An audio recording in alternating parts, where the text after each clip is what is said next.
श्री गुरुभ्यो नमः। हरि ओम। सृष्टिस्थित्यप्ययेह नियतिर्षिधमो बन्धमोक्षाश्च यस्मात् अस्य श्री ब्रह्मरुद्र प्रवृत्तिसुन्दरद्वीष षट्वात्मकस्य विष्णोर्व्यस्ताः समस्ताः सकलगुणनिधिः सर्वदोषो व्यपेतः पूर्णानन्दो व्ययो यो गुरुरपि परमः चिन्तयेत् तं महान्तम्। ॐ जन्माद्यस्य यतोन्मयादितरतश्च अर्थेष्वविघ्नस्वराट् तेने ब्रह्महृदायादिकवये मुह्यन्ति यं सूरयः तेजो वारिमृदं यथा विनिमयो यत्र त्रिसर्गो मृषा धाम्ना स्वेन सदा निरस्तकुहकं सत्यं परं धीमहि। नारायणाय परिपूर्णगुणार्णवाय विश्वोदयस्थितिलैपुण्यतिप्रदाय ज्ञानप्रदाय विबुधा सुरसौख्यदुःखसत्कारणाय वितताय नमो नमस्ते। नारायणं सुरगुरुं जगदेकनाथं भक्तप्रियं सकललोकनमस्कृतं च त्रैगुण्यवर्जितमजं विमोहाद्यमीशं वन्दे भवग्न अमरासुरसिद्धवन्द्यं। प्रथमो हनुमन्नाम द्वितीयो भीमयेव च पूर्णप्रज्ञस्तुतीयस्तु भगवत्कार्यसाधकः।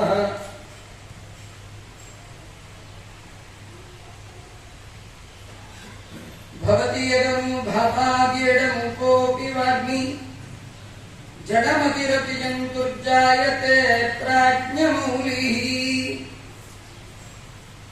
सकलवचनचेतो देवता भारती सा मम वचसि निधत्तां सन्निधिं मानसे च। यं प्रव्रजन्दमनुपेतमपेतकृत्यम् द्वैपायनो विरहकातर आजुहाव पुत्रेति तन्मयतया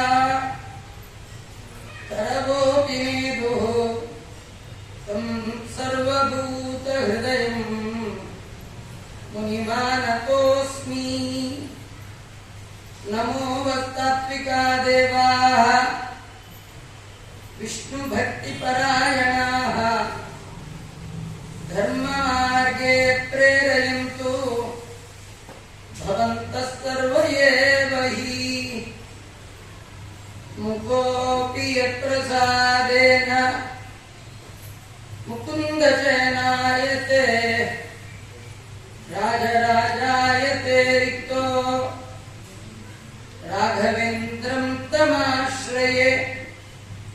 तपस्वाध्याय शुश्रूष कृष्णपूजारतं मुनिं विश्वेशमित्रदं वन्दे परिव्राट् चक्रवर्तिनम्।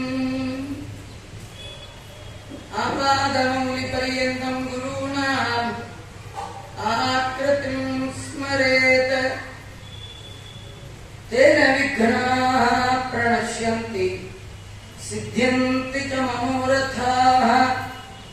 स्वस्तिस्तु सदाम् अशेष सन्मङ्गलानि भवन्तु। श्रीराजोवाच कथितो वंशविस्तारो भगवता सोमसूर्ययोः राज्ञां च उभयवंश्यानां चरितं परमाद्भुतम्। ಶ್ರೀ ಪರೀಕ್ಷಿತ್ ಮಹಾರಾಜರು ಶುಕ ಮಹರ್ಷಿಗಳಿಗೆ ಹೇಳ್ತಾ ಇದ್ದಾರೆ, ಸ್ವಾಮಿ ಮಹರ್ಷಿಗಳೇ ತಾವು ಇದುವರೆಗೆ ಹಗಲು ಬೆಳಗುವಂತಹ ಸೂರ್ಯನ ವಂಶದಲ್ಲಿ ಬಂದ ಅನೇಕ ರಾಜರ ಕಥೆಯನ್ನ ವರ್ಣನೆ ಮಾಡಿದ್ರಿ. ഇരുಳು ಬೆಳಗುವಂತಹ ಚಂದ್ರ ಅವನ ವಂಶದಲ್ಲಿ ಬಂದ ರಾಜರ ಕಥೆಯನ್ನೆಲ್ಲ ವರ್ಣನೆ ಮಾಡಿದ್ವಿ. ಆದರೆ ಚಂದ್ರವಂಶದಲ್ಲಿ ಬಂದ ಯದು ಮಹಾರಾಜ, ಅವನ ವಂಶವನ್ನ ಭಗವಂತ ತನ್ನ ಅವತಾರಕ್ಕಾಗಿ ಆಯ್ಕೆ ಮಾಡಿಕೊಂಡ. ಭಗವಂತ ಯಾದವನಾದ, ಯಾದವನೀಬ ಯದುಕುಲ ನಂದನ. ಯದುಕುಲದಲ್ಲಿ ಬಂದ ಕಾರಣ ಭಗವಂತನಿಗೆ ಯಾದವ ಅನ್ನುವ ಹೆಸರು ಬಿತ್ತು. ಭಗವಂತ ತಾನು ಅವತಾರಕ್ಕಾಗಿ ಯದುವಂಶವನ್ನ ಆಯ್ಕೆ ಮಾಡಿಕೊಳ್ಬೇಕು ಅಂತಾದರೆ ಆ ವಂಶದ ಮೂಲ ಪುರುಷ ಯದು ಮಹಾರಾಜ ಅತ್ಯಂತ ಧರ್ಮಶಾಲಿ, ಸ್ವಾಭಾವಿಕವಾಗಿ ಧರ್ಮ ಮಾಡುವ ಧರ್ಮ ಬುದ್ಧಿ ಜಾಗೃತಿ ಉಳ್ಳವ. ಅಲ್ಲಿ ಸ್ವಯಂ ಭಗವಂತ ತಾನು ಅವತಾರ ಮಾಡಿ ಬಂದ. ಯದುವಿನ ವಂಶದಲ್ಲಿ ಅವತರಿಸಿ ಬಂದ ಕೃಷ್ಣ ಏನೆಲ್ಲ ಮಂಗಳಕರವಾದ ಚರಿತ್ರೆಯನ್ನ ಮಾಡಿದ್ದಾನೆ ಅದನ್ನ ಹೇಳ್ರಿ, ಕೃಷ್ಣನ ಕಥೆ ನಮ್ಗೆ ಹೇಳ್ರಿ. ಇದೇ ಹರಿವಂಶದಲ್ಲಿ ಬರುವ ವಿಷ್ಣು ಪರ್ವ. ಕೃಷ್ಣನ ಕಥೆ ಹೇಳ್ರಿ.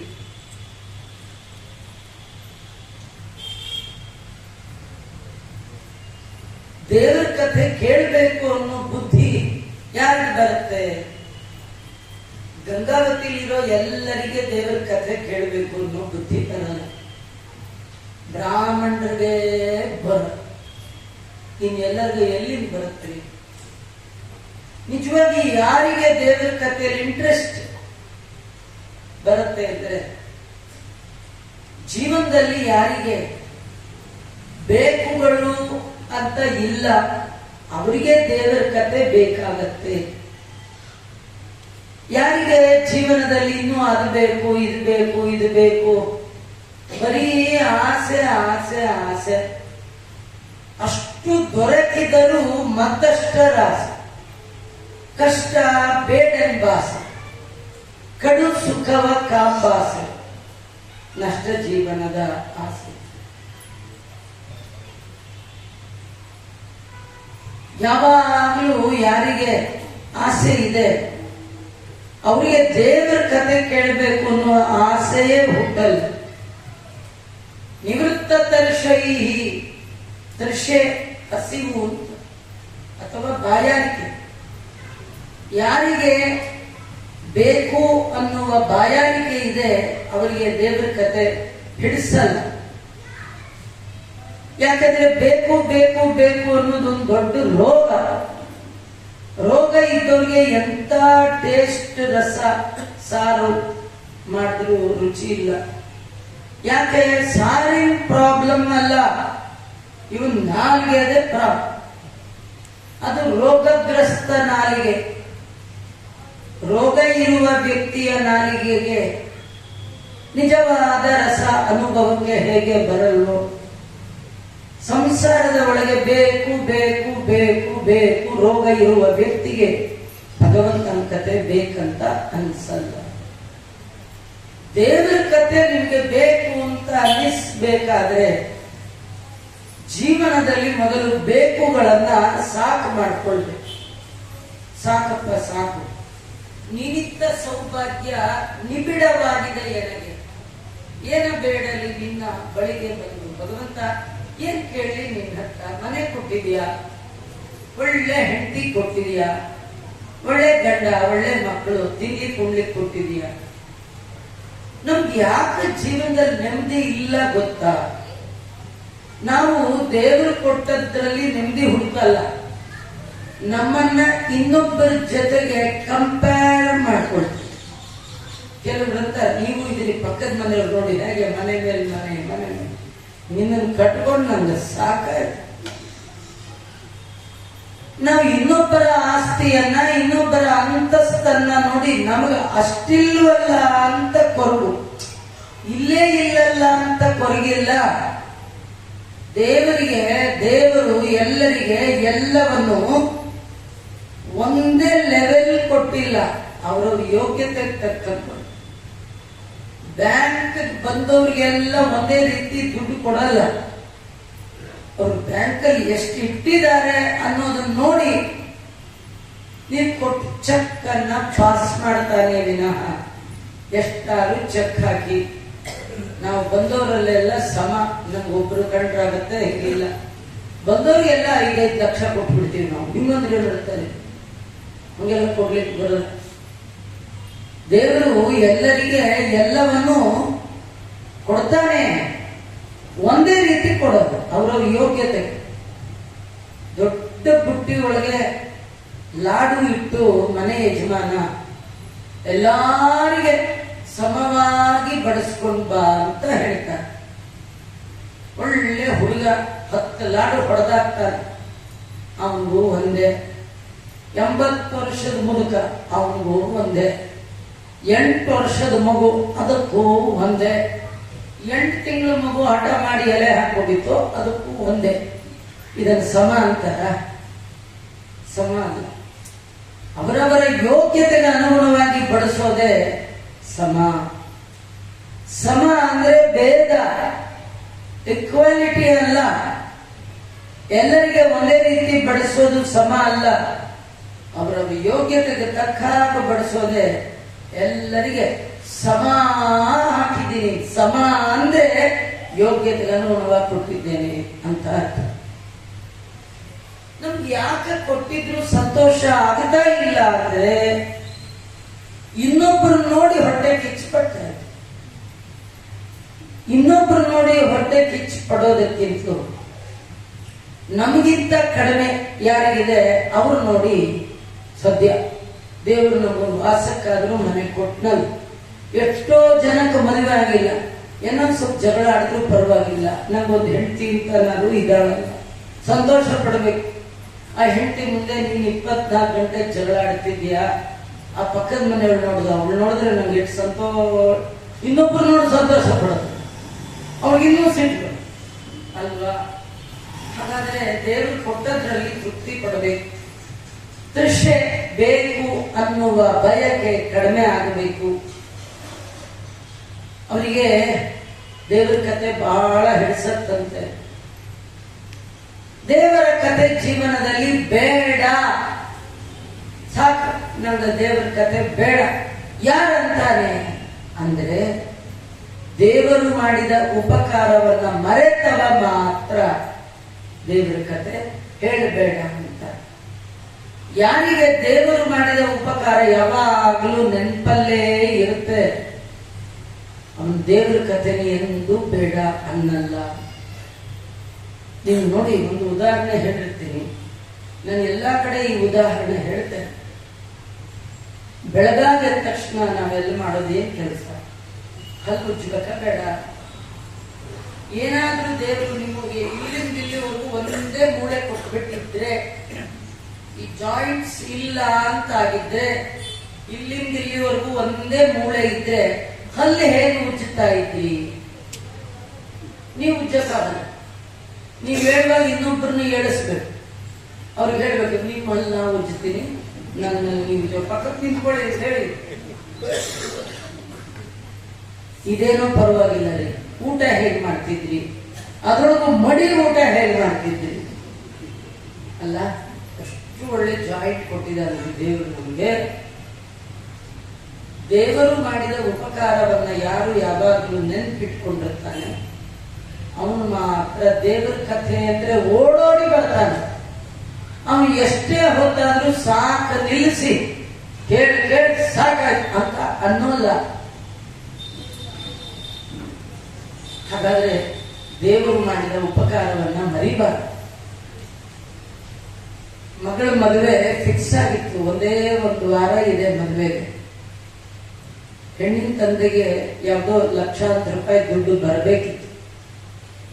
ಕೊಡ್ಬೇಕಾದವನು ಕೈ ಎತ್ತು ಬಿಟ್ರೆ ಮದುವೆಗೆ ಒಂದೇ ಒಂದು ವಾರ ಉಳಿದಿದ್ರೆ ಆ ಹೆಣ್ಣಿನ ತಂದೆಗೆ ಎಷ್ಟು ಭಯ ಆಗುತ್ತೆ. ತುಂಬಾ ಭಯ ಪಡುವ ಸಂದರ್ಭದಲ್ಲಿ ಯಾರೋ ಎಂದೋ ಬಿಟ್ಟು ಹೋದೊಬ್ಬ ಸ್ನೇಹಿತ ಬಂದು, ಎಷ್ಟು ವರ್ಷದ ಮೇಲೆ ಸಿಕ್ಕಿದೀಯಾ, ನಿನ್ನ ಮಗಳ ಮದುವೆ ಅಂತೀಯಾ, ನಿನ್ನ ಮಗಳ ಮದುವೆ ಬೇರೆ ಏನು, ನನ್ನ ಮಗಳ ಮದುವೆ, ನಿನ್ ಕಷ್ಟ ನನ್ನ ಕಷ್ಟ ಎರಡು ಒಂದೇ, ಚಲೋ ಇದೆ, ಚೆಕ್ ಬುಕ್ ಕೊಟ್ಟಿದ್ದೀನಿ, ಸೈನು ಮಾಡಿದೀನಿ, ಇವತ್ತಿಂದೇ ಡೇಟ್ ಹಾಕಿದ್ದೀನಿ, ಅಮೌಂಟ್ ಮಾತ್ರ ನೀನು ಫಿಲ್ ಮಾಡ್ಕೊ, ಎಷ್ಟು ಬೇಕೋ ಅರ್ಜೆಂಟ್ ಕೊಡ್ಬೇಕಾದಿಲ್ಲ, ಬಡ್ಡಿ ಕೊಡ್ಬೇಕಾದಿಲ್ಲ, ಯಾವಾಗ ಬೇಕಾದ್ರೆ ಕೊಡು ಅಂದಾಗ ಅಷ್ಟು ಆನಂದ ಆಗುತ್ತೆ.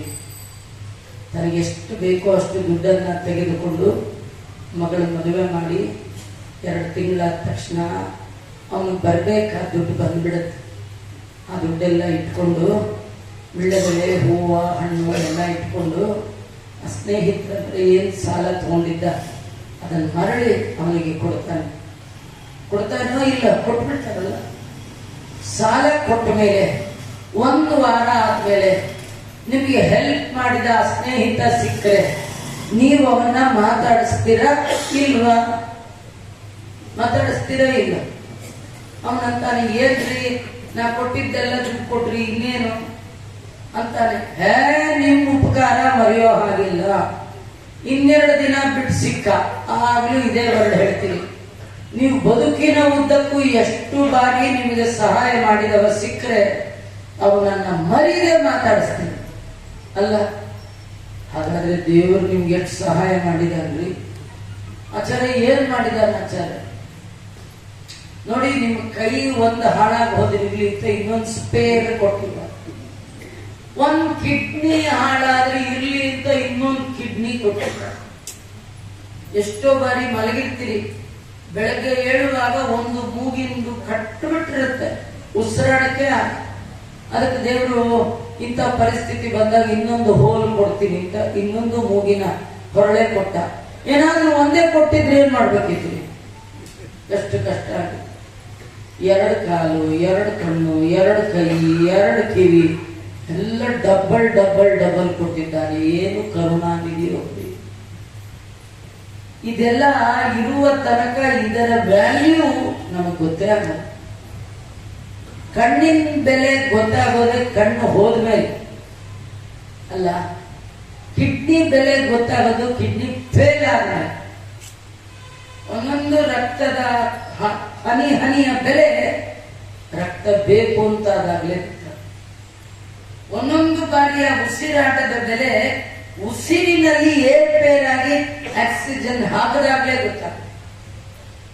ಈಗ ಯಾರು ಬರುವಾಗ ಆಕ್ಸಿಜನ್ ಏನ್ ಹಿಡ್ಕೊಂಡು ಆರಾಮ್ ಬಂದಿದ್ದೀರಿ, ಆರಾಮ್ ಕೂತಿದ್ದೀರಿ, ಆರಾಮ್. ಎಷ್ಟು ದೇವರು ನಿಮಗೆ ಸಹಾಯ ಮಾಡಿದ್ದಾನೆ. ಇಂಥ ಉಪಕಾರ ಮಾಡಿದ ಭಗವಂತನನ್ನ ಮರೆತ ಪಶುಘ್ನ. ಪಶು ಅಂತಂದ್ರೆ ಪರಮಾತ್ಮ.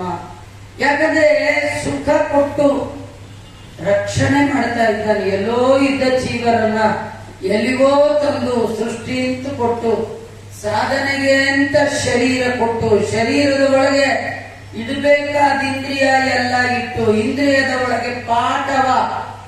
ಕೆಲವರಿಗೆ ಕಣ್ಣಿದೆ ಕಾಣ, ಕಿವಿ ಇದೆ ಕೇಳ, ನಾಲ್ಗೆ ಇದೆ ಮಾತು ಬರ, ಕಾಲಿದೆ ಓಡಾಡಕ್ಕಾಗಲ್ಲ, ಕೈ ಇದೆ ಸಟ್ಕೊಂಡು ಹೋಗಿದೆ.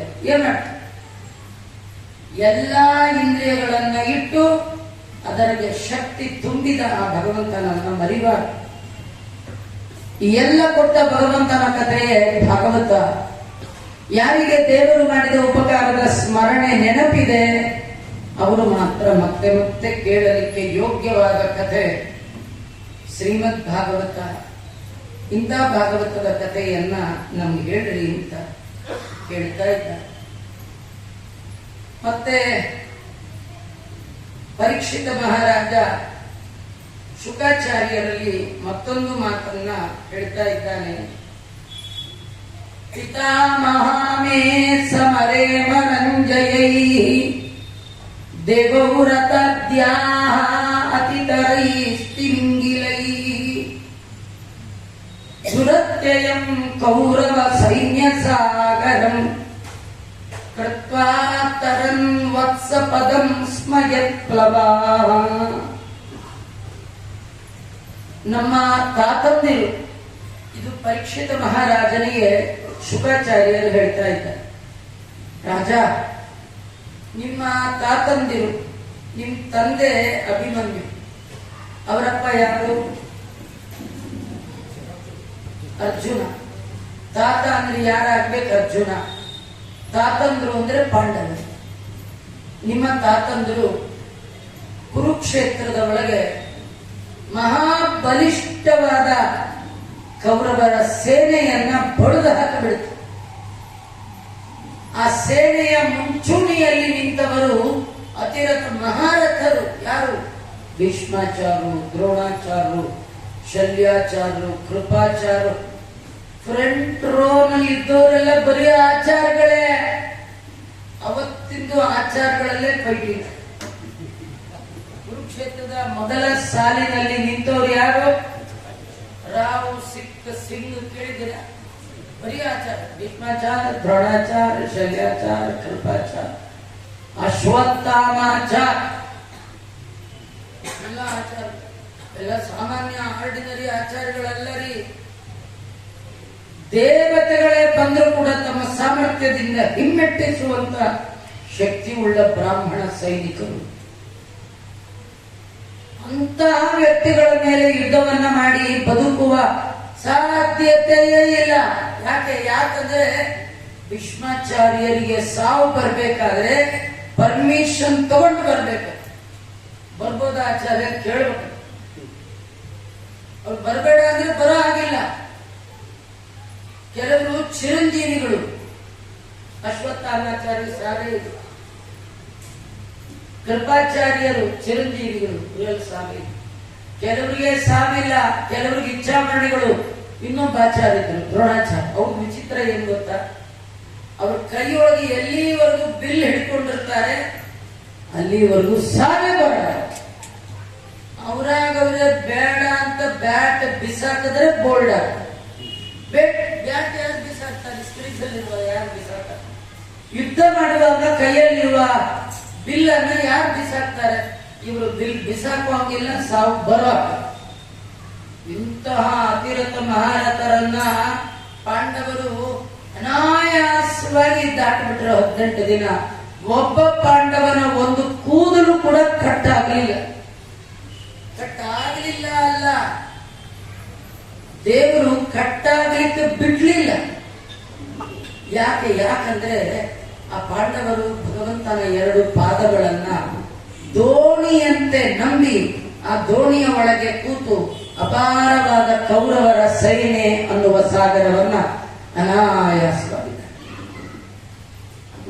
ಕಥೆ ನಮ್ಗೇನ್ ಸಂದೇಶ? ಇವತ್ತು ನಮಗೆ ಸೈನ್ಯ, ಸಾಗರ ಅಂದ್ರೆ ಸಂಸಾರನೇ. ಇದ್ರೊಳಗೆ 6 ರೀತಿ ಪ್ರಾಣಿಗಳಿರುತ್ತೆ. ಅತಿರಥೈ ತಿಮಿಂಗಿಲೈ, ತಿಮಿಂಗಿಲ ಶಾರ್ಕ್. ಯಾವುದು 6? ಕಾಮ, ಕ್ರೋಧ, ಲೋಭ, ಮೋಹ, ಮದ, ಮಾತ್ಸರ್ಯ. ಇದು ಜೀವನದಲ್ಲಿ ಸಂಸಾರ ಅನ್ನುವ ಸಾಗರದಲ್ಲಿ ಎಂದೂ ಗೆಲ್ಲಿಕ್ಕಾಗದೇ ಇರುವಂತ 6 ದುಷ್ಟರ ಸಹವಾಸ. ಈ 6ರಿಂದ ನಾವು ದಾಟಿ ಹೊರಬಂದು ಭಗವಂತನ ಪಾದಾರವಿಂದವನ್ನು ಸೇರಬೇಕು ಅಂತಾದ್ರೆ ಒಂದು ದೋಣಿಯನ್ನ ಇಟ್ಕೊಳ್ಬೇಕು. ಯಾವ ದೋಣಿ? ದೇವರ ಪಾದಗಳು ಅನ್ನುವ ದೋಣಿ. ಅಲ್ಲ, ಪರೀಕ್ಷಿತ ಕಥೆ ಕೇಳ್ತಾ ಇದ್ದಾನೆ. ಅವರು ತಾತಂದ್ರು ಪಾಂಡವರು ನಂಬಿದ್ರು, ಅವರು ಪಾರಾದ್ರು. ಸರಿ, ಅಲ್ಲ ನಮ್ಮ ಮುಂದೆ ಯಾಕೆ ಆ ಕಥೆ ಹೇಳ್ತಾ ಇದ್ದೀರಿ? ನಮ್ಗೆ ಅದಕ್ಕೆ ಏನ್ ಸಂಬಂಧ? ಪಾಂಡವರು ಉದ್ಧಾರವಾದ ಕಥೆಯನ್ನ ಅವರ ಮೊಮ್ಮಗ ಕೇಳ್ಕೊಳ್ಳಿ, ನಮ್ಮ ಹತ್ರ ಹೇಳ್ತಾರೆ. ಯಾಕೆಂದ್ರೆ ನಮ್ಮ ಹಿರಿಯರಿಗೆ ನಮ್ಗಿಂತೂ ದೊಡ್ಡ ಸಂಸಾರ ಇತ್ತು. ನಮ್ಮ ತಾತಂದ್ರು ಇಲ್ಲಿ ಯಾರು 60-50 ಕೂತಿದ್ರಿ, ನಿಮ್ಮ ಅಪ್ಪನಿಗೆ ಒಬ್ಬನೇ ಮಗ ಅನ್ನೋ ಕಥೆನೇ ಇಲ್ಲ ರೀ. ಎಲ್ಲಾರ ಮನೆಯಲ್ಲಿ 14 ಜನ 13 ಜನ ಮಕ್ಕಳು. ಇಂಡಿಯನ್ ಟೀಮ್ ಇದ್ದಂಗೆ ಇಂಡಿಯನ್ ಟೀಮಲ್ಲಿ 11 ಜನ ಇರ್ತಾರೆ. ಇನ್ನು ನಮ್ಮ ಪಕ್ಕದ ದೇಶ ಒಂದಿದೆ, ಅಲ್ಲಿ ಬರೋರೆ 13 ಜನ ಒಟ್ಟಿಗೆ ಬಂದ್ಬಿಡ್ತಾರೆ. ಅದು ಯಾರಂದ್ರೆ 11 ಜನ ಆಟಗಾರರು, ಅಂಪೇರ್ನು ಅವರೇ ಕರ್ಕೊಂಡ್ಬರ್ತಾರೆ. ಅವ್ರು ಬೇಕಂದ್ರೆ ಔಟ್ ಕೊಡ್ತಾರೆ, ಬೇಡ ಅಂದ್ರೆ ಬಿಡ್ತಾರೆ. ಹಾಗೆ ಇಡೀ ಕ್ರಿಕೆಟ್ ಟೀಮ್ ಒಬ್ಬೊಬ್ರು ಮನೇಲಿ ಇರ್ತಿತ್ತು. ಆಗಿನ ಕಾಲದಲ್ಲಿ ಸಂಬಳ ನಮ್ಮ ತಾತಂದು ನಿಮ್ಮ ತಾತಂದು ಏನು 20 ರೂಪಾಯಿ ಸಂಬಳ ಬಂದ್ರೆ ಅವಾಗೆಲ್ಲ ಎಣ್ಣೆ ನೀರು ಹಾಕುವಾಗ ತಾಯಿ ಹರಿಸ್ತಾ ಇದ್ದದ್ದೇ 1000 ರೂಪಾಯಿ ಸರ್ದಾರ ಆಗುತ್ತ. ಈಗ 1000 ರೂಪಾಯಿಗೆ ಯಾರು ಸರ್ದಾರ ಆಗ್ತಾರೆ? ಅವ್ನು ದಾರದ ತರ ಸರ ಎಳೆದು ಹೊರಗೆ ಹಾಕ್ತಾರೆ. ಸರದಾರ ಅಲ್ಲ, ಅವ್ನು ದರದ ಎಳೆದು ಹೊರಗೆ ಸಾರಿಸ್ಬಿಡ್ತಾರೆ. 1000 ರೂಪಾಯಿ ಲೆಕ್ಕವೇ ಇಲ್ಲ. ಆಮೇಲೆ ಸ್ವಲ್ಪ ಮಾಡಿಫೈ ಮಾಡಿಕೊಂಡು ಎಣ್ಣೆ ನೀರು ಹಾಕುವಾಗ ನೀನ್ ಲಕ್ಷಾಧಿಪತಿ ಆಗಪ್ಪ ಅಂತ ಹಚ್ಚ. ಈಗ ಲಕ್ಷದ ಮೇಲೆ ಲಕ್ಷವೇ ಇಲ್ಲ ರೀ. ಈಗ ಅದಕ್ಕೆ ಆಮೇಲೆ ಸ್ವಲ್ಪ ದಿವಸ ಕೋಟ್ಯಾಧಿಪತಿ ಆಗಪ್ಪ ಅಂತ. ಈಗ ಅದು ಫೇಲ್. ಈಗೆಲ್ಲ ಈ ಸಾಫ್ಟ್ವೇರ್ಗಳಿಗೆಲ್ಲ ಅವರಿಗೆ ವಾರ್ಷಿಕ ವೇತನ ಪ್ಯಾಕೇಜ್ 1 crore 2 crore ಹೀಗೆ ಕೋಟಿ ರೂಪಾಯಿ ಹೋಯ್ತು. ಈಗ ಬಿಲಿಯನ್ ಅಧಿಪತಿ ಆಗಪ್ಪ, ಟ್ರಿಲಿಯನ್ ಅಧಿಪತಿ ಆಗಪ್ಪ, ಆಶೀರ್ವಾದ. ಇಂಥ ಕಾಲ. ನಾ ಯಾಕೆ ಹೇಳಿದೆ ಅಂದ್ರೆ ಇವಾಗ ನಮ್ಮ ಹತ್ರ ದುಡ್ಡು ಜಾಸ್ತಿ ಇದೆ. ನಮ್ಮ ತಾತ ಈ ದುಡ್ಡು ನೋಡ್ಲೇ. ಇವತ್ತು ನಮ್ಗೆ ಬೇಕಾದ ಸುಖದ ಸಾಧನಗಳು ಇದೆ. ಆಗಿನ ಕಾಲದಲ್ಲಿ ಫ್ಯಾನ್, ಆಗಿನ ಕಾಲದಲ್ಲಿ ಒಂದು ರೇಡಿಯೋ ಇದ್ಬಿಟ್ರೆ ಓ ಭಾರಿ ಶ್ರೀಮಂತರು. ಯಾರ ಹತ್ರ ಒಂದು ಸೈಕಲ್ ಇದ್ಬಿಟ್ರಂತೂ ಅಯ್ಯೋ ಅಯ್ಯೋ ಅವರಷ್ಟು ಶ್ರೀಮಂತರೇ ಇಲ್ಲ. ಈಗ ಕಾರ್ ಇರೋನು ಶ್ರೀಮಂತ. ಆ ಕಾರಲ್ಲಿ ತಾರತಮ್ಯ, ಬೇರೆ ಎಲ್ಲ ಕಡೆ ತಾರತಮ್ಯ ಇಲ್ಲ. ನೀವು ಯಾವ ಕಾರ್ ಅದ ಅಂತ. ಆ ಕಾರಲ್ಲಿ ಒಂದು ಡಿಗ್ನಿಫೈ ಬೇಕು, ಸರಿಯಾದ ಕಾರಲ್ಲಿ ಬರ್ಬೇಕು. ಈಗ ಆ ಸುಖದ ಸಾಧನಗಳು ತುಂಬಾ ಇದೆ, ತರಲಿಕ್ಕೆ ದುಡ್ಡು ತುಂಬಾ ಇದೆ, ಜನ ಕೂಡ ಕಡಿಮೆ ಮನೇಲಿದೆ. ಆದ್ರೆ ಮಿಸ್ ಆಗಿರೋದೇನು ಅಂದ್ರೆ ಶಾಂತಿ ಒಂದಿಲ್ಲ. ಆಗ ದುಡ್ಡು ಕಮ್ಮಿ, ಜನ ಜಾಸ್ತಿ, ತುಂಬಾ ಶಾಂತಿ ಇತ್ತು ಮನೆ ಒಳಗೆ. ಅವ್ರಿಗೆ ಈ ಸಂಸಾರ ಇದು ತಾಪ ಅಂತ ಅನ್ನಿಸ್ಲೇ ಇಲ್ಲ. ಕಾರಣ ಅವರು 2 ನಂಬಿದ್ರು, ಒಂದು ದೇವರು, ಇನ್ನೊಂದು ಧರ್ಮ. ಪಾಂಡವರು 2 ನಂಬಿದ್ರು, ದೇವರ 2 ಪಾದಗಳನ್ನ. ಹಾಗೆ ಭಗವಂತನ ದೇಹದಂತೆ ಇರುವಂಥದ್ದು ಧರ್ಮ ಮತ್ತು ಸತ್ಯ. ನುಡಿಯಲ್ಲಿ ಸತ್ಯ, ನಡೆಯಲ್ಲಿ ಧರ್ಮ.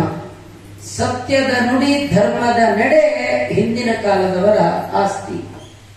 ಅವರು ನೆಮ್ಮದಿಯಾಗಿದೆ. ಇವತ್ತು ನಾವು ಬಿಟ್ಟಿರೋದು 2. ಏನು? ನುಡಿಯಲ್ಲಿ ಸತ್ಯ ಇಲ್ಲ, ಬರೀ ಸುಳ್ಳು. ನಡೆಯಲ್ಲಿ ಅಧರ್ಮಮಯ. ನಡೆಯಲ್ಲಿ ಧರ್ಮ ಇಲ್ಲ, ನುಡಿಯಲ್ಲಿ ಸತ್ಯ ಇಲ್ಲ. ಅದಕ್ಕೆ ಜೀವನದಲ್ಲಿ ನಮ್ಗೇನಿಲ್ಲ, ನೆಮ್ಮದಿ ಇಲ್ಲ. ಕೆಲವರು ಇಲ್ಲ ಅನ್ನೋದನ್ನೇ ಮನೆ ಮುಂದೆ ಬೋರ್ಡ್ ಹಾಕೊಂಡ್ರು. ಜೌದಾಚರಣೆ ಹೌದು. ಇವು ನೋಡಿ, ಕೆಲವರು ಫಾರಿನ್ ಹೋಗಿ ಬಂದಿರ್ತಾರೆ, ಅಲ್ಲಿ ಮನೆ ಹೆಸರುಗಳೆಲ್ಲ ನೋಡ್ಕೊಂಡ್ ಬಂದ್ಬಿಟ್ಟಿರ್ತಾರೆ. ಅದನ್ನು ತಂದು ಕರ್ನಾಟಕ ಒಳಗೆ ಮನೆ ಕಟ್ಟಿ ಫಾರಿನ್ ಹೆಸರು ಮನೆಗಿಡ್ತಾರೆ. ಅಲ್ಲೆಲ್ಲ ಮನೆ ಅನ್ಲಿಕ್ಕೆ ವಿಲ್ಲಾಸ್, ವಿಲ್ಲಾ. ಇವನಿಗೆ ಫಾರಿನ್ ಹೆಸರಿಡಬೇಕು ಅಂತ ಆಸೆ. ಅದಕ್ಕೆ ಮನೆಗೆ ಏನ್ ಹೆಸರಿಡ್ತಾನೆ? ಆನಂದ ವಿಲ್ಲಾ, ಸುಖ ವಿಲ್ಲಾ, ನೆಮ್ಮದಿ ವಿಲ್ಲಾ. ಏನೇ ನೆಮ್ಮದಿ ಇಲ್ಲ, ಆನಂದ ಇಲ್ಲ, ಮತ್ತೆ ಸುಡುಗಾಡ ಅದು ಮನೆ. ಎಲ್ಲ ನೋಡ್ಕೊಂಡು ಏನೋ ಇಡಕ್ ಹೋಗಿ ಏನೋ ಅರ್ಥ ಬರುತ್ತೆ. ನಮ್ಗೆ ಆನಂದ, ಸುಖ, ಶಾಂತಿ, ನೆಮ್ಮದಿ ಇಲ್ಲದೆ ಇರುವುದಕ್ಕೆ ಕಾರಣ ಬಿಟ್ಟದ್ದು 2. ಒಂದು ನುಡಿಯ ಸತ್ಯ, ನಡೆಯ ಧರ್ಮ. ಹಾಗಾದ್ರೆ ನಾವು ಏನ್ ಮಾಡ್ಬೇಕು? ನೆಮ್ಮದಿ ಬೇಕಂದ್ರೆ ಸತ್ಯದ ಮಾತು, ಧರ್ಮದ ನಡೆಯನ್ನ ಜೀವನದಲ್ಲಿ ಅಳವಡಿಸಿಕೊಳ್ಬೇಕು.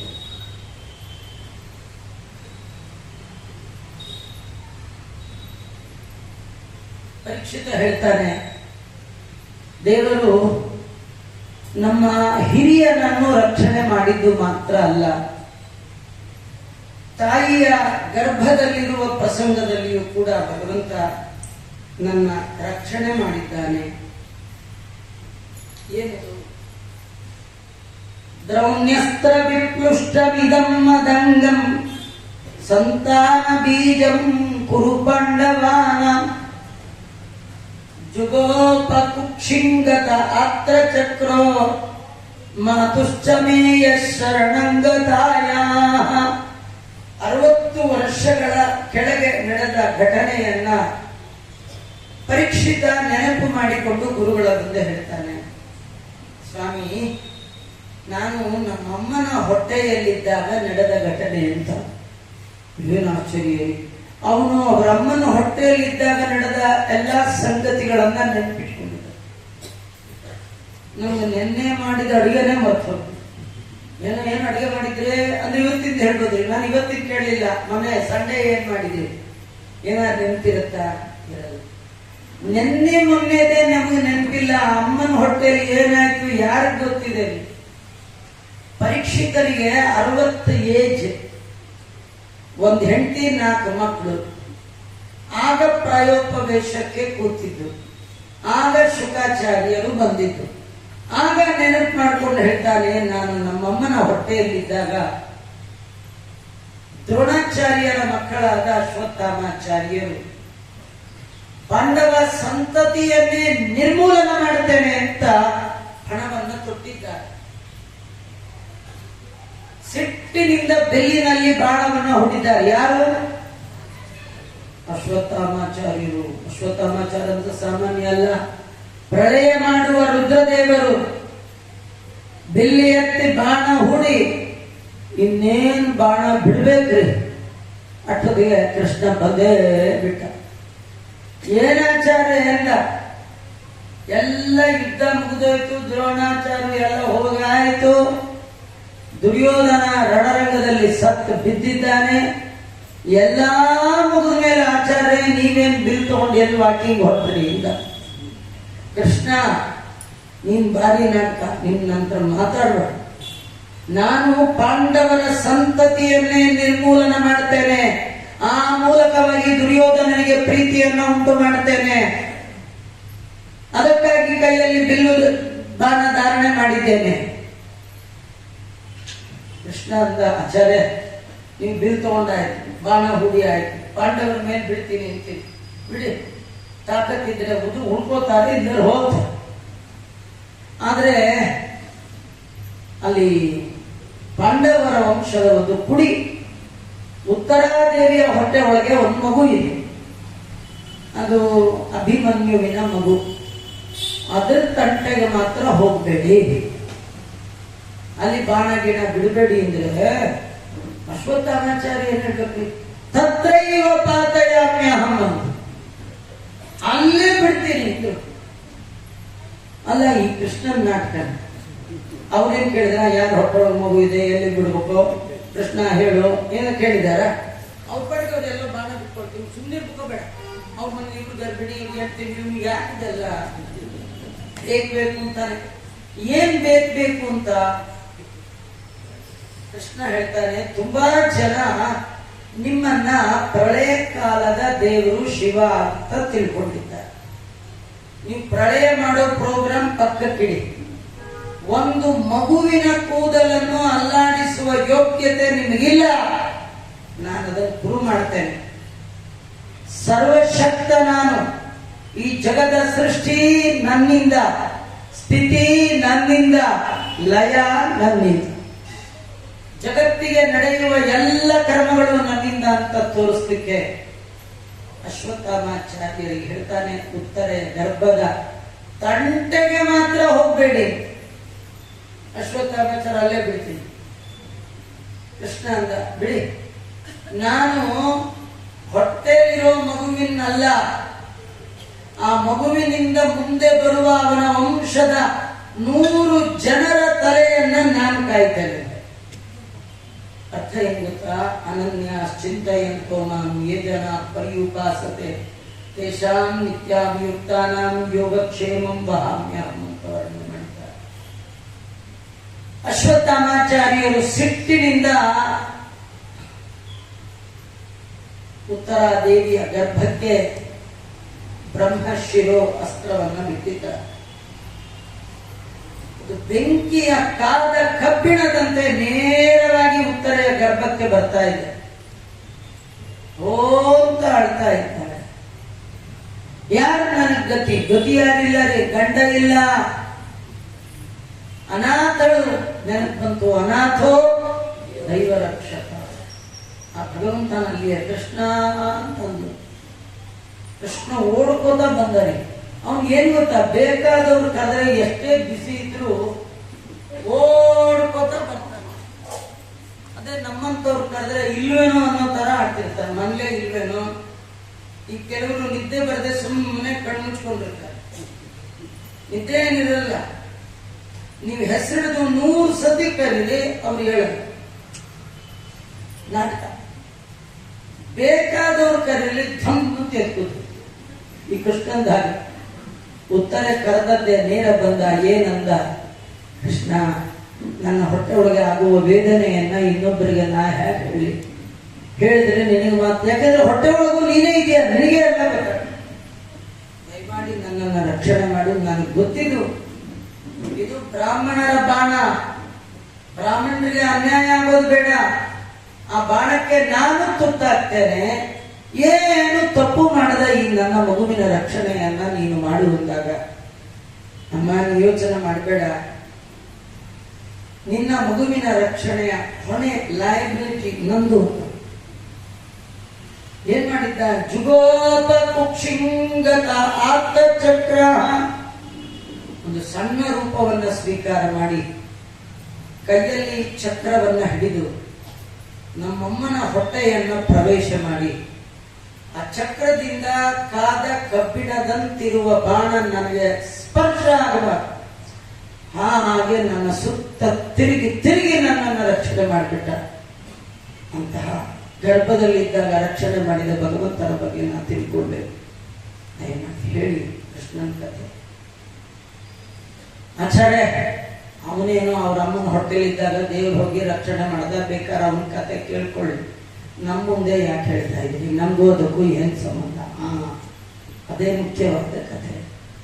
ಅದಕ್ಕೆ ದಾಸರು ಹೇಳ್ತಾರೆ, ಆವ ರಕ್ಷಕನು ಗರ್ಭದಲ್ಲಿಪ್ಪ ಶಿಶುವಿಂಗೆ ಜೀವರಿಗೆ ಧಾತೃ ಹರಿಯಲ್ಲದೆ ಅವನಾವನ ಕಾಯುವ ಅವನಿಯ.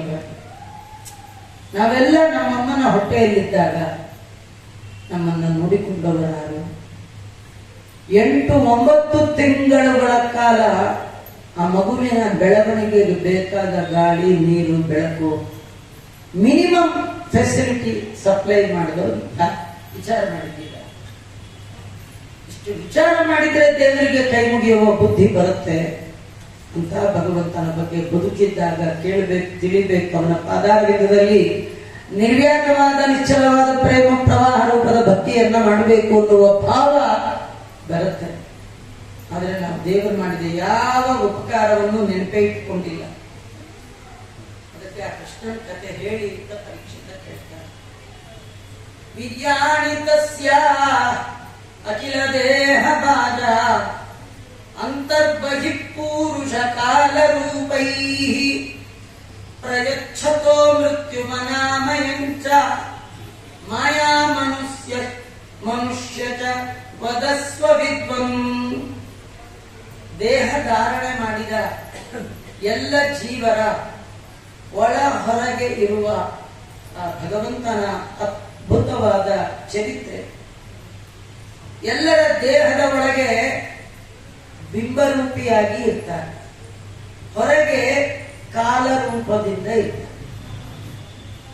ಈ ಸರದ ಒಳಗೆ ಕೋಣಿಸಿದ ದಾರ ಮಣಿಯ ಒಳಗೂ ಇರುತ್ತೆ, ಮಣಿಯ ಹೊರಗೂ ಇರುತ್ತೆ. ಹಾಗೆ ಈ ಜಗತ್ತು, ಜಗತ್ತಿನ ಜನ ಎಲ್ಲದರ ಒಳ ಹೊರಗೆ ಯಾರಿದ್ದಾರೆ? ಭಗವಂತ ಇದ್ದಾನೆ. ಅವನ ಮಹಿಮೆಯನ್ನು ವರ್ಣನೆ ಮಾಡಿ ಅಂತ ಹೀಗೆಲ್ಲ ಪ್ರಶ್ನೆ ಮಾಡಿದಾಗ ಶುಕಾಚಾರ್ಯ ಅಂತಾರೆ, ಒಳ್ಳೆ ಪ್ರಶ್ನೆ ಮಾಡಿದ್ದೀಯಪ್ಪ. ಯಾಕಂದ್ರೆ ದೇವರ ಬಗ್ಗೆ ಹೇಳಿ ಅಂದ್ರೆ ಸಾಕು, 3 ಜನ ಪವಿತ್ರರಾಗ್ತಾರೆ. ಆಚಾರ್ಯ ನಾವಿಷ್ಟು ಜನ ಬಂದಿದ್ದೀವಿ ಪ್ರವಚನಕ್ಕೆ, ನೀವು ನೋಡಿದ್ರೆ 3 ಜನ ಅಂತೀರಿ. ಆ 3ರಲ್ಲಿ ನಾವಿರುವ ಪಾಸಿಬಿಲಿಟಿ ತುಂಬಾ ಕಡಿಮೆ. ಅದಕ್ಕೆ ನಾವೆಲ್ಲ ಹೊರಗೆ ಹೋಗ್ತೀವಿ. ನೀವು ಅದು ಯಾರು 3 ಜನ ಅವ್ರನ್ನ ಕೂಡ್ಸ್ಕೊಂಡು ಬಾಗುತ್ತ ಹೇಳಿ. 3 ಜನ ಅಂದ್ರೆ 1 2 3 ಅಲ್ಲ, 3 ಥರದ ಜನ ಪವಿತ್ರ ಆಗ್ತಾರೆ. 3 ಟೈಪ್ಸ್. ಯಾರದು? ಒಂದು ಹೇಳೋರು, ಇನ್ನೊಂದು ಹೇಳಿಸೋರು.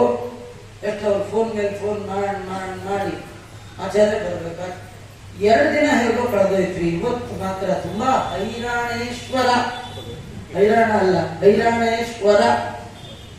ಯಾಕಾರು ಒಪ್ಕೊಂಡಪ್ಪ ಅನ್ನುವಷ್ಟು ಟಯರ್ಡ್, ಬರ್ಲಿಕ್ಕೆ ಕಷ್ಟ ಆಗುದೇ. ಒಪ್ಕೊಳ್ಳುವಾಗ ಆನಂದಮಯವಾಗಿರುತ್ತೆ, ಒಪ್ಕೊಂಡ್ಮೇಲೆ ಇದೆಯಲ್ಲ ಜವಾಬ್ದಾರಿ, ಅದು ಬಹಳ ಕಷ್ಟ.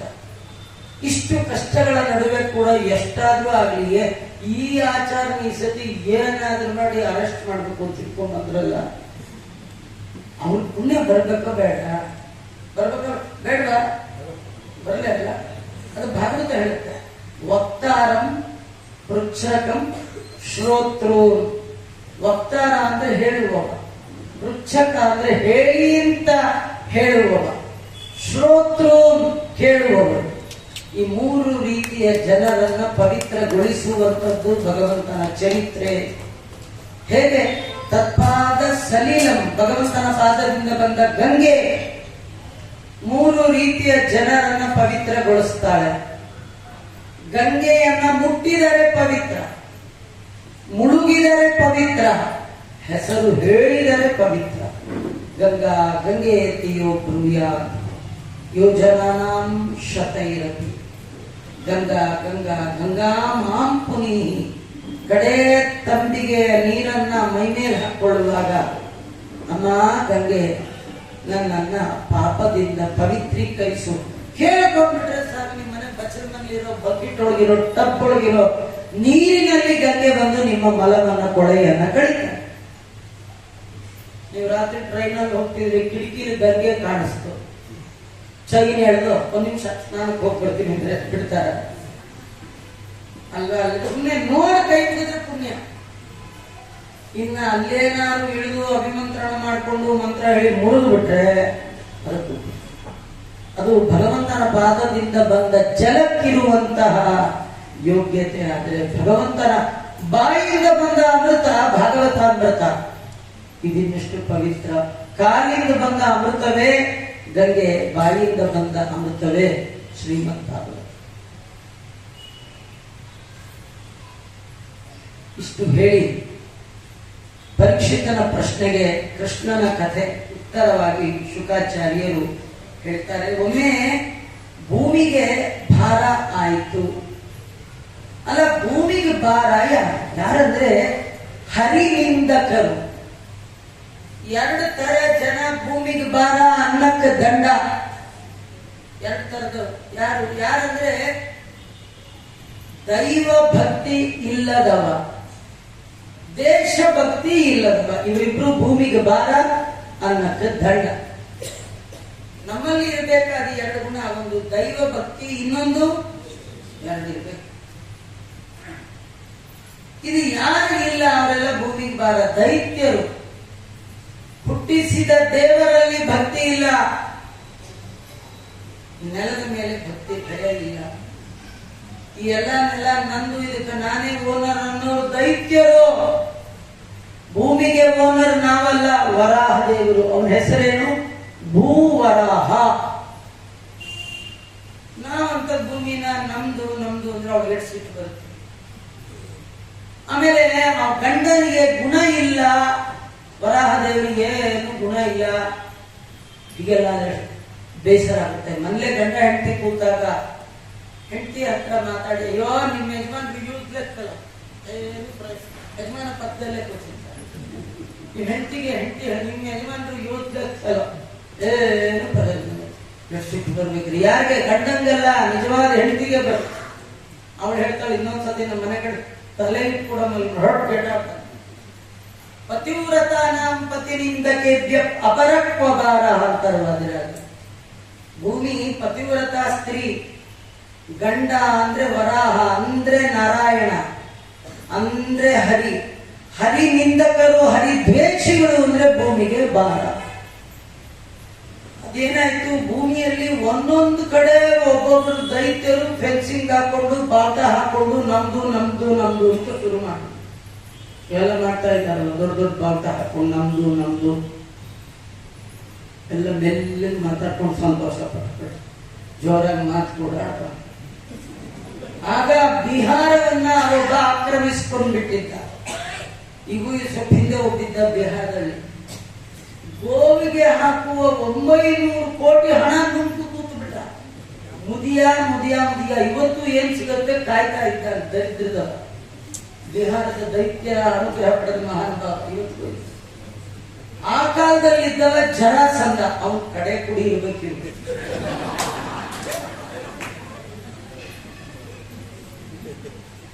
ಆ ಜರಾಸಂಧ ಅವನು ವಿಷ್ಣು ದ್ವೇಷಿ, ಇಡೀ ಜಗತ್ತು ನಂದು ಅಂತ ಹೇಳಿ ಮಾಡ್ಕೊಂಡ್ಬಿಟ್ಟಿದ್ದ. ಇನ್ನೊಂದ್ ಕಡೆ ಕಂಸ, ಅವನು ನಮ್ದು ಎಲ್ಲ ಈ ಮಥುರಾಪಟ್ಟಣ ಎಲ್ಲ ನಮ್ದು ಅಂತ ಹೇಳಿ, ಎಲ್ಲಿ ಕೃಷ್ಣ ಜನ್ಮಸ್ಥಾನ ಅದೆಲ್ಲ ನಮ್ದು ಅಂತ. ಯಾರನ್ನು? ಕಂಸ. ಈಗೂ ಇದ್ದಾರೆ ಅವ್ರ ವಂಶದವರೆಲ್ಲ, ಈಗೂ ಇದೆ. ಹೀಗೆ ಭಾರತದ ಪವಿತ್ರವಾದ ಎಲ್ಲಾ ಜಾಗ ಭೂಮಿಯಲ್ಲಿ ಅಯೋಗ್ಯರು ದೈತ್ಯರು ಎಲ್ಲಾ ಕಡೆ ಬರೀ ಅವರೇ ಸೇರ್ಕೊಂಡಾಗ ಭೂಮಿಗೆ ಭಾರ ಆಗಿ ಬ್ರಹ್ಮದೇವರ ಬಳಿಗೆ ಹೋದಾಗ ಬ್ರಹ್ಮದೇವರು ಭೂಮಿಯನ್ನ ಮುಂದಿಟ್ಟುಕೊಂಡು ಕ್ಷೀರಸಾಗರದ ದಂಡೆಗೆ ಹೋಗಿದ್ದಾರೆ. ದೇವರಲ್ಲಿ ಅಪ್ಲಿಕೇಶನ್ ಹಾಕ್ತಾ ಇದ್ದಾರೆ, ಸ್ವಾಮಿ ಭೂಭಾರ ಹರಣ ಮಾಡು. ಹೋಗುವಾಗ ಭೂಮಿ ಗೋವಿನಂತೆ ವೇಷ ಧಾರಣೆ ಮಾಡ್ಕೊಂಡು ಹೋಗಿದ್ದಾಳೆ. ಅದ್ಯಾಕೆ ವೇಷ ಹಾಕೊಂಡು ದೇವ್ರ ಹತ್ರ ಹೋಗೋದು? ಅದೆಲ್ಲ ಹೇಗಿರ್ತೀರ ಹಾಗೆ ಹೋಗ್ಬೇಕು, ವೇಷ ಹಾಕೊಂಡು ಹೋಗ್ಬಾರ್ದು. ಆದ್ರೆ ವೇಷ ಅಲ್ಲ ರೀ ಅದು. ನಾವು ದೇವ್ರ ಹತ್ರ ಹೋಗ್ಬೇಕಾದ್ರೆ ಹೇಗೆ ಹೋಗ್ಬೇಕು ಹಾಗೆ ಹೋಗ್ಬೇಕು. ಹೇಗಿರ್ತೀರಿ ಹಾಗೆ ಹೋಗ್ಬಾರ್ದು, ಹೇಗಿರ್ತೀರಿ ಹಾಗೆ ಹೋಗ್ಬಾರ್ದು. ಹೇಗೆ ಹೋಗ್ಬೇಕು ಹಾಗೆ ಹೋಗ್ಬೇಕು ಅಲ್ವಾ? ಗಂಡು ಹೆಣ್ಣು ನೋಡಕ್ಕೆ ಬಂದಿರುತ್ತೆ, ಹೆಣ್ಣು ಮಲಗಿರುತ್ತೆ, ಅವರಮ್ಮ ಎಬ್ಬಿಸ್ತಾರೆ, ನೀನ್ ನೋಡಪ್ಪ ಎದಳ ಅಂದ ತಕ್ಷಣ ತಲೆ ಕೂದಲೆಲ್ಲ ಹಿಂಗೆ ಮಾಡ್ಕೊಂಡು ಬಂದೆ ಬಂದೆ ಬಂದೆ ಅಂತೇನಾದ್ರು ಬಾಗಿಲು ತೆಗೆದು ಬಂದು ಹುಡುಗ ಹೆದರಿ ಜನ್ಮಾಂತರಕ್ಕೂ ಮದುವೆ ಬೇಡ ಅಂತ ಹೋಗ್ತಾನೆ. ಹೇಗಿರ್ತೀರಿ ಹಾಗೆ ಹೋಗ್ಬಾರ್ದು, ಹೇಗೆ ಹೋಗ್ಬೇಕು ಅಲ್ಲ. ಬೆಳಗಾಗಿ ಎದ್ದು ಏನೋ ಒಂದು ಚಡ್ಡಿ ಪಡ್ಡಿ ಹಾಕೊಂಡು ಜಾಗಿಂಗ್ ಗೀಗಿಂಗ್ ಮಾಡ್ಕೊಂಡು ಬಂದಿರ್ತೀರಿ, 9:30 ಆಗುತ್ತೆ, ಟೈಮ್ ಆಗೋಯ್ತು ಅಂತ ಆಫೀಸ್ಗೆ ಹೇಗಿರ್ತಾರೋ ಬರೀ ನೀನು ಹಾಕೊಂಡು ಹಾಗೆ ಹೊರಟೋಗ್ತೀರ. ಹೇಗಿರ್ತೀರಿ ಹಾಗೆ ಹೋಗ್ಬಾರ್ದು, ಹೇಗೆ ಹೋಗ್ಬೇಕು ಅಂದ್ರೆ ಒಂದು ಟ್ರೆಡಿಷನಲ್ ಕೋಡ್, ಡ್ರೆಸ್ ಕೋಡ್ ಎಲ್ಲ ಇದೆ. ಹಾಗೆ ಭಗವಂತನ ಬಳಿಗೆ ಹೋಗುವಾಗ ಹೀಗೆ ಹೋಗ್ಬೇಕು ಅಂತಿದ್ದೇವೆ. ಇವಳು ಯಾಕೆ ಗೋವಿಂದ ರೂಪ ತಗೊಂಡು ಹೋದ್ರು ಅಂದ್ರೆ ದೇವರಿಗೆ ಇಬ್ಬರನ್ನ ಕಂಡ್ರೆ ಭಾರಿ ಪ್ರೀತಿ ಅಂತೆ. ಅವ್ರು ಬಂದ್ರೆ ತುಂಬಾ ವೇಟ್ ಮಾಡಿಸೋದೇ ಇಲ್ಲ. ಒಳಗ್ ಕಳಿಸಿ ಯಾರು ಕಳಿಸಿ ಒಳಗ್ ಕಳಿಸಿದ್ದು ಯಾಕೆ? ನಮ್ಮ ಬ್ರಹ್ಮಣ್ಯ ದೇವಾಯ ಯಾವುದು? ಗೋ ಬ್ರಾಹ್ಮಣ. ದೇವರಿಗೆ ಬಹಳ ಪ್ರಿಯವಾದ ರೂಪ ಯಾವುದು? ಗೋವಿನ. ಅದಕ್ಕೆ ಭೂಮಿ ದೇವಿ ಯಾವ ರೂಪ ಹಾಕೊಂಡ್ರು? ಗೋವಿನ. ಗೋವಿನ ಮೊರೆ ಕೇಳುವಷ್ಟು ಹೆಂಡತಿ ಮೊರೆ ಕೂಡ ದೇವರು ಕೇಳಲು. ಗೋರೂಪವನ್ನ ಧಾರಣೆ ಮಾಡಿಕೊಂಡು ಭಗವಂತನ ಬಳಿ ಬಂದು ತನ್ನ ತೊಂದರೆ ತಾಪತ್ರಯವನ್ನ ಹೇಳಿಕೊಂಡಿದ್ದಾಳೆ. ಭಗವಂತ ಅಶರೀರವಾಣಿಯ ಮೂಲಕ ಹೇಳ್ತಾ ಇದ್ದಾನೆ. ದೇವರು ಹೇಳಿದ ಮಾತನ್ನ ಕೇಳಿದ ಬ್ರಹ್ಮದೇವರು ಎಲ್ಲ ದೇವತೆಗಳಿಗೆ ಆಶ್ವಾಸನೆ ಕೊಡ್ತಾ ಇದ್ದಾರೆ. ಭಗವಂತ ಬಂದಿದ್ದ, ಅವನಾಡಿದ ಮಾತು ನಿಮಗೆ ಹೇಳ್ತೇನೆ. ವಸುದೇವನ ಮನೆಯಲ್ಲಿ ದೇವರು ಅವತಾರ ಮಾಡ್ಲಿಕ್ಕಿದ್ದಾನೆ. ಅವನ್ ಸೇವಾ ಮಾಡೋ ಆಸೆ ಯಾರಿದ್ರೆ ನೀವೆಲ್ಲ ಭೂಲೋಕಕ್ಕೆ ಹೋಗ್ರಿ. ಆ ಮಾತು ಕೇಳಿದ್ದೆ ತಡ ಫಸ್ಟ್ ಬಂದು ಕೂತವ ವೈಷ್ಣವ ಅನಂತ ಅನ್ನುವಂತಹ ಶೇಷದೇವ. ಭಾಗವತ ಅಂದ ತಕ್ಷಣ ಮೊದಲು ಯಾರು ಬಂದು ಕೂತ್ಕೊಳ್ತಾರೋ ವೈಷ್ಣವ ಗ್ರೇಸರ. ಯಾವಾಗಲೂ ದೇವರ ಕಥೆ ಅಂದ್ರೆ ಮೊದಲು ಬರ್ಬೇಕು.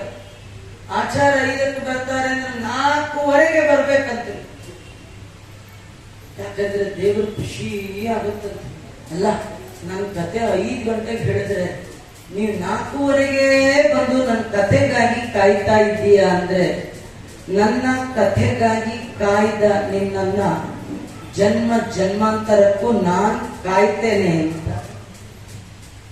ನಾವು ಎಲ್ಲದಕ್ಕೂ ಕಾಯ್ತೀವಿ, ದೇವ್ರ ಹತ್ರ ಮಾತ್ರ ಕಾಯಲ್ಲ.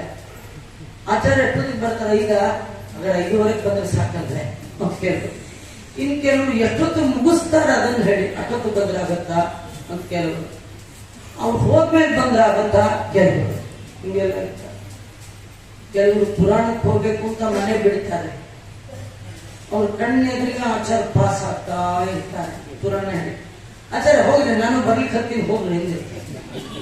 ಆಚಾರ ಹೋಗಿರ್ತಾರೆ, ಪ್ರವಚನ ಶುರುವಾಗುತ್ತೆ, ಇವ್ರು ಬೀಗ ಹಾಕಿ ಬರಕ್ ಸರಿಯಾಗಿ ಎದುರಿಗೆ ಯಾರೋ ಒಬ್ಬರು ಸಿಕ್ಕು ಬಿಡ್ತಾರೆ. ಅವ್ರ ಪ್ರವಚನ ಶುರು ಮಾಡಿದ್ರು, ಇಂಟ್ರೆಸ್ಟಿಂಗ್, ಹೌದಾ ಹೌದಾ ಹಾ, ಆಮೇಲೆ ಹೀಗೆಲ್ಲ ಕೇಳೋಷ್ಟಿಗೆ ಮತ್ತೆ ಆಚಾರ ವಾಪಸ್ ಬಂದ್ಬಿಡ್ತಾರೆ.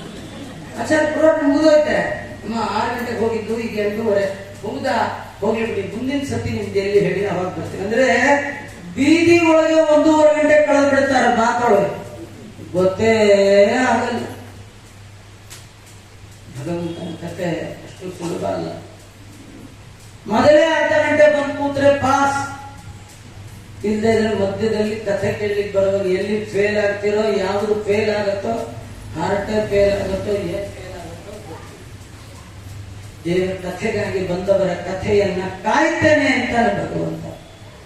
ಗೋರೂಪ ಧಾರಣೆ ಮಾಡಿಕೊಂಡು ಭೂಮಿ ದೇವಿ ಹೋದಾಗ ಭಗವಂತ ಶರೀರ ಮಾಡಿ ಮೂಲಕ ವಸುದೇವನ ಮನೆಯಲ್ಲಿ ಅವತಾರ ಮಾಡ್ತೀನಿ ಎಂದಾಗ, ಸ್ವಯಂ ಶೇಷ ದೇವರು ಅಲ್ಲಿ ಅವತಾರ ಮಾಡಲಿಕ್ಕಾಗಿ ಬಂದಿದ್ದಾರೆ. ಯೋಗಮಾಯ ಭಗವತಿ ದುರ್ಗಾದೇವಿ ಅವಳು ಅವತಾರ ಮಾಡಲಿಕ್ಕೆ ಬರ್ತಾ ಇದ್ದಾಳೆ. ಇಷ್ಟೆಲ್ಲ ದೇವತೆಗಳಿಗೆ ಆಜ್ಞೆ ಮಾಡಿದ ಬ್ರಹ್ಮದೇವರು ಸತ್ಯಲೋಕಕ್ಕೆ ಹೊರಟಾಗ, ಭೂಮಿಯಲ್ಲಿ ಮಥುರಾ ಪಟ್ಟಣವನ್ನ ರಾಜಧಾನಿಯನ್ನಾಗಿ ಮಾಡಿಕೊಂಡ ರಾಜ ಉಗ್ರಸೇನ ರಾಜನಾಗಿದ್ದಾನೆ. ಅವನ ಮನೆಯಲ್ಲಿ ಒಂದು ಮಂಗಳ ಕಾರ್ಯ. ಉಗ್ರಸೇನನ ಮನೆಯಲ್ಲಿ ದೇವಕಿ ಮತ್ತು ವಸುದೇವರಿಗೆ ಮದುವೆ. ಇದೇನಂದ್ರೆ, ಯದುವಂಶದಲ್ಲಿ ಒಬ್ಬ ರಾಜ ಶೂರರ, ಅವನ ಮಗ ವಸುದೇವ. ಆ ಯದುವಂಶದಲ್ಲಿಯೇ ಇನ್ನೊಬ್ಬ ರಾಜ ಇದ್ದ, ಆಹುಕ ಅಂತ. ಅವನಿಗೆ 2 ಮಕ್ಕಳು, ಒಬ್ಬ ಹೆಸರು ದೇವಕ, ಇನ್ನೊಬ್ಬ ಉಗ್ರಸೇನ. ಉಗ್ರಸೇನ ರಾಜ, ದೇವಕನ ಮಗಳೇ ದೇವಕಿ. ದೇವಕನ ಮಗಳಾದ ದೇವಕಿ ಉಗ್ರಸೇನಿಗೂ ಮಗಳಿದ್ದ ಹಾಗೆ. ಉಗ್ರಸೇನಿಗೆ ಒಬ್ಬ ಗಂಡ ಮಗ, ಅವನೇ ಕಂಸ. ಕಂಸನಿಗೆ ಸೋದರಿಕೆಯ ತಂಗಿ ದೇವಕಿ. ಅವಳ ಮದುವೆಯನ್ನ ವಸುದೇವನ ಕೊಟ್ಟು ಮಾಡಿದ್ದಾರೆ. ರಾತ್ರಿ ದಿಬ್ಬಣ ಮೆರವಣಿಗೆ. ಈ ಕಂಸನಿಗೆ ಸೋದರಿ ಮೇಲೆ ಭಾರಿ ಪ್ರೀತಿ. ಮದುವೆ ಕಾಲಕ್ಕೆ ಬೇಕಾದ ಪ್ರೆಸೆಂಟೇಶನ್ ಕೊಟ್ಟ. ಅದು ಏನು ಕೊಟ್ಟ ಅನ್ನೋದನ್ನು ವೇದವ್ಯಾಸ ದೇವರೇ ಒಂದು ಪಟ್ಟಿ ಮಾಡಿ ಹೇಳಿದ್ರು. ಎಷ್ಟು ಪ್ರೀತಿ ತಂಗಿ ಮೇಲೆ. ಆ ಪ್ರೆಸೆಂಟೇಶನ್ ನೋಡಿದ್ರೆ ಗೊತ್ತಾ. ಈ ಮದುವೆ ಮನೆಗೆ ಬರೋರು ಯಾರು ದೊಡ್ಡ ಡಬ್ಬ ಹಿಡ್ಕೊಂಡು ಬಂದ್ರೆ ನೋಡೋರು, ಈ ಹೆಂಡಿ ಕಡೆಗೆ ಬಹಳ ಬೇಕಾದ, ಹೆಣ್ಣಿನ ಕಡೆಯವ್ರಿಗೆ ಬಹಳ ಬೇಕಾದ ದೊಡ್ಡ ಡಬ್ಬ ತಂದೆ. ಅದು ನಿಜವಾಗೂ ಒಳಗೆ ಏನಿಲ್ಲ, 2 ಚಾಕ್ಲೇಟ್. ಇಡೀ ರಾತ್ರಿ ಆದ ಡಬ್ಬ ಬಿಚ್ಚಿ ಬಿಚ್ಚಿ ಬಿಚ್ಚಿ ಸಾಕಾಗಿ ಡಬ್ಬನೇ ಮೈ ಮೇಲೆ ಹಾಕೊಂಡು ಮಲ್ಕೊಂಡು ಅಷ್ಟು ಡಬ್ಬ ಕೊಟ್ಟರು. ನೀವು ಡಬ್ಬ ನೋಡಿ ಪ್ರೀತಿ ಯೋಚನೆ ಮಾಡ್ಬಾರ್ದು, ಬರೀ ಡಬ್ಬ ಇರ್ತದೆ. ಆದ್ರೆ ಇವನಂಥವನ್ನಲ್ಲ. ಇವನೇನ್ ಮಾಡಿದ, ಮದುವೆ ಮನೆಯಲ್ಲಿ ತಂಗಿ ಚೆನ್ನಾಗಿರ್ಲಿ ಅಂತ 400 ಆನೆ ಪ್ರೆಸೆಂಟ್ ಮಾಡಿದ್ನು. ಆನೆ ಬೊಂಬೆ ಅಲ್ಲ, ರಿಯಲ್ ಆನೆಗಳು. ಆನೆ ಅಂದ್ರೆ ನೀವೆಲ್ಲ ನೋಡಿದಿರಲ್ಲ, ಕಪ್ಪು ಅಂತದ್ದಲ್ಲ. ಗಜಾನಾಂ ಹೇಮಮಾಲಿನಾಂ, ಎಲ್ಲ ಆನೆಯ ಕೊರಳಿಗೆ ಬಂಗಾರದ ಸರಪಳಿ. ಕುತ್ತಿಗೆ ಒಂದು 10 ಗ್ರಾಮ್ ಚಿನ್ನದ ಸರ ಹಾಕೋಬೇಕು ಅಂದ್ರೆ 7-11 ಗೋಳು. ಆನೆ ಕೊರಳಿಗೆ ಮಿನಿಮಮ್ ಚೈನ್ ಅಂದ್ರೆ 1 kg ಬೇಕಾ ಬೇಡ. ಇವನು ಚೈನ್ ಹಾಕಿರ್ಲಿಲ್ಲ, ಸರಪಳಿ ಹಾಕಿದ್ದಂತೆ ಬಂಗಾರ. ಸರಪಳಿಗಳಿಂದ ಯುಕ್ತವಾದ 400 ಆನೆ 15,000 ಕುದುರೆ, 1,108 ಬಂಗಾರದ ರಥ. ಇಷ್ಟು ತಂಗಿ ಪ್ರೆಸೆಂಟೇಶನ್ ಮಾಡಿದ್ದ. ರಾತ್ರಿ ಮೆರವಣಿಗೆ. ಡ್ರೈವರ್ ಹೇಳಿದ, ನನ್ನ ತಂಗಿ ಮದುವೆ ಡ್ರೈವಿಂಗ್ ನಾನೇ ಮಾಡ್ತೀನಿ ಅಂತ. ತಂಗಿ ಯಜಮಾನ್ರನ್ನ ಗಾಡಿ ಕೂಡಿಸಿ ಮುಂದೆ ಓಪನ್ ಜೀಪಲ್ಲಿ ಡ್ರೈವ್ ಮಾಡ್ಕೊಂಡು ಹೊರಟ. ಇವನಿಗೆ ತಂಗಿ ಮದುವೆ ಮುಖ್ಯ ಅಲ್ಲ, ಆ ಪ್ರೊಸೆಷನ್ ಅಲ್ಲಿ ನೋಡೋರು ತನ್ನ ಹೊಗಳಬೇಕು. ಹುಡುಗಿ ಇದ್ದಾಳಲ್ಲ, ಹುಡುಗಿ ತಮ್ಮ ಅಣ್ಣ ಮುಂದೆ ಕೂತ್ಕೊಂಡು ಓಡಿಸ್ತಾ ಇದ್ದಾನಲ್ಲ ಅವನೇ ಎಲ್ಲ ಬಹಳ ಒಳ್ಳೆ ಹುಡುಗ, ಎಷ್ಟೆಲ್ಲ ಮಾಡಿದ್ವಿ, ಇದೆಲ್ಲ ಅನ್ಬೇಕು, ಇದೆಲ್ಲ ಮೆಲ್ಲ ಕೇಳ ಒಳಗೆ ಹಿಗ್ಬೇಕು. ಇದು ಖುಷಿ. ನಾವು ದಾರಿಲಿ ಹೋಗುವಾಗ ಎಷ್ಟೋ ಏನೋ ಅವ್ರಿಗೆ ಒಂದು ಪ್ರೀತಿ, ವಿಶ್ವಾಸ. ನಮ್ಗೆ ಇಷ್ಟ ಆಗುತ್ತೆ ಅಂದ್ರೆ ಕಂಸನಿಗೆ ಆಗುತ್ತೆ. ಕಂಸ ಅವರ ಹುಡುಗಿ ಇದ್ದಾನಲ್ಲ, ಅವರ ಅಣ್ಣ ಎಲ್ಲ ಅವನೇ ಮಾಡಿರೋದು, ಅವನದೇ ಆರ್ಗನೈಸ್ ಎಲ್ಲ ಅವನೇ ಹಾಗೆ ಹೀಗೆಲ್ಲ ಹೇಳ್ತಾರೆ. ಇದನ್ನು ಕೇಳಿಸ್ಕೊಳ್ಬೇಕು ಅಂತ ಮುಂದೆ ತಾನೇ ಕೂತಿದ್ದ ರಥದಲ್ಲಿ. ಅವನಿಗೆ ಅಂಥವೇನು ಕಿವಿಗೆ ಬೀಳಲೇ ಇಲ್ಲ. ಅವನಿಗೆ ಬಿದ್ದದ್ದೇ ಬೇಕು. 12:30 ಮಧ್ಯರಾತ್ರಿ ಟೈಮಲ್ಲಿ ಆಕಾಶದಿಂದ ಒಂದು ಸೌಂಡ್ ಕೇಳಿಸ್ತು. ಅದಕ್ಕೆ ಅಶರೀರವಾಣಿ ಅಂತ. ಏನಿದು ಅಂತ ಕೇಳುವಾಗ ಅಶರೀರವಾಣಿ ಹೇಳ್ತಾ ಇದೆ, ಅಸ್ಯಾಹ ತ್ವಾಂ ಅಷ್ಟಮೋ ಗರ್ಭೋ ಹಂತಾಯಾಮ್ ನಯತೆ ಬುಧ. ಹೊಟ್ಟೆಯಲ್ಲಿ ಹುಟ್ಟುವ 8ನೇ ಮಗು ನಿನಗೆ ಮೃತ್ಯುವಿನ ತಾಯಿಗೆ ಮೆರವಣಿಗೆ ಮಾಡ್ತಾ ಇದೆಯಲ್ಲೋ ಮೂರ್ಖ ಅಂದ್ರು. ಅಲ್ಲ, ಈ ಅಶರೀರವಾಣಿ ಅಂದ್ರೆ ಯಾರದ ಆಚಾರ್ಯ? ಅದು ಮೊದಲು ಹೇಳಿ. ಅಶರೀರವಾಣಿ ಇದ್ರೆ ವಾಯುದೇವರು. ಅಲ್ಲ, ಆ ವಾಯುದೇವರು ಅದೇನು ಅರ್ಜೆಂಟು ಮಿಡ್ ನೈಟ್ ಅಲ್ಲಿ ಇಂಥ ಕೆಟ್ಟ ಸುದ್ದಿ ಎಲ್ಲ ಹೇಳೋದು ಹೇಳ್ಬಾರ್ದು. ನೋಡಿ, ನಮ್ಮ ದಾಸದ ಒಂದು ಹಾಡಿದೆ, ಮತ್ತೆ ಮದುವೆ ಮುಂಜಿ ಸಮಯಕ್ಕೆ ನಾ ಹೋಗಿ ಏನ್ ಸುದ್ದಿ? ಸತ್ತ ಸುದ್ದಿಯ ಪೇಳಿದೆ. ಹುಡುಗ ಕೈಯಲ್ಲಿ ಮಾಂಗಲ್ಯ ಹಿಡ್ಕೊಂಡ್ರೆ ಪುರೋಹಿತರು ಸರಿಯಾಗಟ್ಟೆ ಮಾಂಗಲ್ಯ ಅಂತಂತು ನಾ ಅಂತಾರೆ.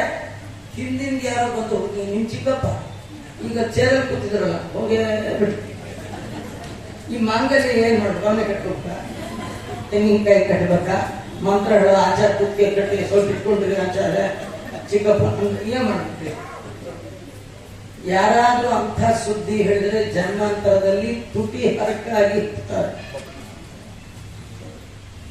ಹೇಳ್ಬಾರ್ದು, ಸುಮ್ಮನೆ ಆಚಾರ್ಯ ನಮ್ಗೆ ಗೊತ್ತಾದ್ಮೇಲೆ ಹೇಳಿದ್ರೆ ಮೈಲಿಗೆ ಆಗಲ್ವೇ? ಆಗತ್ತೆ. ನೀವು ಮದುವೆ ಮನೇಲಿ ಇದ್ರೆ ಮೈಲಿ, ನೀವು ಹೊರಟೋಗ್ಬಿಟ್ರೆ ಮೈಲಿಗೆ ಆಗ. ನೀವು ಮದುವೆ ಮನೆ ಬಿಟ್ಟು ಫೋನ್ ಸ್ವಿಚ್ ಆಫ್ ಮಾಡ್ಕೊಂಡು ಊರ್ ಬಿಟ್ಟು ಒಂದಿನ ಹೊರಟು ಬಿಡ್ಬೇಕು. 2-3 ದಿನ ಆದ್ಮೇಲೆ ಫೋನ್ ತಗೊಂಡು ಎಲ್ಲರಿಗೂ ಮೆಲ್ಲ ಹೇಳಬೇಕು. ಆಗ ನಿಮಗೆ ದೊಡ್ಡ ಕನ್ಯಾದಾನದ ಫಲ ಬರುತ್ತೆ. ಜನ್ಮಾಂತರದಲ್ಲಿ ಒಳ್ಳೆ ಹೆಂಡತಿ ಸಿಗ್ತಾಳೆ, ಸಂಪತ್ತು ಸಿಗುತ್ತೆ, ಎಲ್ಲ ಸಿಗುತ್ತೆ. ಅಂದ್ಮೇಲೆ ಇವನ ಹುಡುಗಿನ ಕರ್ಕೊಂಡು ಹೊರಟು ಸಂತೋಷದಲ್ಲಿ ಹೋಗ್ತಿರುವಾಗ ಇವಳು ಹೊಟ್ಟೆ ಹುಟ್ಟೋ 8ನೇ ಮಗು ನಿನಗೆ ಮೃತ್ಯು. ಏನ್ ಅರ್ಜೆಂಟ್ ಇತ್ತು? ಫಂಕ್ಷನ್ ಎಲ್ಲ ಮುಗಿದ್ಮೇಲೆ ಒಂದು ರೂಮಲ್ಲಿ ಕರೆದು, ಕಂಸ ಸ್ವಲ್ಪ ಹುಷಾರಪ್ಪ, ನಿನ್ ತಂಗಿ ಹುಟ್ಟೊಳಗೆ ನಿಮ್ಗೆ ಹೇಳ್ಬೇಕು ಬೇಡ ಎಲ್ಲರ ಮುಂದೆ. ಯಾಕೆ ಅಂದ್ರೆ ಕೆಲವರು ಒಬ್ರಿಗೊಬ್ರು ಪ್ರೀತಿ ಮಾಡಿರ್ತಾರೆ, ಅದಕ್ಕೆಲ್ಲ ರೀಸನ್ ಇದೆ. ಆ ರೀಸನ್ ಇಲ್ಲ ಅಂತ ಆದ್ರೆ ಯಾರು ಪ್ರೀತಿ ಮಾಡಲ್ಲ. ಕೆಲವರು ಅರ್ಥ ಇರ್ತಾರೆ. ಅವನು ನಮ್ಮ ಪಕ್ಕದ ಕೂತಿದ್ನಲ್ಲ ಆಚಾರ್ಯ, ಅವ್ನು ನಮ್ಮ ಅಣ್ಣ, ನಮ್ಗೊಂದು ಅಷ್ಟೇ ಆಸ್ತಿ ಬರ್ಬೇಕಿದೆ. ಅದು ಬಂದ್ಮೇಲೆ ನಾನು ಅವ್ರ ಮನೆ ಕಡೆ ತಲೆ ಇಟ್ಟು ಮಲಗಲ್ಲ ಅಂತ. ಹಾಗಾದ್ರೆ ಈಗ ಹಾಕಿದ್ದೀನಿ, ದನದಿಂದ ನೆಟ್ಟರು ಕೆಲವರು ಯಾರಾಗಿನ್ನು ಒಬ್ಬೊಬ್ರು ಒಂದೊಂದು ರೀಸನ್ ಇಟ್ಕೊಂಡು ರಿಲೇಶನ್ಶಿಪ್ ಇಟ್ಕೊಳ್ತಾರೆ. ಯಾವುದೇ ವಿಧವಾದ ರೀಸನ್ ಇಲ್ಲದ ರಿಲೇಶನ್ಶಿಪ್ ಅನಾಥ ಬಂದು ಗೋಪಾಲ ಬಿಟ್ಟಲ್ಲ. ಅವನು ಯಾವುದೇ ರಿಲೇಶನ್ಶಿಪ್ ಇಲ್ಲ. ಭಗವಂತನಿಗೆ ನಮಗೆ ಒಂದೇ, ಅವನು ಭಗವಂತ, ನಾವು ಭಕ್ತರು. ಅವನು ಈಶಾ, ನಾವು ದಾಸರು, ಇಷ್ಟೇ. ಅದನ್ನು ಕೇಳಿದ್ದೆ ತರ ತುಂಬಾ ಸಿಟ್ಟು ಬಂತು ವಸುದೇವನ್ ಈ ಮದುವೆ ಸಂದರ್ಭದಲ್ಲಿ. ಹೊರೆಯಲ್ಲಿದ್ದ ಕತ್ತಿಯನ್ನ ಸೆಳೆದ ಕಂಸ, ಇವಳಿದ್ರಲ್ವ 8ನೇ ಮಗು, ಇವಳೇ ಕತ್ತರಿಸ್ತೀನಿ ಅಂತ ಹೋಗ್ಬಿಡ್ತಾರೆ. ವಸುದೇವ ಆ ಪ್ರೆಸೆಂಟೇಶನ್ ತಗೊಳ್ಳುವ ಖುಷಿಯಾಗಿತ್ತು ಅವನಿಗೆ. ಸಿಕ್ಕರಿಂದ ಬಾವಮೈದ ಸಿಗ್ಬೇಕು ಅಂತ ಏನ್ ಪ್ರೆಸೆಂಟೇಶನ್ ಕೊಟ್ಟೆ. ಈ ಕತ್ತಿ ಹಿಡಿದಿತ್ತು ನೋಡಿ, ಎಂತ ರೌಡಿಯ ಬಾವಮೈದ ಸಿಕ್ಬಿಟ್ನಪ್ಪ. ಯಾಕಾಗಿ ಇವ್ರು ಸಿಟ್ಟು ಮದುವೆ ಆದ್ನ ಈಗ ಉಳಿಸ್ಕೊಳ್ಳೋದೇ ಕಟ್ಟ. ಎದ್ ನಿಂತ ಹೇಳ್ದ, ಕಂಸ ನಿಮ್ದು ಒಳ್ಳೆ ವಂಶ. ಭೋಜಾನಾಂ ಕುಲಪಾಂಸನಃ. ಯದುಕುಲ ವಂಶದಲ್ಲಿ ಬಂದವ ನೀನು ಮದುವೆ ಸಂದರ್ಭದಲ್ಲಿ ಒಂದು ಹೆಣ್ಣಿನ ಕುತ್ತಿಗೆಯನ್ನ ಹಾರಿಸೋದು ಎಷ್ಟು ಯಶಸ್ಸಿಗೆ ಕಾರಣ. ನಿನ್ನಂತವ್ರು ಒಳ್ಳೇದಲ್ಲ. ನೀನು ಇವಳನ್ನು ಕೊಲ್ಬೇಡ. ಹುಟ್ಟೋರೆಲ್ಲ ಒಂದು ಸಾಯೋದಿದ್ದದ್ದೇ. ನಿಂಗೇನು ಇವಳಿಂದ ಏನು ಸಾವಿಲ್ಲ ಅಲ್ವಾ? ಇವಳ ಹೊಟ್ಟೆಯಲ್ಲಿ ಹುಟ್ಟುವ ಮಕ್ಕಳು ತಾನೇ, ಅದಕ್ಕೆ ಯಾಕೆ ಯೋಚನೆ ಮಾಡ್ತೀಯ? ಇವಳ ಹೊಟ್ಟೆಯಲ್ಲಿರುವ ಮುಂದೆ ಹುಟ್ಟುವ ಎಲ್ಲ ಮಕ್ಕಳನ್ನು ನಿನಗೆ ಕೊಟ್ಟರು. ನೀನ್ ಏನಾದ್ರೂ ಮಾಡಿ ಇವಳನ್ನು ಬಿಟ್ಟರೆ ಸಾಕನ್ನು. ಆಯ್ತು ಅಂತ ಬಿಡಿಸ್ದ. ಒಂದು ಮಗು ಹುಟ್ಟು, ಕೀರ್ತಿಮಾನ್ ಅಂತ ಹೆಸರಿಟ್ರು. ಅಳ್ಲಿಕ್ಕೆ ಶುರು ಮಾಡ್ತಾರೆ. ಕಂಸನ್ ಕಡೆಯವರು ಬರ್ತಾರೆ ಅಂತ ಹೇಳಿ ಸ್ವಯಂ ವಸುದೇವನೇ ಮಗು ತಗೊಂಡೋಗಿ ಕಂಸನಿಗೆ ಕೊಟ್ಟ. ಕಂಸ ಅಂದ, ನೀನು ಎಷ್ಟು ಒಳ್ಳೆಯವ ನನಗೆ ಗೊತ್ತಿದೆ. 1 ರಿಂದ 7 ನೀ ನನಗೆ ಮೃತ್ಯು ಎಷ್ಟನೇ ಮಗು ಅದನ್ನು ಕೊಟ್ರೆ ಸಾಕು ಅಂದಾಗ ಖುಷಿ ಆಯ್ತು. ಮನೆಗೆ ತಗೊಂಡು ಹೊರಟ. ಅದು ಯಾರು ಮೆಸೇಜ್ ಹಾಕಿದ್ರು? ನಾರದರು ಸೀದಾ ಕಂಸನ ಮನೆಗೆ ಬಂದ್ರು. ಯಾರ ಮನೆಗೆ? ಕಂಸನ ಮನೆಗೆ. ಕಂಸ ಅವನಿಗೂ ಆಶ್ಚರ್ಯ. ಒಂದಿನ ಆಚಾರ ನಮ್ಮ ಮನೆಗೆ ಬರೋರಲ್ಲ ನೀವು, ಇವತ್ತು ಬಂದ್ರಿ, ಏನ್ ಸಮಾಚಾರ? ಅವರಂದ್ರು, ಸಮಾಚಾರ ಆಮೇಲೆ ಹೇಳ್ತೀನಿ, ನಿಮ್ ತಂದೆ ಹೆಸರೇನು? ಇವನಂದ, ಇದೇನ್ ಮಾಡಿದ್ರೆ ನಮ್ಮಪ್ಪ ಬಾರಿ ಫೇಮಸ್, ಉಗ್ರಸೇನ. ನಾರದ್ರಂದ್ರು, ಪ್ರಾರಬ್ಧ ಅಪ್ಪನ ಹೆಸರೇ ಗೊತ್ತಿಲ್ವಲ್ವ ಅಂದ್ರು. ಇನ್ನೊಂದು, ಯಾಕೆ ನಮ್ಮಪ್ಪ ಅವರಲ್ವಾ? ಅಲ್ಲ, ಉಗ್ರಸೇನ ನಿನ್ನ ತಂದೆ ಅಲ್ಲ. ನಿಮ್ಮಮ್ಮ ಒಮ್ಮೆ ಋತುಸ್ನಾನ ಮಾಡಿ ತನ್ನ ಜಡೆಯನ್ನ ಗಾಳಿಗೆ ಬಿಚ್ಚಿ ಉದ್ಯಾನವನದಲ್ಲಿ ಕೂದಲು ಒಣಗಿಸ್ಕೊಳ್ಬೇಕು ಅಂತ ಬಿಚ್ಚು ಕೂದಲಿನಲ್ಲಿ ಸ್ವಲ್ಪ ವಿಹಾರ ಮಾಡುವ ಸಂದರ್ಭದಲ್ಲಿ ಅವಳ ಸೌಂದರ್ಯಕ್ಕೆ ಮಾರು ಹೋದ ದ್ರುಮಿಲ ಅನ್ನುವವ ನಿಮ್ಮಪ್ಪಂತರ ವೇಷ ಹಾಕೊಂಡು ಬಂದ. ನಿಮ್ಮ ಗೊತ್ತೇ ಆಗಲಿಲ್ಲ. ಆಗ ಹುಟ್ಟಿದವ ನೀನು. ಅಲ್ಲ, ಇದೇನು ಕೇಳಿದ್ನೆ ಕಥೆ. ನಾನು ಯಾವಾಗ ಹುಟ್ಟಿದೆ, ನಮ್ಮ ಅಪ್ಪಂಗೆ ಏನ್ ಸಂಬಂಧ, ಇದೇನು ಕೇಳಿದ್ವಿ? ಕೇಳಿದ್ರು ಹೇಳ್ತಾರೆ. ಇವ್ರದೊಂಥರ ಬುದ್ಧಿ. ಅದಕ್ಕೆ ಏನ್ ಮಾಡ್ಬೇಕು ನಾರದ್ರೆ ಅಂತ ನೋಡು. ನೀನು ನಿಮ್ದೆಲ್ಲ ಬೇರೆ ಪಕ್ಷ, ನಿಮ್ಮಪ್ಪ ಅವನದೇ ಬೇರೆ ಪಕ್ಷ.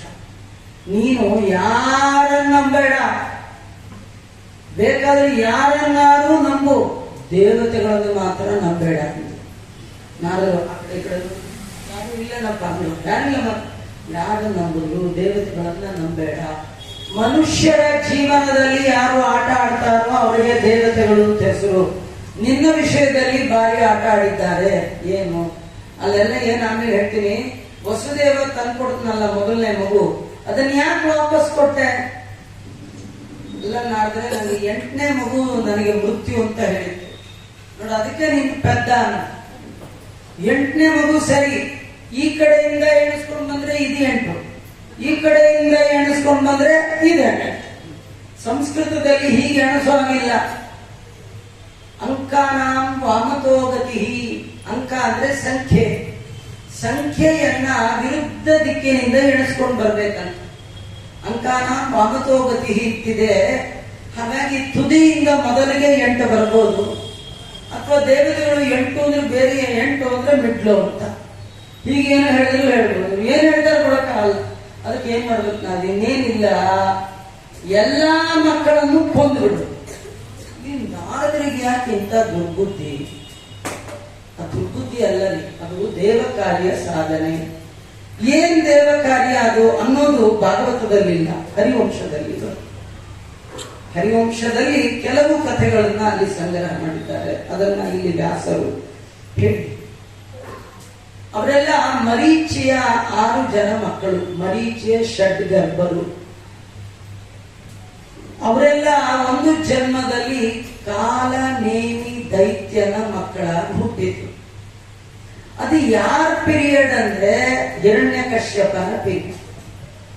ಹಿರಣ್ಯಕಶ್ಯಪ ರಾಜ್ಯಭಾರ ಮಾಡುವಾಗ ಕಾಲನೇಮಿ 6 ಜನ ಮಕ್ಕಳು ಬ್ರಹ್ಮದೇವರನ್ನು ಕುರಿತು ಕುಳಿತು ಅವಧ್ಯತ್ವ ವರ ಸಂಪಾದನೆ ಮಾಡ್ಕೊಂಡು ಬಂದು ಅವ್ರು ಬರುವಾಗ ಎದುರುಗಡೆಯಿಂದ ಹಿರಣ್ಯಕಶ್ಯಪ ಸಿಕ್ಬಿಟ್ಟ. ಅವ್ರನ್ನ ಕೇಳಿದ, ನೀವೆಲ್ಲ ಕಾಲನೇಮಿ ಈ ಕಡೆ ಮಕ್ಕಳು ತಾನೆ? ಹೌದು ಸ್ವಾಮಿ. ಎಲ್ಲಿ ಹೋಗಿದ್ರಿ ತಪಸ್ಸಿಗೆ? ಯಾರನ್ನು ಕುರಿತು? ಬ್ರಹ್ಮದೇವರು. ಏನ್ ವರ ಕೇಳಿದ್ರಿ? ಸಾವು ಬೇಡ. ಅಲ್ಲ, ನಾನಿರುವಾಗ ವರ ಕೊಡಕ್ ಅವು ಯಾರು? ಬ್ರಹ್ಮದೇವ್ರು ಹೆಂಗ್ ವರ ಕೊಡ್ತ? ನಾನಿರುವಾಗ ನೀವು ನನ್ನ ಭಜನೆ ಮಾಡದೆ ಅವನ ಹತ್ರ ಯಾಕೆ ಹೋಗಿದ್ರಿ? ನೀವು ಅವನ ಹತ್ರ ಹೋಗಿ ಏನ್ ವರ ತಗೊಂಡ್ ಬಂದ್ರಿ? ಸಾವು ಬೇಡ ತಂದ್ರಲ್ಲ, ನಾನು ಕೂತ್ ಕಡೆ ಶಾಪ ಕೊಡ್ತೀನಿ. ನೀವು ನಿಮ್ಮ ಅಪ್ಪನ ಕೈಯಿಂದ ಸಾಯಿರಿ ಅಂತ ಯಾರು ಶಾಪ ಕೊಟ್ಟಿದ್ದು? ಹಿರಣ್ಯಕಶ್ಯಪ ಶಾಪ ಕೊಟ್ಟ. ಸತ್ಯಂ ವಿಧಾತುಂ ನಿಜ ಭೃತ್ಯ ಭಾಷಿತಂ. ನಿಜ ಭೃತ್ಯರಾದ ಜಯ ವಿಜಯರಲ್ಲಿ ಒಬ್ಬನಾದ ಹಿರಣ್ಯಕಶ್ಯಪ ಮಾತು ಸತ್ಯವನ್ನ ಮಾಡುವ ಸಲುವಾಗಿ ಆ 6 ಜನ ಮಕ್ಕಳೇ ಮುಂದೆ ಈ ದೇವಕಿಯ ಹೊಟ್ಟೆಯಲ್ಲಿ ಕೃಷ್ಣನಿಗೆ ಅಣ್ಣಂದಿರಾಗಿ ಹುಟ್ಟಿದ್ರು. ಅವರ ಅಪ್ಪ, ಹಿಂದಿನ ಜನ್ಮದ ಅಪ್ಪ ಕಾಲನೇಮಿ, ಈಗ ಕಂಸನಾಗಿ ಹುಟ್ಟಿದ್ದಾನೆ. ಹಿರಣ್ಯಕಶ್ಯಪನ ಶಾಪ ಏನಿತ್ತು, ಅಪ್ಪನ ಕೈಲಿ ಸಾಯಿರಿ. ಆ ಅಪ್ಪ ಈ ಜನ್ಮದಲ್ಲಿ ಏನಾಗಿ ಬಂದಿದ್ದಾನೆ? ಕಂಸ. ಅವನು ಮಕ್ಕಳನ್ನ ಕೊಂದದ್ದು ಅಂದ್ರೆ ಅದು ಯಾರ ಮಕ್ಕಳು? ಅವನ ಮಕ್ಕಳೇ. 6 ಜನ ಮಕ್ಕಳ ಸಂಹಾರವನ್ನ ಮಾಡಿ. ಇದ್ರೊಳಗೆ ನಮ್ಗೊಂದು ಕಥೆ ಇದೆ. ನಾನು ಭಾಗವತದ ಎಲ್ಲ ಕಥೆ ಹೇಳೋಕ್ಕಾಗಲ್ಲ. ನಾನು ಯಾವ ಕಥೆ ಹೇಳ್ತೀನಿ ಅದ್ರಿಗೆ ನಮ್ಗೆ ಸಂದೇಶ ಇದೆ ತಿಳ್ಕೊಳ್ಬೇಕು. ನೋಡಿ, ದೇವರು ಹುಟ್ಟಿದ ಊರು ಮಥುರಾ ಪಟ್ಟಣ. ಅವನು ಸಿಟಿ ಒಳಗೆ ಹುಟ್ಟ, ಪಟ್ಟಣದಲ್ಲಿ ಹುಟ್ಟಿದ. ಯಾವ ಪಟ್ಟಣ? ಮಥುರಾ ಪಟ್ಟಣ. ಭಾಗವತ ಚತುರ್ಥ ಸ್ಕಂದದಲ್ಲಿ ಸಿಟಿಗೆ ಹೋಲಿಸಿರೋದು ಈ ಬಾಡಿ, ಇದೇ ಪಟ್ಟಣ. ಇದಕ್ಕೆ 9 ಬಾಗಿಲಿರುವಂತ ಉತ್ತಮವಾದ ಪಟ್ಟಣ ಈ ದೇಹ ಅನ್ನುವ ಪಟ್ಟಣ. ಎಲ್ಲ ದೇಹದ ಒಳಗೆ ಇರುವ ಭಗವಂತ ಎಲ್ಲರ ಅನುಭವಕ್ಕೆ ಬರಲ್ಲ. ಅದು ಮಧುರವಾದ ಪಟ್ಟಣ ಆಗಿರಬೇಕು, ಪವಿತ್ರವಾದ ಪಟ್ಟಣ ಆಗಿರಬೇಕು, ಸಂಸ್ಕಾರದಿಂದ ಕೂಡಿದ ಪಟ್ಟಣವಾಗಿದ್ರೆ ಮಾತ್ರ ಅಲ್ಲಿ ಭಗವಂತ ಹುಡ್ತಾನೆ. ನಮ್ಮ ದೇಹ ಪವಿತ್ರ ಆದ್ರೆ ಸಾಧೋದು. ದೇವಕಿಯ ಹೊಟ್ಟೆಯಲ್ಲಿ 6 ಹುಟ್ಟಿ ಸತ್ತ ಮೇಲೆ ಕೃಷ್ಣ ಹುಟ್ಟಿದ್ದು. ಹಾಗೆ ಈ ಪಟ್ಟಣದಲ್ಲಿ 6 ಹುಟ್ಟಿರಬೇಕು, ಅದು ಸತ್ತಿರಬೇಕು. 6 ಯಾವುದು? ಕಾಮ, ಕ್ರೋಧ, ಲೋಭ, ಮೋಹ, ಮದ, ಮಾತ. ಇದು 6 ಸಾಯ್ಬೇಕು. 7ನೇದು ಬರ್ಬೇಕು. 7ನೇದು ಅಂದ್ರೆ ಯಾವುದು? ಶೇಷದೇವರು, ವೈರಾಗ್ಯಕ್ಕೆ ಅಭಿಮಾನಿಗಳು. 6 ಕಳ್ಕೊಂಡು ವೈರಾಗ್ಯವೇ ಭಾಗ್ಯ ಅನ್ನೋದು ನಿಮಗೆ ಬಂದಿದ್ರೆ 8ನೇದಾಗ ಬರೋನು ಯಾರು? 8ನೇ ಮಗು ಯಾರು? ಕೃಷ್ಣ ಆಗ ಬರ್ತಾನೆ ಅನ್ನೋದನ್ನ ತೋರಿಸಿಕೊಟ್ಟದ್ದು ಭಾಗವತ. ಮೊದಲನೇ ಮಗುವನ್ನ ಕೊಟ್ರೆ ಅಪ್ಪಳಿಸಿ ಕೊಂದು ಬಿಟ್ಟ, 2ನೇ ಮಗು ಕೊಂದ, 3ನೇ ಮಗು ಕೊಂದ. 6 ಮಕ್ಕಳು ಸತ್ತರು. 7ನೇ ಗರ್ಭಿಣಿಯಾದ ದೇವಕಿಯ ಭಯವನ್ನ ಕಂಡು ಭಗವಂತ ತನ್ನ ಮಡದಿಯಾದ ದುರ್ಗೆಗೆ ಆಜ್ಞೆ ಮಾಡ್ತಾ ಇದ್ದಾನೆ, ನೀನು ಭೂಲೋಕಕ್ಕೆ ಹೋಗು.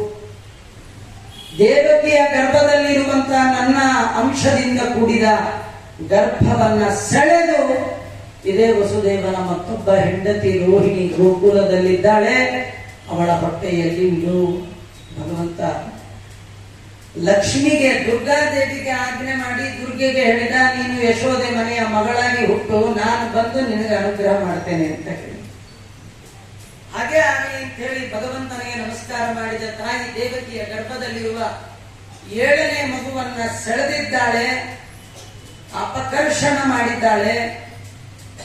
ಮುಂದೆ ಬೆಳವಣಿಗೆಗೋಸ್ಕರವಾಗಿ ವಸುದೇವನ ಮತ್ತೊಬ್ಬ ಹೆಂಡತಿ ರೋಹಿಣಿಯ ಉದರದಲ್ಲಿ ಇಟ್ಟಿದ್ದಾಳೆ. ಹೊಟ್ಟೆಯಲ್ಲಿದ್ದ ಮಗುವನ್ನ ಕರ್ಷಣ ಮಾಡಿದ ಕಾರಣ ಅದರ ಹೆಸರು ಸಂಕರ್ಷಣ. ರೋಹಿಣಿಯ ಉದರದಿಂದ ಬಂದ ಕಾರಣ ರೋಹಿಣೇಯ. ಬಲ ಜಾಸ್ತಿ ಇತ್ತಾದ ಕಾರಣ ಅವನಿಗೆ ಬಲರಾಮ. ಇದೆಲ್ಲ ಅವನಿಗೆ ಹೆಸರು ಬಂತು. 7ನೇ ಗರ್ಭಸ್ರಾವ ಆದಮೇಲೆ 8ನೇ ಗರ್ಭವತಿಯಾಗಿದ್ದಾಳೆ ದೇವಕಿ. ಮುಖದಲ್ಲಿ ಎಲ್ಲಿಲ್ಲದ ಕಾಂತಿ, ಯಾಕೆಂದ್ರೆ ತೇಜಸ್ಸಿಗೆ ತೇಜಸ್ಸಾದ ಭಗವಂತ ಅವಳ ಹೊಟ್ಟೆಯಲ್ಲಿ ಕೂತಿದ್ದಾನೆ. ಆ ಸಂದರ್ಭದಲ್ಲಿ ವಿಶೇಷವಾಗಿ ಕಂಸ ಭೃತ್ಯರನ್ನ ನೇಮನ ಮಾಡಿದ್ದಾನೆ. ಮಗು ಮಿಸ್ ಆಗಬಾರ್ದು, ಸರಿಯಾಗಿ ನೋಡ್ಕೋಬೇಕು ಅಂತ ಹೇಳಿ ಜನ್ಮದಲ್ಲಿಯೇ ನಿದ್ದೆ ಮಾಡದವರನ್ನ ಅಲ್ಲಿ ನೇಮಿಸಿದ್ದಾರೆ. ಅವ್ರಿಗೆ ನಿದ್ದೆ ಅಂದ್ರೆ ಗೊತ್ತಿರಲಿಲ್ಲ, ಯಾವಾಗಲೂ ಹೀಗೆ ಕಣ್ಬಿಟ್ಕೊಂಡಿರ್ತೀನಿ. ಈ ದೇವಕಿ ಯೋಚನೆ ಮಾಡಿದ್ರು, ಹೀಗೆ ಕಣ್ಬಿಟ್ಕೊಂಡು ಪ್ರಾರಬ್ಧರು ಕೂತಿದ್ರೆ ಆ ಮಗನ ಹೊಳೆಯೋದಾದ್ರೆ ದೇವರನ್ನ ಅಮ್ಮ ನೀ ಎಂತವ್ರಿಗೂ ನಾ ಕಣ್ಣು ಮುಚ್ಚಿಸ್ಕೊಡ್ತೀನಿ, ಸುಮ್ಮನೆ ನೀನ್ ಆಮೇಲೆ ಹಡಿಬೇಕು ಅಂತ ಹೇಳಿ. ಇವೆಲ್ಲ ಕಂಸನ್ ಕಡೆ special train black cats commando ಇರ್ತಾರಲ್ಲ, ಅವ್ರು ಕರೆದು ಎಲ್ಲ ಗಂಡುಗಿನ ಹಿಡ್ಕೊಂಡು ಆ ದೇವಕಿಯನ್ನೇ ಹೀಗೆ ನೋಡ್ತಾರೆ. 8 ಗರ್ಭ ತುಂಬಿದ ಸಂದರ್ಭದಲ್ಲಿ ಸತ್ಯಲೋಕಾಧಿಪತಿಗಳಾದ ಬ್ರಹ್ಮದೇವರು ಬಂದೀಖಾನೆಗೆ ಬಂದು ಸ್ತೋತ್ರ ಮಾಡ್ತಾ ಇದ್ದಾರೆ. ಅದ್ಭುತವಾದ ಸ್ತೋತ್ರ, ಗರ್ಭಸ್ತುತಿ ಅಂತ ಕರೀತಾ ಇದ್ದಾರೆ. ಶೃಣ್ವನ್ ಗೃಣನ್ ಸಂಸ್ಮರಯಂಶ್ಚ ಚಿಂತಯನ್ ನಾಮಾನಿ ರೂಪಾಣಿ ಚ ಮಂಗಲಾನಿ ತೇ ಕ್ರಿಯಾಸು ಯಸ್ವಚ್ಚರಣಾರವಿಂದಯೋಃ ಆವಿಷ್ಟ ಚಿತ್ತೋ ನ ಭವಾಯ ಕಲ್ಪತೆ. ಬ್ರಹ್ಮದೇವರು ಹೇಳ್ತಾರೆ, ಯಾರು ಅಂತ್ಯಕಾಲದಲ್ಲಿ ನಿನ್ನ ಗುಣ ಕರ್ಮಗಳಿಂದ ಯುಕ್ತವಾದ ನಿನ್ನ ನಾಮದ ಚಿಂತನೆ ಮಾಡ್ತಾರೆ ಸ್ವಾಮಿ, ಅವರು ಮರಳಿ ಮನೆಗೆ ಸಂಸಾರಕ್ಕೆ ತಾಯಿಯ ಗರ್ಭಕ್ಕೆ ಎಂದೆಂದೂ ಬರೋದೇ ಇಲ್ಲ ಅಂತ ಬ್ರಹ್ಮದೇವರು ಸ್ತೋತ್ರ ಮಾಡಿ ಭಗವಂತನಿಗೆ ಹೇಳ್ತಾ ಇದ್ದಾರೆ. ಬ್ರಹ್ಮದೇವರ ಸ್ತೋತ್ರವನ್ನ ಕೇಳಿ ದೇವಕಿ ಅಳ್ಲಿಕ್ಕೆ ಶುರು ಮಾಡಿದ್ನು. ಬ್ರಹ್ಮದೇವರು ಅಂದ್ರೇನಮ್ಮ, ನಾನ್ ಪಾರಾಯಣ ಮಾಡ್ತಾ ಇದ್ರೆ ನಿಂಗೆ ಅಳು ಬರುತ್ತಾ? ಅದಕ್ಕೆ ದೇವಕಿ ಎಂದು ನೀವು ಪಾರಾಯಣ ಮಾಡಿ, ಪ್ರಾಬ್ಲಮ್ ಇಲ್ಲ, ಜೋರಾಗಿ ಮಾಡಬೇಡಿ. ಕೆಲವರು 3:30 ಕೂತ್ಬಿಡ್ತಾರೆ ಪಾರಾಯಣಕ್ಕೆ. ಎಲ್ಲಾ ಲೈಟು ಹಾಕೊಂಡು, ದೇವ್ರ ಮನೆಗೆ ಒಂದು ದೊಡ್ಡ ಲೈಟ್ ಹಾಕೊಂಡು ಶ್ರೀಪೂರ್ಣ ಬೋಧ ಗುರು ಮಲ್ಗೋ ಗಾಬರಿಯಾಗಿ 3:30 ಕೂತ್ರು. ಕೆಲವರಿಗೆ ರೋಗ, ರಾತ್ರಿ ಎಲ್ಲ ನಿದ್ದೆ ಬರಲ್ಲ, ಬೆಳಗಿನ ಜಾವ ಬಂದಿರ್ತೀವಿ ಕಿರ್ಕೊಳ್ತು. ಮಕ್ಕಳು, ಬಾಣಂತಿ, ವಯಸ್ಸಾದ ವೃದ್ಧರು, ರೋಗಿಷ್ಠರ ಮನೆಯಲ್ಲಿ ಡಿಸ್ಟರ್ಬ್ ಆಗುವ ಹಾಗೆ ವೇದ ಮಂತ್ರಗಳನ್ನು ಯಾವುದನ್ನು ಪಾರಾಯಣ ಮಾಡಬಾರ್ದು. ಬ್ರಹ್ಮದೇವರ ಪಾರಾಯಣ ಇದನ್ನು ಕೇಳಿ ದೇವಕಿ ಎಂದು ನೀವು ಮಾಡೋ ಪಾರಾಯಣ ನಮ್ಮಣ್ಣನ ಕೇಳಿಬಿಟ್ರೆ ಓಡ್ ಬಂದ್ಬಿಡ್ತಾರೆ. ನಮ್ಮಣ್ಣ ಯಾರು ಕಂಸ, ಅವ್ನು ನೋಡಿದ್ರೆ ಭಯವಾಗುತ್ತೆ. ನನ್ನ ಎಲ್ಲ ಮಕ್ಕಳನ್ನ ಕಣ್ಣೆದುರಿಗೆ ಕೊಂದಿದ್ದಾನೆ. ಬ್ರಹ್ಮದೇವರಂದ್ರು, ಮಾಭೂತ್ ಭೋಜಪತೇರ್ ಭಯಂ. ಅಮ್ಮ, ನೀನಿನ್ನ ಕಂಸನಿಗೆ ಹೆದರಬೇಕಾಗಿದ್ದಿಲ್ಲ. ನಿನ್ನ ಹೊಟ್ಟೆಯಲ್ಲಿ ಯಾವ ಮಗು ಇದೆ ಗೊತ್ತಾ? ಸತ್ತೋಯ್ತಲ್ಲ 6 ಮಕ್ಕಳು, ಆ ತರದವಲ್ಲ ಇದು. ಇವ ಜನ ಅಲ್ಲ, ಜನಾರ್ದನ. ಇವನು ಜಗದ್ ರಕ್ಷಕ. ಕೇವಲ ನಿನ್ನ ರಕ್ಷಣೆಗಾಗಿ ಬರ್ತಾ ಇಲ್ಲ, ಜಗತ್ತಿನ ಜನರ ಸಜ್ಜನರ ರಕ್ಷಣೆಗಾಗಿ ಅವತಾರ ಮಾಡ್ತಾ ಇದ್ದಾನೆ. ಯಾರು ಅಂತ ಕೇಳ್ತೀಯ? ಯಾರು ಮತ್ಸ್ಯಕೂರ್ಮ ವರ ನರಸಿಂಹ ವಾಮನ ಭಾರ್ಗವ ರಾಮನಾಗಿ ಬಂದನೋ, ಬಂದು ಭೂಮಿಯ ಭಾರವನ್ನ ಇಳಿಸಿದನೋ, ಅವನೇ ಈಗ ನಿನ್ನ ಹೊಟ್ಟೆಯಲ್ಲಿ ಕೃಷ್ಣನಾಗಿ ಇದ್ದಾನೆ. ಶಂಖಚಕ್ರ ಗದಾ ಪೀತಾಂಬರಧಾರಿಯಾದ ದೇವರನ್ನ ನಾನು ಕಣ್ಣಾರೆ ನೋಡ್ತಾ ಇದ್ದೀನಿ, ನೀ ಯಾಕೆ ಯೋಚನೆ ಮಾಡ್ತೀಯ ಅಂದರು ಬ್ರಹ್ಮದೇವರು. ಅವ್ರಿಗೆ ಎಲ್ಲ ಕಡೆ ಇರೋ ದೇವರು ಕಾಣ್ತಾನ್ರಿ, ನಮಗೆ ದೇವರೇ ಸರಿಯಾಗಿ ಕಾಣೋದು. ತಿರುಪ್ತಿ ಹೋದ್ರೆ ಕೆಲವರು ಕಾಣೋದೆ. ಬ್ರಹ್ಮದೇವರಿಗೆ ಹೊಟ್ಟೆ ಒಳಗೆ, ಕಲ್ಲೊಳಗೆ, ಮರದೊಳಗೆ, ಚೇರೊಳಗೆ ಎಲ್ಲ ಇರೋ ದೇವರು ಕಾಣ್ತಾರೆ. ಅಮ್ಮ, ನಾನು ನೋಡ್ತಾ ಇದ್ದೇನೆ ನಿನ್ನ ಹೊಟ್ಟೆ ಒಳಗೆ ಇಂಥ ಮಗು ಇದ್ದಾನೆ ಎಂದಾಗ ಶ್ರಾವಣ ಮಾಸ, ಕೃಷ್ಣ ಪಕ್ಷ, ಅಷ್ಟಮಿ, ರೋಹಿಣಿ ನಕ್ಷತ್ರ, ಮಧ್ಯರಾತ್ರಿ ಕಾಲ ಬಂದೇ ಬಿಡ್ತು. ಸ್ವಯಂ ಭಗವಂತ ಬಂದೀಖಾನೆಯಲ್ಲಿ ತಾನು ಅವತರಿಸಿ ಬಂದಿದ್ದಾನೆ. ತಮದ್ಭುತಂ ಬಾಲಕಮಂಬುಜೇ ಕ್ಷಣಂ ಚತುರ್ಭುಜಂ ಶಂಖ ಗದಾದ್ಯುಧಾಯುಧಂ ಶ್ರೀವತ್ಸರತ್ನಂ ಕಲಶೋಭಿಕೌಸ್ತುಭಂ ಪೀತಾಂಬರಂ ಸಾಂದ್ರಪಯೋಧ ಸೌಭಗಂ ಮಹಾರ್ಹವಯೂರ್ಯ ಕಿರೀಟ ಕುಂಡಲತ್ವಿಷಾ ಪರಿಷ್ವತ್ತ ಸಹಸ್ರಕುಂತಲಂ ಉದ್ದಾಮ ಕಾಂಚ್ಯಂಗದ ಕಂಕಣಾದಿಭಿಃ ವಿರೋಚಮಾನಂ ವಸುದೇವ ಈಕ್ಷತ. ದೇವರು ಹುಟ್ಟಿದಾಗ ಮೊಟ್ಟ ಮೊದಲ ಬಾರಿಗೆ ಆ ಭಗವಂತನನ್ನ ಕಣ್ತುಂಬ ತುಂಬಿಕೊಂಡ ಮಹಾನುಭಾವ ದೇವಕಿಯ ಗಂಡನಾದ ಪುಣ್ಯವಂತನಾದ ವಸುದೇವ. ದೇವರನ್ನ ಕಂಡದ್ದು ಮೊದಲು ಯಾರು? ವಸುದೇವ. ಅವನ್ ಯಾರೋ ಕೇಳಿದ, ನಿಂದು 8ನೇ ಮಗು ಹೇಗಿತ್ತು ಅಂದ್ರೆ ಕೇಳೋದೇನು, ಇದೇ ನೀನು ಮೊದಲು ಮಗು ಅಲ್ಲ, ಇದಕ್ಕೆ ಮುಂಚೆ 6-7 ಮಕ್ಕಳಾಗಿ, ಅದರಲ್ಲಿ 6 ಮಕ್ಕಳಲ್ಲಿ ಯಾವ ಮಗು ತರ ನಿಂದು 8ನೇ ಮಗು ಇತ್ತು? ಸಾಮಾನ್ಯ ಪ್ರಶ್ನೆ. ನಿನ್ ಮಗು ಹೇಗಿತ್ತು? ಅವನಂದ ಅದ್ಭುತಂ ಅಂತ. ಯಾವುದನ್ನ ವರ್ಣನೆ ಮಾಡ್ಲಿಕ್ಕಾಗಲ್ಲ, ಅದಕ್ಕೆ ಹೇಳುವ ಶಬ್ದ ಏನು? ಹೇಗಿತ್ತು ಸಾರು, ಸೂಪರ್, ಅದ್ಭುತ ಅಂತಾರೆ, ಹೇಳಕ್ಕಾಗಲ್ಲ. ಕೆಟ್ಟದಾಗಿದ್ರು ಅವನಿಗೆ ಅಂತಾರೆ, ಹೇಳಕ್ಕಾಗಲ್ಲ ರೀ, ದೇವರಿಗೆ ಪ್ರೀತಿ. ಇದು ನಿಜವಾಗಿ ಹೇಳಕ್ಕ. ಅದ್ಭುತಂ, ಅದ್ಭುತ ಅಂದ್ರೆ ಏನು? ಮಗು ಅಲ್ವಾ? ಬಾಲಕಂ, ಬಾಲಕನೇ. ಬಾಲಕ ಅಂದ್ರೆ ಪುಟ್ಟ ಮಗು ಅಲ್ಲ. ಕೈ ಇಟ್ಟಿ ಬ್ರಹ್ಮ, ವೇದಗಳಲ್ಲಿ ಕಾ ಅಂದ್ರೆ ಬ್ರಹ್ಮದೇವರು ಅಂತ. ಆ ಬ್ರಹ್ಮದೇವರನ್ನೇ ಯಾರು ಬಾಲನನ್ನಾಗಿ ಮಾಡಿಕೊಂಡಿದ್ದಾರೋ ಅವನು ಬಾಲಕ. ಅಂದ್ರೆ ಬ್ರಹ್ಮದೇವರಿಗೂ ತಂದೆ ಇವನು. ತಮದ್ಭುತಂ ಬಾಲಕಂ. ಹೇಗಿದ್ದಾನೆ ಹೇಗಿದ್ದಾನೆ ಅಂತ ನೋಡಿದವ್ರು ಹೇಳ್ಬೇಕು. ನೋಡಿದ್ಯಾರು? ವಸುದೇವ. ನೀವು ನೋಡಿದವ್ರಿಗೆಲ್ಲ ದೇವರ ವರ್ಣನೆ ಮಾಡ್ಲಿಕ್ಕಾಗಲ್ಲ. ದೇವರದು ಏನ್ ನೋಡ್ಬೇಕು ಅಂತ ತಿಳಿದು ನೋಡ್ಬೇಕು. ಏನ್ ನೋಡ್ಬೇಕು? ಕನ್ಫ್ಯೂಷನ್. ತೃಪ್ತಿ ಹೋದಾಗ ದೇವರದು ಏನ್ ನೋಡ್ಬೇಕಾ? ಏನ್ ಕೈಯ, ಕಾಲ, ಕಿರೀಟ, ಏನ್ ನೋಡ್ಬೋದು ಅಷ್ಟೇ ರೀ. ನೀವು ಪಾದ ನೋಡಿ ಆಮೇಲೆ ಮಂಡಿಗೆ ಹೋಗೋ ಅಷ್ಟೊಳಗೆ ನಿಮ್ಮದು ಕೈ ಕಾಲು ಹಿಡಿದು ಎಳಗ್ ಬಿಸಾಕ್ತದೆ. ಈಗ ತಾವು ಜೊತೆ ಕೇಳಲ್ಲ ರೀ. ನೀವು ಒಂದ್ಸತಿ ಹೋದಾಗ ದೇವ್ರದ್ದು ಏನಾದ್ರು ಒಂದ್ ಪಾರ್ಟ್ ನೋಡ್ಬೋದು. ಕೆಲವು ಏನ್ ನೋಡಲ್ಲ. ಕೆಲವು ಯೋ ಆ ಪೀತಾಂಬರ ನೋಡೆ, ಆ ಸೀರೆ ನೋಡೆ ಅನ್ನೋಟ್ರಾಗ ಎಳಗ್ ಬಿಸಾಕ್ತದೆ. ಎಲ್ಲೋದ್ರು ಅದೇ ಪೀತಾಂಬರ, ಅದೇ ಸೀರೆ, ಅದೇ ನೆಕ್ಲೆಸ್, ಇವ್ರಿಗೆ ಓಡಾಡ್ಕೊಂಡಿರ್ತಾರೆ. ನಾನು ದೇವ್ರದ್ದು ಏನ್ ನೋಡ್ಬೇಕಂದ್ರೆ, ದೇವರ ಹತ್ರ ಹೋದಾಗ ದೇವರ ಕಣ್ಣನ್ನ ನೋಡ್ಬೇಕು. ಸಭ್ಯರ ಲಕ್ಷಣ. ಯಾರಾದ್ರೂ ನಮ್ಮ ಎದುರಿಗೆ ಬಂದು ಮಾತಾಡ್ತಾ ಇದ್ರೆ ಅವ್ರದ್ದು ಕಾಲೋ, ಕೈಯೋ, ಬೆರಳೋ, ಹೊಟ್ಟೆನೋ ನೋಡ್ಕೊಂಡು ಮಾತಾಡ್ತಾ ಇದ್ರೆ ಇವ್ನು ಸರಿಗಿಲ್ಲ ಅಂತ ಅಲ್ವಾ? ಯಾರೋ ನಿಮ್ ಎದುರಿಗೆ ನೀವು ಹೊಟ್ಟೆ ನೋಡ್ಕೊಂಡು, ಕಣ್ಣೇ ನೋಡ್ಕೊಂಡು, ಕೈಯೋ, ಕಾಲೋ ನೋಡ್ಬಾ. ಏನ್ ನೋಡ್ಬೇಕು? ದೃಷ್ಟಿಯಲ್ಲಿ ದೃಷ್ಟಿ ಇಟ್ಟು ನೋಡ್ಬೇಕಂತ. ಅದ್ಯಾಕೆಂದ್ರೆ ನೀವು ದೇವರನ್ನ ನೋಡೋದು ಮುಖ್ಯ ಅಲ್ಲ, ದೇವರು ನಿಮ್ಮನ್ನು ನೋಡೋದ್ನ ಅನ್ನೋದು ಮುಖ್ಯ. ಅದು ಗೊತ್ತಾಗ್ಬೇಕಾದ್ರೆ ನೀವು ದೇವರ ಕಣ್ಣನ್ನು ನೋಡಿ. ಹೇಗಿದೆ ಕಣ್ಣು? ಅಂಬುಜೇಕ್ಷಣನು, ಕಮಲದಂತ ಕಣ್ಣಂತೆ. ಅದೇ ಕಮಲದಂತ ಕಣ್ಣು. ದೇವರಿಗಿರೋ ತರ ಕಣ್ಣು ಯಾರಿಗೂ ಇಲ್ಲ. ಯಾಕಂದ್ರೆ ಅವನ ಕಣ್ಣು ವಿಚಿತ್ರವಾಗಿದೆ ಅಂತೀವಿ. ಈ ಕಣ್ಣಿನ ಈ ತುದಿ ಇದೆ, ಕಣ್ಣಂಚು ಇದು ತುದಿ. ಇನ್ನೊಂದು ತುದಿ ನಮ್ಗೆ ಇಲ್ಲಿದೆಯಲ್ಲ, ಅವನಿಗೆ ಅಲ್ಲಿಲ್ಲಂತೆ. ಈ ಕಿವಿ ಹತ್ರ ಇದೆ, ವಿಶಾಲವಾದ ಕಣ್ಣು. ಅದಕ್ಕೆ ಡ್ಯಾನ್ಸ್ ಮಾಡೋರು ಕಣ್ಣು ತೋರಿಸ್ಬೇಕು, ಹೀಗೆ ಎಳ್ಕೊಂಡು ಹೋಗ್ಬೇಕು. ಇರೋದೇ ಅಂದ್ರೆ ವಿಶಾಲ ನೇತ್ರ ಅಂತ ತೋರಿಸ್ಬೇಕು. ಅದೊಂದು ಹಾವಭಾವ. ದೇವರದು ಕರ್ಣಾಂಕ ನೇತ್ರೆ. ಕರ್ಣ ಅಂದ್ರೆ ಕಿವಿ, ಅಂಕ ಅಂದ್ರೆ ತುದಿ.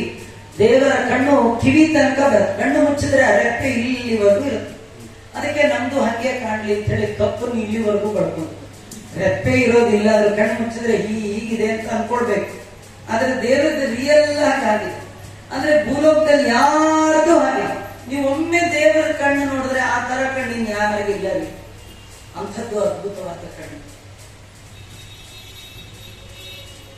ಇಡೀ ದೇಹದ ಸೌಂದರ್ಯ ಎಲ್ಲಿದೆ ಅಂದ್ರೆ ಕಣ್ಣೊಳಗಿದೆ. ಕೆಲವರು ನೋಡ್ಲಿಕ್ಕೆ ಚೆನ್ನಾಗಿರ್ತಾರೆ, ಎಲ್ಲ ಚೆನ್ನಾಗಿರ್ತಾರೆ, ಕಣ್ಣು 1.5 ಆಗ್ಬಿಡ್ತಾರೆ. ಅವ್ರು ಏನ್ ಯಾರನ್ನ ಕರೀತಾರೋ ಏನ್ ಗಂಡ ಹೆಂಡತಿ ಹಿಂಗ ಅವರು ಅಂಡರ್ಸ್ಟ್ಯಾಂಡಿಂಗ್ ಪ್ರೊವೈಡ್. ಹೊಸಬ್ರು ಪಕ್ಕದಲ್ಲಿ ನಿಂತಿದೆ, ಕಡೆ ಬಾಯಿಗೆ ಅಂದ್ರೆ ನನ್ನ ನಿಮ್ಮನ್ನೆಲ್ಲ ಅವಳ ಭಾರಿ ಕಷ್ಟ ರೀ. ನಮ್ಗೆ ಚೆನ್ನಾಗಿದೆ ಎರಡು ಕಣ್ಣು, ಗೊತ್ತಿಲ್ಲ. ಈ ಕಣ್ಣು, ಈ ಮಾಲ್ಗಣ್ಣು, ತೇಲ್ಗಣ್ಣು ಏನೇನೋ ಅಂತಾರ, ಬಹಳ ಕಷ್ಟ. ಅಂತ ಹೇಳಲಿಕ್ಕೆ ಸಾಧ್ಯ ಇಲ್ಲ. ಕಷ್ಟ ಹೊಸಬ್ರಿಗೆ ಬಹಳ ಕಷ್ಟ. ಯಾಕಂದ್ರೆ ಕಣ್ಣಿನ ಒಳಗೆ ಇಡೀ ದೇಹದ ಸೌಂದರ್ಯವನ್ನ ಭಗವಂತ ಇಟ್ಟಿದ್ದಾನೆ. ಆದ್ರಿಂದ ಈ ಚಿತ್ರ ಬರೆಯುವವರೆಲ್ಲ ದೇಹದ ಎಲ್ಲ ಅವಯವ ಬರೆದು ಕಡೆಗೆ ಏನ್ ಮಾಡ್ತಾರೆ? ದೃಷ್ಟಿ. ಪ್ರತಿಷ್ಠಾಪನೆಯಲ್ಲಿಯೂ ಕೂಡ ನೇತ್ರೋನ್ಮಿಲನ ಅಂತ ಮಾಡೋದು ಪ್ರತಿಷ್ಠೆ ಆದ್ಮೇಲೆ ದೃಷ್ಟಿ, ನಿಗ್ರಹ ಅನುಗ್ರಹ ದೃಷ್ಟಿಗೋಸ್ಕರವಾಗಿ ಕಡೆ ಇಲ್ಲಿ ಕಣ್ಣು ಹೇಗಿತ್ತು ಅಂದ್ರೆ ಕಮಲದಂತಹ ಕಣ್ಣು. ದೇವ್ರದೇನು ವಿಚಿತ್ರ ಗೊತ್ತಾ, ಅವನು ಎಲ್ಲ ಕಮಲದಂತದ್ದೇ. ಕಮಲದಂತ ಮುಖ, ಕಮಲದಂತ ಕಣ್ಣು, ಕಮಲದಂತ ಕೈ, ಕಮಲದಂತ ಕಾಲು, ಕೈಯೊಳಗೊಂದು ಕಮಲ ಅಲ್ವಾ? ಶಂಖ ಚಕ್ರ ಗದ ಪದ್ಮ. ಪದ್ಮ ಅಂದ್ರೆ ಏನು? ಕೈಯಲ್ಲಿ ಒಂದು ಕಮಲ, ಕೈಯಲ್ಲಿ ಒಂದು ಕಮಲ. ಹೆಂಡತಿ ಹೆಸರು ಕಮಲ, ಮಗನ ಹೆಸರು ಕಮಲ. ಕಮಲ ಅಂದ್ರೆ ಪದ್ಮ ಸಂಭವ. ಯಾರದು? ಬ್ರಹ್ಮ. ಆ ಮಗನಿಗೆ ಕೊಟ್ಟಿರೋ ಸೀಟು ಕೂಡ ಒಂದು ಪದ್ಮ. ಬರೀ ಪದ್ಮ, ಕಮಲ ಕಮಲ ಕಮಲ ಕಮಲ. ಇಷ್ಟು ಕಮಲದ ಹುಚ್ಚು ಕೆಲವರು. ಒಬ್ಬೊಬ್ರಿಗೆ ಒಂದೊಂದು ಹುಚ್ಚು ಇರುತ್ತಲ್ಲ. ದೇವರಿಗೆ ಏನು ಹುಚ್ಚು? ಹೆಂಡತಿ ಹೆಸರು ಕಮಲ, ಕಮಲೆ, ಕಮಲ. ಅಷ್ಟೇ ಅಲ್ಲ, ದೇವರು ಯಾರ ಹತ್ರ ಬಂದು ಅದನ್ನೇ ಕೇಳ್ತಾರೆ, ಒಂದು ಕಮಲ ಇದ್ರೆ ಕೊಡ್ತೀರಾ ಅಂತ. ಅದಕ್ಕೆ ಗಜೇಂದ್ರ ಏನ್ ಕೊಟ್ಟ? ಕಮಲನೇ ಕೊಟ್ಟ. ಕಮಲ ಕಮಲ ಕಮಲ. ನಮ್ಮ ಹತ್ರ ಏನ್ ಕೇಳ್ತಾನೆ? ನಿಮ್ಮ ಹತ್ರ ಒಂದು ಕಮಲ ಇದ್ರೆ ಕೊಡ್ತೀರಾ ಅಂತ. ಯಾವ್ದು ಕಮಲ? ಕಮಲ. ಅದರಲ್ಲೂ 9 ದಳ, ಭಕ್ತಿ ಎನ್ನುವ 9 ದಳದ ಕಮಲ ಇದ್ರೆ ಕೊಡಿ, ನಾನೇ ಒಳಗೆ ಬಂದ್ಬಿಡ್ತೀನಿ ಅಂತ. ಮನವನಿತ್ತರೆ ತನ್ನ ನೀವನು, ನಾನೇ ಬಂದ್ಬಿಡ್ತೀನಿ. ದೇವ್ರ ಕಮಲ ಅಂದ್ರೆ ಭಾರಿ ಇಷ್ಟ. ಅದಕ್ಕೆ ಅವನ ಹೆಂಡತಿ ಹೆಸರು ಕಮಲೆ, ಅವಳ ಕೈಲೂ ಕಮಲ.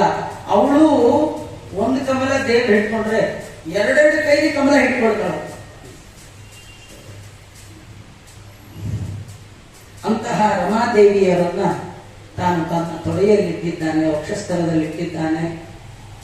ಅಂಬುಜೇಕ್ಷಣಂ. ಅಂಬುಜೇಕ್ಷಣ ಅಂದ್ರೆ ಅವನ ಕಣ್ಣು ಯಾವಾಗಲೂ ಅಂಬುಜೆಯ ಮೇಲಿದೆಯಂತೆ. ಅಂಬುಜ ಅಂತಂದ್ರೆ ಮಹಾಲಕ್ಷ್ಮಿ, ಅವಳ ಮೇಲೆ ಕಣ್ಣು. ಅದೇನಂತಾರೆ? ಅವಳ ಮೇಲೆ ಕಣ್ಣು. ಹೆಂಡತಿ ಮೇಲೆ ಯಾವಾಗೂ ಒಂದು ಕಣ್ಣಿಟ್ಟಿರ್ತಾನೆ. ಅದೇನು ಹೆಂಡತಿ ಮೇಲೆ? ಹೆಂಡತಿ ಮೇಲೆ ಕಣ್ಣಿಟ್ರೆ ಗುಣ.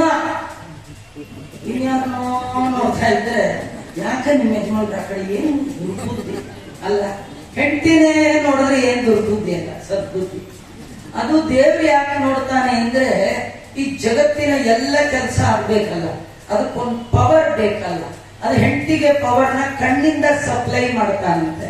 ಯಸ್ಯ ಅಪಾಂಗ ಲವ ಮಾತ್ರತ ಊರ್ಜಿತ ಸಾ ಶ್ರೀ ಯತ್ ಕಟಾಕ್ಷ ಬಲವತಿ ಅಜಿತಂ ನಮಾಮಿ. ಅಜಿತ ನಾಮಕ ಪರಮಾತ್ಮನ ಕಡೆಗಳನ್ನ ಕುಡಿ ನೋಟದಿಂದ ಬರುವ ಪವರಿಂದಾಗಿ ಆ ಮಹಾಲಕ್ಷ್ಮಿ ಜಗತ್ತಿನ ಸೃಷ್ಟಿ ಸ್ಥಿತಿ ನಿಯಮನ ಜ್ಞಾನ ಅಜ್ಞಾನ ಬಂಧ ಮೋಕ್ಷವನ್ನ ತಾಯಿ ಒಬ್ಬಳೆ ಮಾಡ್ತಾಳೆ. ಎಲ್ಲ ಕೆಲಸ ಒಬ್ಳೆ. ನಿಮ್ ಯಜಮಾನ್ ಅವ್ ಯಾವಾಗ ಮಲಗಿರ್ತಾನೆ, ಮನೆದೆಲ್ಲ ನಾನೇ ನೋಡ್ಕೊಡ್ತೀನಿ ಅಂತ ಹೇಳ್ತಾವೆ. ಅಲ್ಲ ನಿಮ್ಗೆ ಹೆಂಗ್ ಪವರ್? ನಮ್ಮ ಯಜಮಾನ್ ಸಪ್ಲೈ ಮಾಡಿದೆ, ಬ್ಯಾಟ್ರಿ ಚಾರ್ಜ್ ಮಾಡ್ಬಿಟ್ಟಿದ್ದಾರೆ. ಹೇಗೆ ಸುಮ್ಮನೆ ಒಂದ್ಸತಿ ನೋಡ್ಬಿಡ. ಇಂತಹ ಅದ್ಭುತವಾದ ಅಂಬುಜೇಕ್ಷಣ ಚತುರ್ಭುಜಂ, 4 ಕೈ ಅಂತೇಳಿ ದೇವರಿಗೆ ಯಾವಾಗಲೂ ನಾವು ಚಿಂತನೆ ಮಾಡುವಾಗ 4 ತೋಳಿನ ದೇವರ ಚಿಂತನೆ ಮಾಡಬೇಕು. ಅದರೊಳಗೆ ಶಂಖ ಚಕ್ರ ಗದ ಪದ್ಮ ಧಾರಣೆ ಮಾಡಿದ ದೇವರನ್ನೇ ಚಿಂತನೆ ಮಾಡಬೇಕು. ಅಂಥದ್ದು ಆ ಭಗವಂತನ ರೂಪ. ಶ್ರೀವತ್ಸ ಲಕ್ಷ್ಮಂ ಗಲಶೋಭಿ ಕೌಸ್ತುಭ.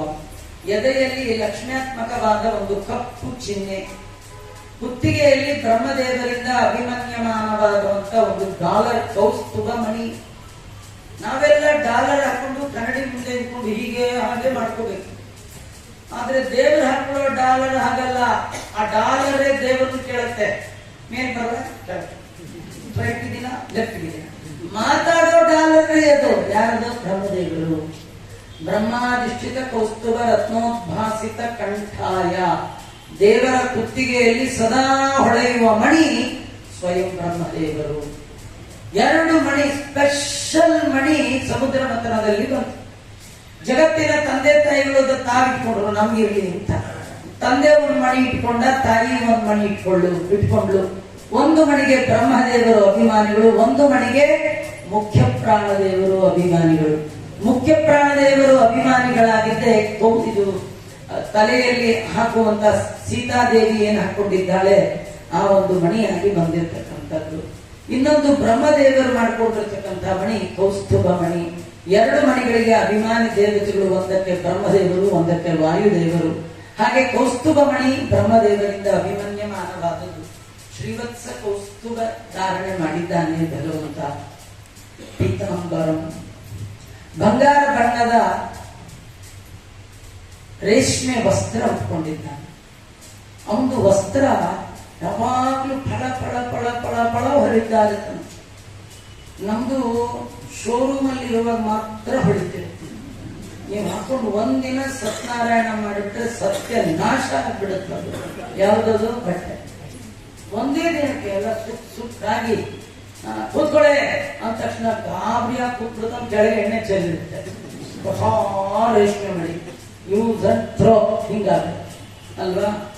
ಆದ್ರೆ ದೇವ್ರು ಇಟ್ಕೊಂಡಿರ್ತಾನಲ್ಲ ಮಡಿ, ಎಂದು ಸುಕ್ಕಾಗಲ್ಲಂತೆ, ಎಂದು ಕೊಳೆ ಆಗಲ್ಲ, ಎಂದೆಂದು ಫಳ ಫಳ ಫಳ ಹೊಳೆಯತ್ತಂತೆ.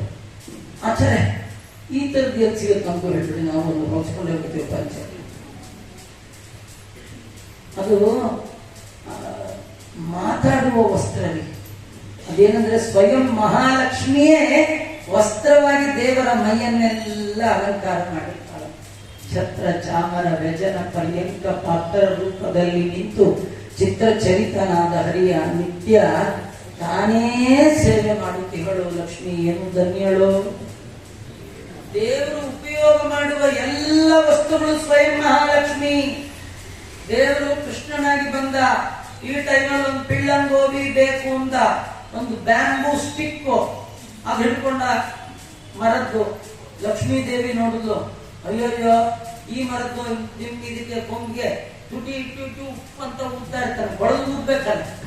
ದೇವ್ರ ತುಟಿ ಅವ್ರಿವ್ರು ಟಚ್ ಮಾಡಕ್ ಬಿಡಲ್ಲ ಅಂತ ಅವಳೇ ಬಿದ್ರಿ ಕೊಳವೆ ಆಗಿ ಬಂದ್ಬಿಟ್ರು.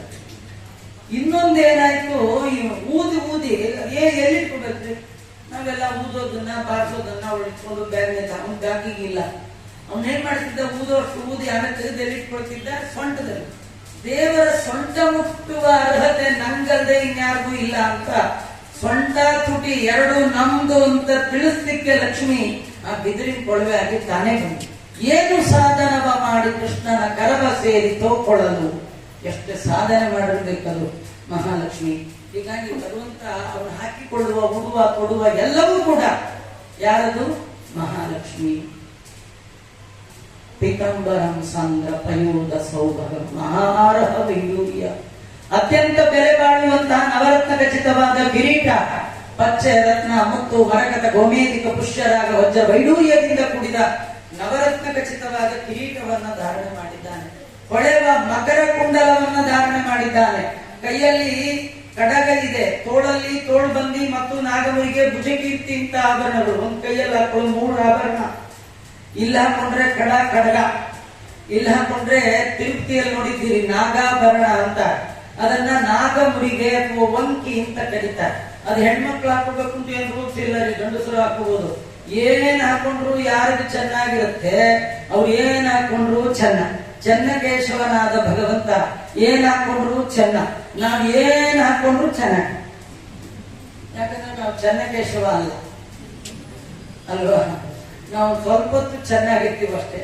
ಹಾಗೆ ಹಾಗೆ ಹಾಗೆ ಹಾಗೆ ಡೌನ್ ಆಗಿ ಬ್ಯಾಟ್ರಿ ಹೋಗಿ ಎಲ್ಲ ಮುಗಿದು ಕೆಟ್ಟ ಮುಖ, ಯಾಕೋ ಒಂಥರ ಇದಿರಲ್ಲ, ಒಂಥರ ಇರೋದೇ ಹಾಗೆ.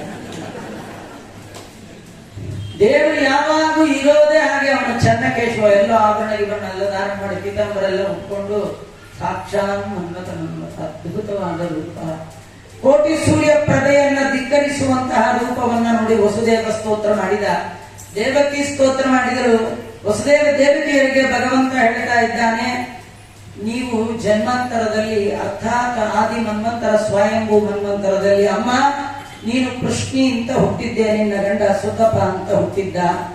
ನೀವಿಬ್ಬರು ಬ್ರಹ್ಮದೇವರ ಅಜ್ಞಾನುಸಾರವಾಗಿ ದೇವತೆಗಳ ಕಾಲಮಾನದಲ್ಲಿ 12,000 ವರ್ಷ ತಪಸ್ಸು ಮಾಡಿದ್ದೀರಿ. ತಪಸ್ಸಿನ ಫಲವಾಗಿ 3 ಜನ್ಮದಲ್ಲಿ ಮಗನಾಗಿ ನಾನು ಬರ್ತೇನೆ ಅಂತ ಹೇಳಿದ್ದೆ. ಮೊದಲ ಜನ್ಮದಲ್ಲಿ ಬಂದೆ, ಪುಷ್ಣಿ ಗಬ್ಬ ಅಂತ ಹೆಸರಿಟ್ರಿ. ನೀವು ಅದಿತಿ ಕಶ್ಯಪರಾಗಿ ಬಂದ್ರಿ, ನಾನು ಸುಂದರನಾಗಿ ನಿಮ್ಮ ಹೊಟ್ಟೆಯಲ್ಲಿ ಮಗನಾಗಿ ಬಂದ ಕಾರಣ ನನಗೆ ವಾಮನ ಅಂತ ಇಟ್ರಿ. 2 ಜನ್ಮದಲ್ಲಿ ನನ್ನನ್ನ ದೇವರು ಅಂತ ತಿಳ್ಕೊಳ್ದೆ ನನ್ನ ಮಗ ಅಭಿಮಾನ ಮಾಡಿದ್ರಿ. ಇದು ಕಡೇ ಬಾರಿಗೆ ನಿಮ್ಗೆ ನಾನು ದರ್ಶನ ಕೊಡ್ತಾ ಇದ್ದೇನೆ, ಮುಂದಿನ ಕೊಡಲ್ಲ. 3 ಸತಿ ಹೇಳಿದ್ರೆ 3 ಸತಿ ಬಂದ್ಬಿಟ್ಟಿದ್ದೇನೆ. ಎಲ್ಲಾ ಮಕ್ಕಳ ತರ ನಾನು ಬಂದಿದ್ರೆ ನನ್ನ ತಗೊಂಡೋಗಿ ಕಂಸನ ಕೊಟ್ಬಿಡ್ತಿದ್ರಿ. ನಾನು ಎಲ್ಲರಂತೆ ನಾನಲ್ಲ, ನನ್ನಂತೆ ಯಾರೂ ಇಲ್ಲ, ಅದು ನಿಮಗ್ ಗೊತ್ತಾಗ್ಬೇಕು. ಅದಕ್ಕೆ ಶಂಖಚಕ್ರ ಹಿಡ್ಕೊಂಡು ಬಂದಿದ್ದೇನೆ. ಕೆಲವು ಕಾಲ ನನ್ನಲ್ಲಿ ಪ್ರೀತಿ ಮಾಡಿ ಮಗ ಅಂತ, ಅದಕ್ಕೆ ಇಹಲೋಕದಲ್ಲಿ ಸೌಖ್ಯ ಪರಂಪರೆಯನ್ನ ಕೊಡ್ತೇನೆ. ಕೆಲವು ಕಾಲ ನನ್ನನ್ನ ಪರಬ್ರಹ್ಮ ಅಂತ ಭಕ್ತಿ ಭಕ್ತಿ ಮಾಡಿ, ಭಕ್ತಿಯಿಂದ ಮೋಕ್ಷ ಸುಖ, ಪ್ರೀತಿಯಿಂದ ಭೂಲೋಕದ ಸುಖವನ್ನ ಕೊಡ್ತೇನೆ, ನನ್ನಲ್ಲಿ ಇಟ್ಕೋಬೇಡಿ.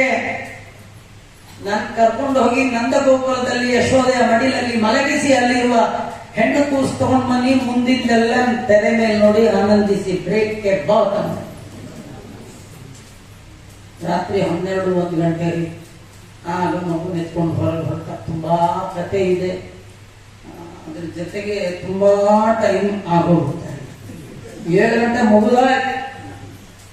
ಇನ್ನೊಂದು 10-15 ನಿಮಿಷಕ್ಕಾದ್ರೂ ಈ ಕಥೆನ ಮುಗಿಸ್ಬೇಕು. ನಾನು ಮುಗಿಸಲ್ಲ, ಹೇಳ್ತೀನಿ ಇನ್ನೊಂದು 10 ನಿಮಿಷ ಮುಗಿಸುವಂತ ಕಥೆ ನನ್ನ ಹತ್ರ ಇಲ್ಲೇ ಇಲ್ಲ. ದೇವ್ರ ಕಥೆ ಎಲ್ಲ ಮುಗಿಯೋದೇ ಇಲ್ಲ.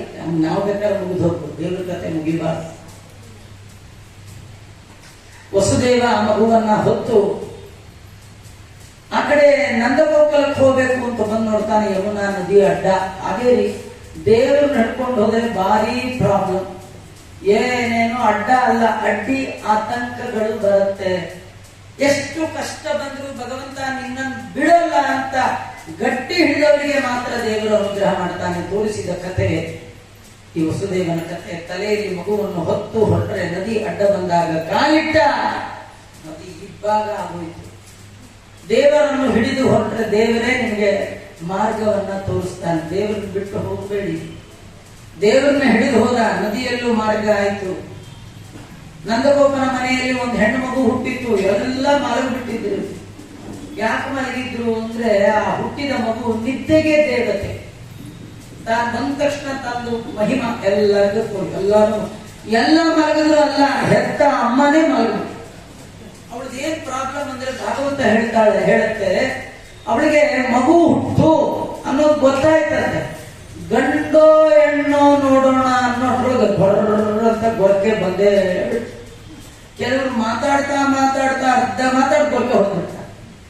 ಈ ಹೆಂಡತಿ ಫುಲ್ ಕೇಳ್ಬೇಕಂದ್ರೆ ಬೆಳಗ್ಗೆ ಎದ್ದೆ ಕೇಳ್ಬೇಕು, ರಾತ್ರಿ ಅದೇನೋ ಅರ್ಧ ಹೇಳಿ ಗೊರಕೆ ಹೊಡ್ಬಿಟ್ರಿ, ಇನ್ನ ಅರ್ಧ ಈಗ ಹೇಳಿ ಅಂದ್ರೆ ಅವನಿಲ್ಲ. ಮತ್ತೆ ರಾತ್ರಿ ಗೊರಕೆ ಬಂದಾಗ ಉಳಿದರ್ಧ ಆಗ ಹೇಳ್ತೀನಿ ಅಂತ. ಹಾಗೆ ಇವಳಿಗೆ ತನ್ನ ಯಾವುದು ಹಡದೆ ಗೊತ್ತಿಲ್ಲ, ನಿದ್ದೆ ಬಂದ್ಬಿಡ್ತು. ಕಡೆಗೆ ವಸುದೇವ ತನ್ನ ಗಂಡು ಕೂಸನ್ನಿಟ್ಟು ಹೆಣ್ಣು ಕೂಸನ್ ಮನೆಗೆ ತಂದ. ತುಂಬಾ ಜನ ಹೆಣ್ಣಿಟ್ಟು ಗಂಡು ತರ್ತಾರೆ, ಇವ್ನು ಗೊಂಡಿಟ್ಟು ಹೆಣ್ಣು ತರ್ತ. ಇದು ಗಂಡು ಹೆಣ್ಣಿನ ಕಥೆ ಅಲ್ಲ ರೀ, ಮತ್ತೆ ಕಥೆ. ಇವನು ಗಂಡು ಮಗು ಅಂದ್ರೆ ಕೃಷ್ಣ ದೇವರು. ಅವನ ತಲೆಯಲ್ಲಿ ಹೊತ್ತು ಉತ್ಸವ ಮಾಡಿದ್ದಕ್ಕೆ ಅವನಿಗೆ ಕೈ ತುಂಬ ಮಹಾಲಕ್ಷ್ಮಿ ಬಂದು. ಯಾರು ಜೀವನದಲ್ಲಿ ದೇವರನ್ನ ಬಿಡದೆ ಹಿಡಿತಾರೆ ಅವ್ರಿಗೆ ಕೈ ತುಂಬ ಏನ್ ಸಿಗುತ್ತೆ? ತುಂಬಾ ಜನ ಏನಂತಾರೆ ಗೊತ್ತಾ, ದೇವ್ರು ದೇವ್ರು ದೇವ್ರು ದೇವ್ರು ಅಂತ ಬಡ್ಕೋತಿ, ಏನ್ ಸಿಕ್ತ ಅಂತ. ಹಾಗೆಲ್ಲ ಅನ್ಬೇಡಿ, ಅರ್ಜೆಂಟ್ ಅಲ್ಲಿ ಏನೂ ಸಿಗಲ್ಲ. ನೀವು ದುಡ್ಡು ಕೊಟ್ಟು ಹೋಟೆಲ್ ಕೂತ್ರ ಅಲ್ಲೇ ಅವ್ನು ಕಾಯ್ತಾ ಇದ್ರಿ ಅಂತ. ದುಡ್ಡು ಕೊಟ್ಟೆ ಕಾಯ್ಬೇಕ್ರಿ. ಮಹಾಲಕ್ಷ್ಮಿ ಮನೆಗೆ ಬರ್ಬೇಕು, 2 ಜನ್ಮದಲ್ಲಿ ಕಾಯ್ಬೇಕ್ರಿ. ಲಕ್ಷ್ಮಿ ಚಂಚಲೆ, ಅವಳು ಎಲ್ಲರ ಕೈಲಿ ಇರಲ್ಲ. ಅಂಥದ್ದು ವಸುದೇವನ ಕೈಲಿ ಇಡೀ ರಾತ್ರಿ ಇದ್ದಾಳೆ. ಅವನು ತಂದು ಮಗುವನ್ನ ದೇವಕ್ಕೆ ಕೊಟ್ಟ. ಮುದ್ದಾದ ಹೆಣ್ಣು ಕೂಸು, ಮುದ್ದಿಲ್ದೆ ಏನ್ರಿ ಮಹಾಲಕ್ಷ್ಮಿ, ಮುದ್ದು ಮುಖದ ಮಹಾಲಕ್ಷ್ಮಿ ಅವಳು. ಮಗು ಇತ್ತು. ಬೆಳಗಿನ ಜಾವ 4:15 ರೀ. ಹೀಗೆ ಮಗು ಸುತ್ತು ನೋಡ್ತು, ಎಲ್ಲ ತನ್ನ ಕಡೆಯವರು ಸುತ್ತಲೂ ನಿಂತು ಬಿಟ್ಟಿದ್ದಾರೆ. ಬೆಟಾಲಿಯನ್ ಕಂಸನ್ ಕಡೆಯವರು. ಅವರೆಲ್ಲ ಇವಳು ಊರಿಗೆ ಬರೋರು. ಇವಳು ಊರು ಯಾವುದು ಅಂದ್ರೆ ಅನಂತ ತಮಸ್ಸು, ಅಲ್ಲಿಗೆ ಬರೋರು ಅವರೆಲ್ಲ. ನಮ್ಮೂರ್ನವರೆಲ್ಲ ಇಲ್ಲಿದ್ದಾರಲ್ಲ ಅಂತ ಖುಷಿಯಾಗಿ ಹೆಣ್ಣು ಕೂಸು ಒಮ್ಮೆ ಗಿಟಾರ್ ಅಂತ ಕಿರ್ಚ್ಕೊಂಡ್ಬಿಡ್ತು. 4:15 ಬೆಳಗಿನ ಜಾವ. ನಮ್ಮ ಮನೇಲಿ ಮಕ್ಕಳು ಜೋರಾಗಿ ಹತ್ರನೇ ಚಂಡಿ ಹಿಡಿದಿದೆ ಅಂತೀವಿ. ಬಂದಿರೋದೇ ಚಂಡಿಕಾದೇವಿ, ಅವಳು ಇನ್ಯಾಗ ತಿರುಬೇಡ. ಈ ಎಲ್ಲ ಕಂಸನ ಕಡೆಯವರು ಹಳೇ ನಿದ್ದೆ ಎಲ್ಲ ಮಾಡ್ತಾ ಇದ್ರು. ತುಂಬಾ ಗಾಢವಾದ ನಿದ್ದೆ ಇತ್ತು. ಮಗುವಿನ ಧ್ವನಿ ಕೇಳಿದ್ದ ಗಾಬರಿಯಾಗಿ ಎದ್ಬಿಟ್ರು. ಕೆಲವರು ಪುರಾಣ ಕೇಳ್ತಾ ಮಲಗಿರ್ತಾರೆ. ಏನೋ ಒಂದು ಪ್ರಸಂಗ ಕೇಳಿ ತುಂಬಾ ಸಂತೋಷ ಆಗಿ ಕೂತವರೆಲ್ಲ ಭಾರಿ ಚಪ್ಪಾಳೆ ಹೊಡೆದ್ಬಿಡ್ತಾರೆ. ಇಲ್ಲಿ ಯಾರು ಹೊಡಿಲಿಲ್ಲ. ತುಂಬಾ ತಪ್ಪು, ಹಾಗೆಲ್ಲ ಮಾಡಬಾರ್ದು. ಹೊಡಿಬೇಕು. ಹೊಡೆಯೋದ್ರಿಂದ ಆಚಾರ್ಯ ಏನ್ ಪ್ರಯೋಜನ ಇಲ್ಲ. ನಿಮ್ ಪಕ್ಕದಲ್ಲಿ ಯಾರು ಮಲಗಿದ್ರೆ ಎಬ್ಬಿಸಿದ ಪುಣ್ಯ ನಿಮಗೆ. ಈ ಸತಿ ಇಲ್ಲ, ಮುಂದಿನ ಸತಿ ಇದ್ದಾದ್ರೂ ಹೊಡಿಲಿ ಚಪ್ಪಾಳೆ. ಪಕ್ಕದಲ್ಲಿ ಯಾರು ಪಾಪ ಮಲಗಬೇಕು ಅಂತ ಯಾರು ಬರ್ತಾರೆ ಪುರಾಣಕ್ಕೆ ಅಲ್ಲ, ಯಾರಾದ್ರು ಕರೀತಾರ. ಹಂಗೆ 3 ದಿವಸ ಪ್ರವಚನ ಇಟ್ಟಿದೀವಿ, ದಿನ ಮನೇಲಿ ಮಲ್ಕೊಳ್ಳೋದಿದ್ದೇ ಇದೆ. ನೀವು ಇವತ್ತು ಯಾಜ್ಞವಲ್ಕ್ಯಾಶ್ರಮಕ್ಕೆ ಬಂದು ಪುರಾಣ ಶುರುವಾದ ತಕ್ಷಣ ಮಲಗಿ ಆಮೇಲೆ ಎದ್ದು ಹೋದ್ರೆ ಸಾಕು. ಯಾರಾದ್ರೂ ಕರ್ತಿದ್ದೀರಾ? ನಿದ್ದೆ ಬರುತ್ತೋ ಇಲ್ಲೋ, ಆ ಬಂದ ನಿದ್ದೆಯನ್ನ ಎಬ್ಸೋದು ಹೇಗೆ? ನಿಮ್ಗೆ ಯಾವಾಗ ಸಂತೋಷ ಆಗುತ್ತೋ ಅವಾಗ ಒಂದು ಚಪ್ಪಾಳೆ ಹೊಡೆದ್ರು ಸಾಕು, ಪಕ್ಕದಲ್ಲಿದ್ದವ್ರು ಗಾಬರಿಯಿಂದ ಹೇಳ್ತಾರೆ. ವಿಷಯ ಗೊತ್ತಿಲ್ಲದೆ ಇದ್ರು ಚಪ್ಪಾಳೆ ಅಂತ ಹೊಡಿತಾರಲ್ಲ, ಹಾಗೆ ಇವಳು ಕೂಗಿದ್ದೆ ತಡ ಎಲ್ಲ ಎದ್ದು ಕೂತ್ಬಿಟ್ವು. ತಥೋ ಬಾಲ ಧ್ವನಿ ಶ್ರುತ್ವ ಉತ್ತಿತ ಗೃಹಪಾಲ. ಆ ಮನೆ ಕಾಯುವ ಎಲ್ಲರೂ ಕೂಡ ಮಗುವಿನ ಅಳುವಿನ ಧ್ವನಿಯನ್ನ ಕೇಳಿ ಭೋಜರಾಜನಾದ ಕಂಸನಿಗೆ ಹೇಳಿದ್ದಾರೆ. ಕಂಸ ಬೆಳಗಿನ ಜಾವ ನಿದ್ದೆಯಲ್ಲಿದ್ದ. ಈ ಸುದ್ದಿ ಕೇಳಿದ ತಕ್ಷಣ ಗಾಬರಿಯಾಗಿ ಎಡ ಕೂತಿರ್ಲಿಲ್ಲ, ಬಲ ಕೂತಿರ್ಲಿಲ್ಲ, ಸತ್ತ ಹೆಣದಂತೆ ಎದ್ದು ಕೂತ್ಬಿಟ್ಟ. ಕೆಲವು ಸ್ಟ್ರೈಟ್ ಎದ್ದು ಕೂತ್ಕೊಂಡು.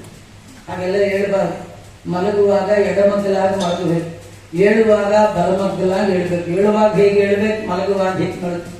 ಯಾವುದು ಕರ್ಮ ಫಾಲೋ ಮಾಡ್ತಿರ್ಲಿಲ್ಲ ಕಂಸ. ಅವ್ ಹೇಳುವಾಗ ಹಾಗೆ ಸ್ಟ್ರೈಟ್ ಎದ್ದು ಕೂತ್ಬಿಟ್ಟ. ಎದ್ದ ಕುತ್ಕೊಂಡ್ರ ಪಂಚೆ ಎಲ್ಲ ಬಿಚ್ಚೋಗ್ತಾ ಇದೆ. ಒಂದ್ ಕೈ ಪಂಚೆ ಎತ್ಕೊಂಡ. ಆ ಕೂದಲೆಲ್ಲ ಹರಡ್ಕೊಂಡ್ಬಿಟ್ಟಿತ್ತು. ರಾತ್ರಿ ಹೊರಡಾಡ್ ನಿದ್ದೆ ಬರ್ದೆ. ಮುಕ್ತ ಮೂರ್ಧಜ, ಕೂದಲೆಲ್ಲ ಕೆದರಿದೆ. ಫಸಲಲ್ಲಿ ಎಡವಿ ಬೀಳ್ತ ವೇಗವಾಗಿ ನನ್ನ ಮೃತ್ಯು ಹುಟ್ಟಿದೆ, ಕೊಂದು ನಾನು ಮೃತ್ಯುಂಜಯನಾಗ್ತೀನಿ ಅಂತ ವೇಗವಾಗಿ ಬರ್ತಾ ಇದ್ದಾನೆ. ಅವನು ಬರುವ ವೇಗ, ಹೋಗ ಸಿಟ್ಟು ಎಲ್ಲ ನೋಡಿ ದೇವಕಿಗೆ ಪ್ರಾಣನೇ ಬಾಯಿಗೆ ಬಂತು, ಹೃದಯನೇ ಕಿತ್ತು ಬರ್ತಾ ಇದೆ. ಗೊತ್ತವಳಿಗೆ ಈ ಮಗನ್ ಕೊಂದು ಹಾಕ್ಬಿಡ್ತಾನೆ ಈ ಪಾಪಿ. ಮೊದಲೆಲ್ಲ ಗಂಡು ಮಕ್ಕಳು ಸತ್ತು, ಈಗ ಹೆಣ್ಣು ಕೂಸು, ಮುದ್ದಾಗಿರುವ ಕೂಸು. ಏನ್ ಮಾಡ್ತಾನೋ ಏನು ಅಂತ ಹೇಳಿ ಆ ಮಗುನ ತನ್ನ ಎದೆಗೆ ಹೀಗೆ ಔಚಿಟ್ಕೊಂಡಿದ್ದಾಳಂತೆ. ಆ ಮಗುವಿಗೆ ಎರಡು ಪಾದ ಪುಟ್ಟು ಕಾಣ್ತಾ ಇದೆ. ವೇಗವಾಗಿ ಬರೋದನ್ನ ನೋಡಿ ಹೇಳ್ತಾ ಇದ್ದಾಳ, ಅಣ್ಣ ನನ್ನ 6 ಮಕ್ಕಳನ್ನು ಕೊಂದು ಹಡೆದ ಎಲ್ಲ ಮಕ್ಕಳನ್ನು ಕೊಂದು ನನ್ನ ಒಡಲನ್ನೇ ಬರಿದು ಮಾಡಿದ್ದೀಯಾ. ಇದನ್ನು ಕಂಡು ದೇವರು ಕಾರುಣ್ಯದಿಂದ ಒಂದು ಹೆಣ್ಣು ಕೂಸು ಕೊಟ್ಟಿದ್ದಾನೆ ನಿಂಗೆ, ಸೋದರ ಸೊಸೆ.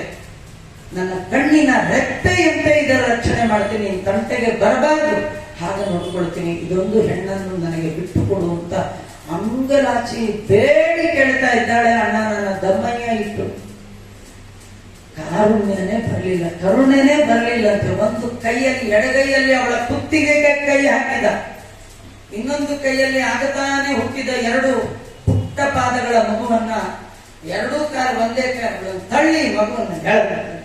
ಹಸ್ತಾರ ಛಿದ್ದತೆ ಕಲ, ಪಾಪಿಯಾದ ಕಂಸ ಮಗುವನ್ನ ಕೈಯಿಂದ ಛಿದ್ದತೆ ಕಿತ್ಕೊಂಡ್ಬಿಟ್ಟಿದ್ದ. ಕಿತ್ಕೊಂಡು ಹೇಳ್ತಾ ಇದ್ದ, ನನ್ನನ್ನು ಕೊಲ್ತ್ಯ ನೀನು, ಇವತ್ತು ನಿನ್ನ ಪೀಸ್ ಮಾಡ್ತೀನಿ ಇಂದ. ಕೈಯಲ್ಲಿ ಹಿಡಿದು ಗರ ಗರ ಗರ ತಿರ್ಸ್ತಾನ್. ಈ ಕೆಲವರು ಕಾಯಿ ತಗೊಂಡು ಕಾಯಿ ಹೊಡೀನಿ ಅಂತ ಆಚಾರ ಕೊಟ್ರೆ ವೇಗವಾಗಿ ತಿರ್ಸಿ ಇವ್ ತಿರ್ಸೋ ಬರದಲ್ಲಿ ಕಾಯಿ ಮಿಸ್ ಆಗಿ ಆಚಾರ ತಲೆ ಮೇಲೆ ಬಿದ್ದು ಆಚಾರ ಭೂಲೋಕದಿಂದ ಮಿಸ್ ಆಗುವ ಪರಿಸ್ಥಿತಿ ಬಂದ್ಬಿಡುತ್ತೆ. ಇಲ್ಲಿ ಇವನು ಕಾಯಿನ ಆ ಮಗುವನ್ನು ತಿರ್ಸಿದ. ಆ ಹೆಣ್ಣು ಕೂಸು ಆರ್ಡಿನರಿ ಅಲ್ಲ, ದುರ್ಗಾದೇವಿ ಜಾಡಿಸಿ ಒದ್ದು ಬಿಟ್ಲಂತೆ ಅವನ ಕೈಯನ್ನ. ಪಾಪಿ ನನ್ನ ಮುಕ್ತಿಯ ಅಯೋಗ್ಯ, ಜಾಡಿಸಿ ಒದ್ಲು, ಕೈಯಿಂದ ಮಿಸ್ ಆದ್ಲು. ದೇವಿ ಎಂಬರಂಗದ ಆಕಾಶಕ್ಕೆ ಹಾರ್ಬಿಟ್ಲು. ತಿರ್ಗಿಸ್ತಾ ಇದ್ದ ಕಂಸ ಜಸ್ಟ್ ಮಿಸ್ ಆಯ್ತು ಕೈಯಿಂದ. ಎಲ್ಲಿ ಹೋಯ್ತೀರಿ, ಎಲ್ಲಿ ಮಿಸ್ ಆಯ್ತು ಅಂತ ನೋಡು. ಮೇಲೆ ನೋಡ್ದ, ಇದು ಮಿಸ್ ಅಲ್ಲ, ಮಿಸ್ಸಸ್ಸು. ಯಾರಿಗೆ? ವಿಷ್ಣುವಿಗೆ. ಜಾತವೇದಸೆ ಸೋಮ ಮಸೋಮ ಮರಾತಿ ಯತೋ ನಿದಹಾತಿ ವೇದ ಸನತ್ಪರ್ಷದತಿ ದುರ್ಗಾಣಿ ವಿಶ್ವಾ ನಾವೇದ ಸಿಂಧಂದುರಿತಾತ್ಯಗ್ನಿ. ಇಂದ್ರ ಚಂದ್ರ ಮೊದಲಾದ ದೇವರು ಗಂಧರ್ವ ಯಕ್ಷ ಕಿನ್ನರ ಕಿಂಪುರುಷರೆಲ್ಲ ಕೈಯಲ್ಲಿ ಅರಳು ಹಿಡಿದು ಪುಷ್ಪವನ್ನ ಹಿಡಿದು ಸಿಂಹವಾಹಿನಿಯಾದ ದುರ್ಗೆಯನ್ನ ಜೈ ಜೈಕಾರ ಹಾಕ್ತಾ ಸ್ತೋತ್ರ ಮಾಡ್ತಾ ತಾಯಿಯ ಮೇಲೆ ಅಕ್ಷತಾ ಪುಂಜವನ್ನ ಎರಚಿಸ್ತಾ ಇದ್ದಾರೆ. ಈ ಕಂಸ ಎಲ್ಲೋ ಮಿಸ್ ಆಯ್ತಲ್ಲ, ಕೂಸು ಮೇಲೆ ನೋಡ್ತಾನೆ. ಸಿಂಹವಾಹಿನಿ 8 ತೋಳುಗಳಲ್ಲಿ ವಿಚಿತ್ರವಾದ ಆಯುಧವನ್ನ ಹಿಡಿದು ಕಂಸನ ಕಡೆ ಕೈ ಮಾಡಿ ಹೇಳ್ತಾ ಇದ್ದಾಳೆ, ಮೂರ್ಖ, ಅಯೋಗ್ಯ, ಪಾಪಿ, ಹೆಣ್ಣಿನ ಮೇಲೆ ಕೈ ಮಾಡ್ತೀಯ?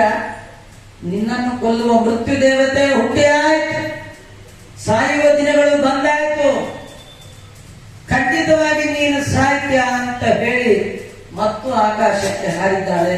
ಅನೇಕ ಕಡೆಗಳಲ್ಲಿ ನೆಲೆಸಿದ್ದಾಳೆ. ಅದರಲ್ಲಿ ಒಂದು ರೂಪವೇ ಪಾಚಕ ಕ್ಷೇತ್ರದ ಕುಂಜಾರಗಿರಿ ಅಂತ ದುರ್ಗಾ ದೇವಾಲಯ. ಮುಂದೆ ತನ್ನ ಕೂಸು ಮಧ್ವಾಚಾರ್ಯರಾಗಿ ಇಲ್ಲಿ ಬರ್ತಾರೆ. ಕೂಸನ್ನು ನೋಡ್ಲಿಕ್ಕೆ ನಾನು ಎತ್ತರದಲ್ಲಿ ಕೂತಿರ್ತೀನಿ ಅಂತ ನೋಡ್ಲಿಕ್ಕೆ ತಾಯಿ ಬೆಟ್ಟದ ಮೇಲೆ ಬಂದು ಕೂತು ಅಂತ ವರ್ಣನೆ ಮಾಡ್ತಾರೆ ವಾದಿರಾಜ ಪೂಜ್ಯ ಶರಣರು. ಇಂತಹ ಅದ್ಭುತವಾದ ಪ್ರಸಂಗ ನಡೆದ ಮೇಲೆ ಕಂಸ ತಾನು ಬಂದು ವಸುದೇವ ದೇವಕಿಯರನ್ನ ಬಿಡುಗಡೆ ಮಾಡಿದ, ಮೀಟಿಂಗ್ ಮಾಡಿದ. ನನ್ನ ಕೊಲ್ಲೋ ಮಗು ಹುಟ್ಟಿದೆ ಅಂತ ಏನ್ ಮಾಡಿ ಕ್ಯಾಬಿನೆಟ್ ಮೀಟಿಂಗು. ಅದ್ರಲ್ಲಿ ಒಂದು ಲೇಡಿ ಕ್ಯಾಂಡಿಡೇಟ್ ಅವಾಗ 1% ಶುರುವಾಗಿತ್ರಿ. ಕಂಸನ್ ಕಾಲದಲ್ಲೇ ಕ್ಯಾಬಿನೆಟ್ ಅಲ್ಲಿ 1% ಲೇಡೀಸ್ ಇರಬೇಕು. ಈಗ ಅದು 32% ತನಕ ಹೋಗಿದೆ. ಇಷ್ಟು ಹೋಗ್ಲಿಕ್ಕೆ ಏನ್ ಕಾರಣ ಅಂದ್ರೆ ಮೊಟ್ಟ ಮೊದಲ ಕ್ಯಾಬಿನೆಟ್ ಲೇಡಿ ಪ್ರೆಸಿಡೆಂಟ್ ಯಾರಂದ್ರೆ ಪೂತನಾಬಾಯಿ.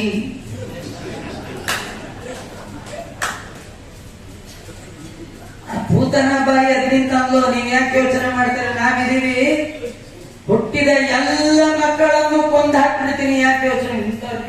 ಟಾರ್ಗೆಟ್ ಇವಳದು, 10 ದಿನದ ಎಲ್ಲ ಮಕ್ಕಳನ್ನ ಕೊಂತೀನಿ ಅಂತ ಹೊರಟ್ಲು. ಅವ್ನಿಗೆ ಏನ್ ಹೇಗೆ ಕೊಂದು ಹಾಕಿದ್ಲು ಗೊತ್ತಾ, ಅವಳು ಯಾವ್ದಾದ್ರು ರಸ್ತೆಯಲ್ಲಿ ಹೋದ್ರೆ ಸಾಕು, ಆ ರಸ್ತೆಯಲ್ಲಿ ಹೋದಾಗ ಅವಳ ಮೈಗೆ ಸೋಕಿದ ಗಾಳಿ ಮಗುವಿಗೆ ತಾಕಿದ್ರೆ ಸಾಕು, ಔಷಧಿ ಇಲ್ಲದ ರೋಗ ಬಂದು ಮಗು ಸತ್ತು ಹೋಗ್ತಿತ್ತು. ಇದಕ್ಕೆ ಕಾರಣ ಯಾರು?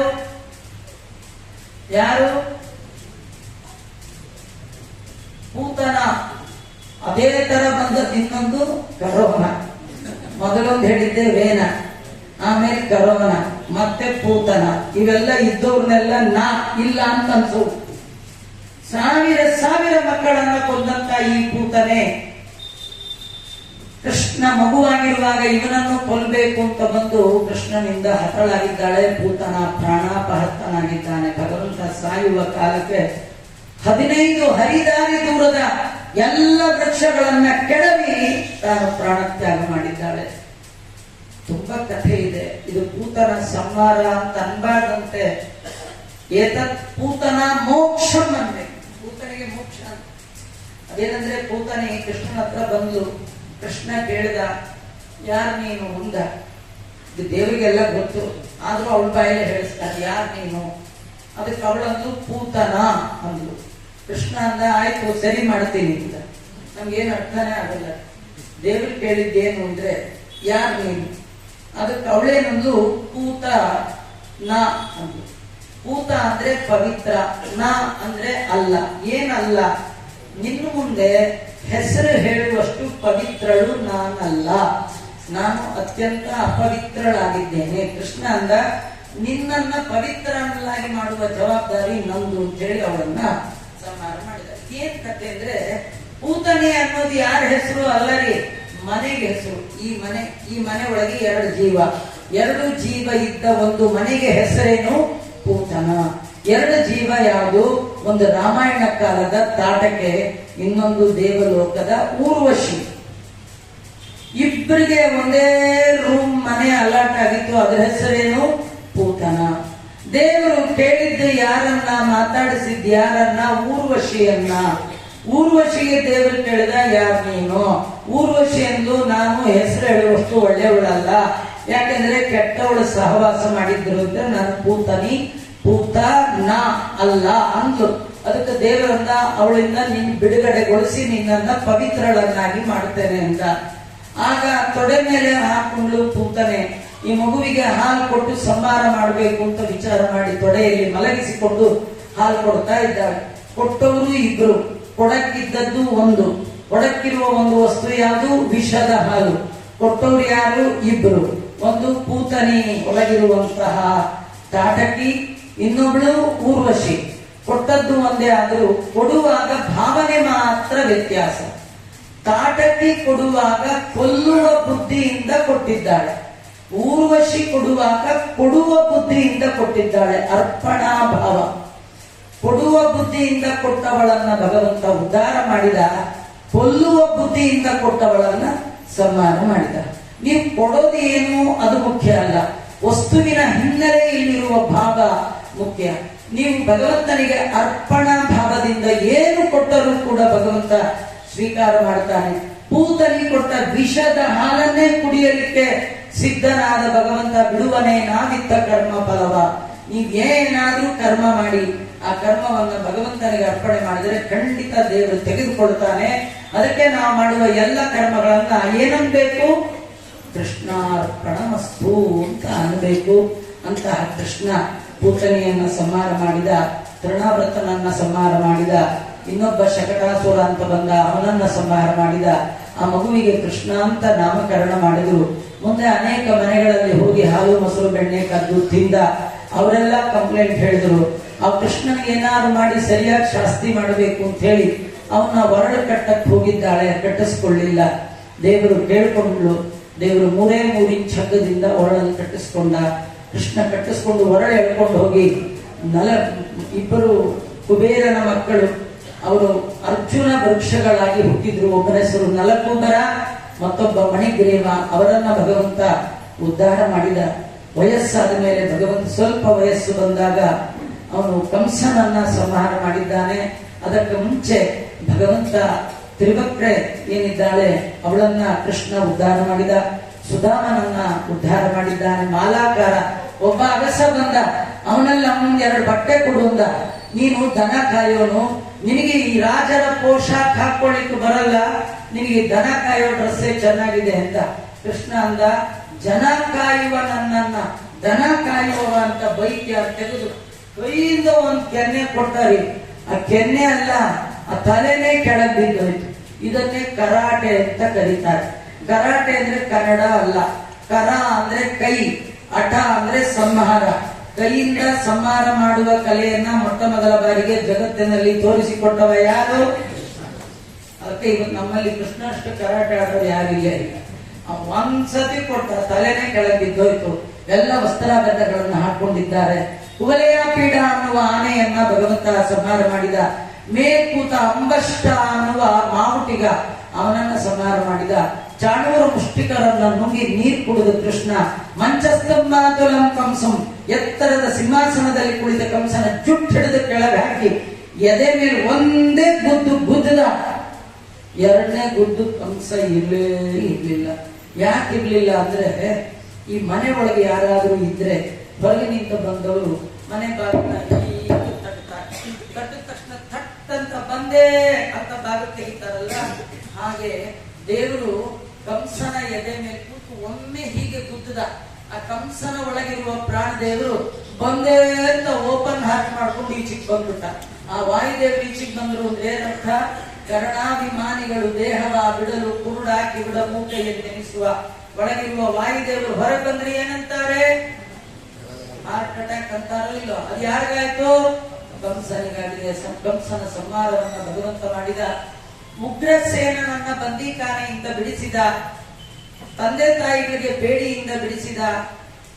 ಅಮ್ಮನಿಗೆ ಕೇಳಿದ, ಅಮ್ಮ ನಿನ್ನ ಮಗ ಅಂತ ನೆನ್ನೆ ತಾನೇ ಗೊತ್ತಾಯ್ತು ಅಂತ. ನಾನು ನಿನಗೇನು ಮಾಡ್ಲಿಲ್ಲ, ಏನ್ ಬೇಕು ಕೇಳು ಅಂತ. ಅವಳು 10 ಮಕ್ಕಳು ಬೇಕು ಅಂದ. ಅವನಂದ ಈಗ ಯಾಕೆ ಕೇಳ್ತೀಯ ಅಂತ. ಇಲ್ಲ, ಆ ಮಕ್ಳಿಗೆ 1 ಲೋಟ ಹಾಲು ಕೂಡ ಕೊಡ್ಲಿಲ್ಲ ಅಂತಂದ್ಲು. ಕರ್ಕೊಂಡ್ ಬರ್ತೀನಿ ತಂದ. ಹೋದ, ಸತ್ಯ ಎಲ್ಲಾ ಮಕ್ಕಳನ್ನು ಹಿಡ್ಕೊಂಡ್ ಬಂದಾನೆ. ಆ ಮಕ್ಕಳು ಖುಷಿಯಾಗಿ ಬಂದು ಆ ಮಕ್ಕಳನ್ನು ಕೃಷ್ಣ ಕೇಳ್ದ, ಸಾಯೋದ್ ಸತ್ರಿ ಕುಡಿದ್ ಸಾಯಬಾರ್ದಿತ್ತೆ. ಏನು ಹಾಲು ಏನೇನೋ ಕುಡಿದ್ ಸಾಯ್ತಾರೆ, ನೀವು ಹಾಲು ಕುಡಿದು ಯಾಕೆ ಸಾಯಲಿಲ್ಲ ಅಂದ್ರು. ಅದಕ್ಕೆ ಆ ಮಕ್ಕಳೆಲ್ಲ ಅಂದು, ನಾವೇನೋ ಕುಡಿಲಿಕ್ಕೆ ಬಂದವರು, ಅವ್ರು ಯಾಕೆ ಕುಡಿಲಿಲ್ಲ ಅಂದ್ರೆ, ನಾವು ಕುಡಿದು ಮಿಕ್ಕದ್ದು ನಿನಗೆ ಎಂಜಲಾಗತ್ತೆ, ನಿನಗೆ ಎಂಜಲು ಬಿಟ್ಟು ನಾವ್ ಯಾಕೆ ಹೋಗುದು, ಪ್ರಾಣ ಬೇಕಾದ್ರೂ ಬಿಡ್ತೀವಿ ವಿನಃ ನಿಂಗೆ ಎಂಜಲ್ ಮಾಡೋಲ್ಲ ಅಂದ್ರು. ದೇವಂತರ ಗುಡ್ ಬಾಯ್ಸ್. ಹಾಗಾದ್ರೆ ನಾ ಕುಡಿದು ಮಿಕ್ಕ ಪ್ರಸಾದ ಇದೆ, ನೀವು ಕುಡಿದು ನಾನ್ ಸ್ಟಾಪ್ ನನ್ನ ಅರಮನೆಗೆ ಹೋಗಿ ಅಂತ 6 ಮಕ್ಕಳನ್ನು ಉದ್ಧಾರ ಮಾಡಿದ. ತಂದೆಗೆ ಹೇಳ್ದ, ಅಪ್ಪ ನಂಗೆ ಏಜ್ ಬಾರಾಗ್ತಾ ಇದೆ, ಮುಂಜಿ ಮಾಡುವುದಿಲ್ಲ. ಮದುವೆ ಆಗೋಗ್ಬಿಟ್ಟಿತ್ತು, ಮುಂದೆ ಸ್ವಲ್ಪ ಉಲ್ಟ. ಹಾಗಾಗಿ 2ನೇ ಸತಿ ಮುಂಜಿ ಮಾಡ್ಕೊಂಡ. ಮಾರನೇ ದಿನ ಅಪ್ಪನಿಗೆ ಹೇಳ್ದ, ಮುಂಜಿ ಮಾಡ್ಕೊಂಡು ಮನೇಲಿ ಇರಬಾರ್ದಂತೆ, ಹೈಯರ್ ಸ್ಟಡೀಸ್ಗೆ ಹೋಗ್ಬೇಕು, ನಾನು ಹೋಗ್ತೀನಿ ಅಂತ ಹೇಳಿ ಊರ್ ಬಿಟ್ಟು ಹೋಗ್ಬಿಟ್ಟಾರೆ. ಇದ್ದದ್ದು ಮಥುರಾಪಟ್ಟಣದಲ್ಲಿ, ಹೋಗಿದ್ದು ಉಜ್ಜಯಿನಿ, ಅಲ್ಲಿ ಹೈಯರ್ ಸ್ಟಡಿಗೆ ಹೋದ. ಅವತ್ತಿಂದ ಹೈಯರ್ ಸ್ಟಡೀಸ್ ಅಂತ ಊರು ದೇಶ ಬಿಟ್ಟು ಹೋಗ್ತಿದ್ರು ಜನ. ಎಲ್ಲರಿಗೆ ಕೃಷ್ಣನೇ ಗುರು. ಆ ಕೃಷ್ಣ ತೋರಿಸ್ಕೊಟ್ಟ, ಇವ್ರು ಎಲ್ಲೆಲ್ಲೋ ಹೊರಟೋದ್ರು. ಕೃಷ್ಣ ಹಾಗಲ್ಲ, ಹೋಗುವಾಗ್ಲೇ ಆಚಾರ್ಯ ಹೇಳಿದ, ಸಾಂದೀಪಿನಿ ಆಚಾರ್ಯರು ಅವ್ರ ಮನೆಯಲ್ಲಿ ಮಕ್ಕಳು ಸತ್ತು ಹೋಗಿದ್ರು, ಅವರಿಗೆ ಮಕ್ಕಳು ಕೊಡಬೇಕು ನೀವು ಪಾಠಕ್ಕೆ ಹೋಗಿದ್ದ. 64 ದಿನ 64 ವಿದ್ಯೆ ಕಲ್ತು 65ನೇ ದಿನ ಮಹಾಮಂಗಳ ಮಹೋತ್ಸವ ಅಂತ ಬೋರ್ಡ್. ಗುರುಗಳು ಕೇಳಿದ ನಿಮ್ಗೆ ಏನ್ ದಕ್ಷಿಣೆ ಕೊಡ್ಬೇಕು ಅಂತ.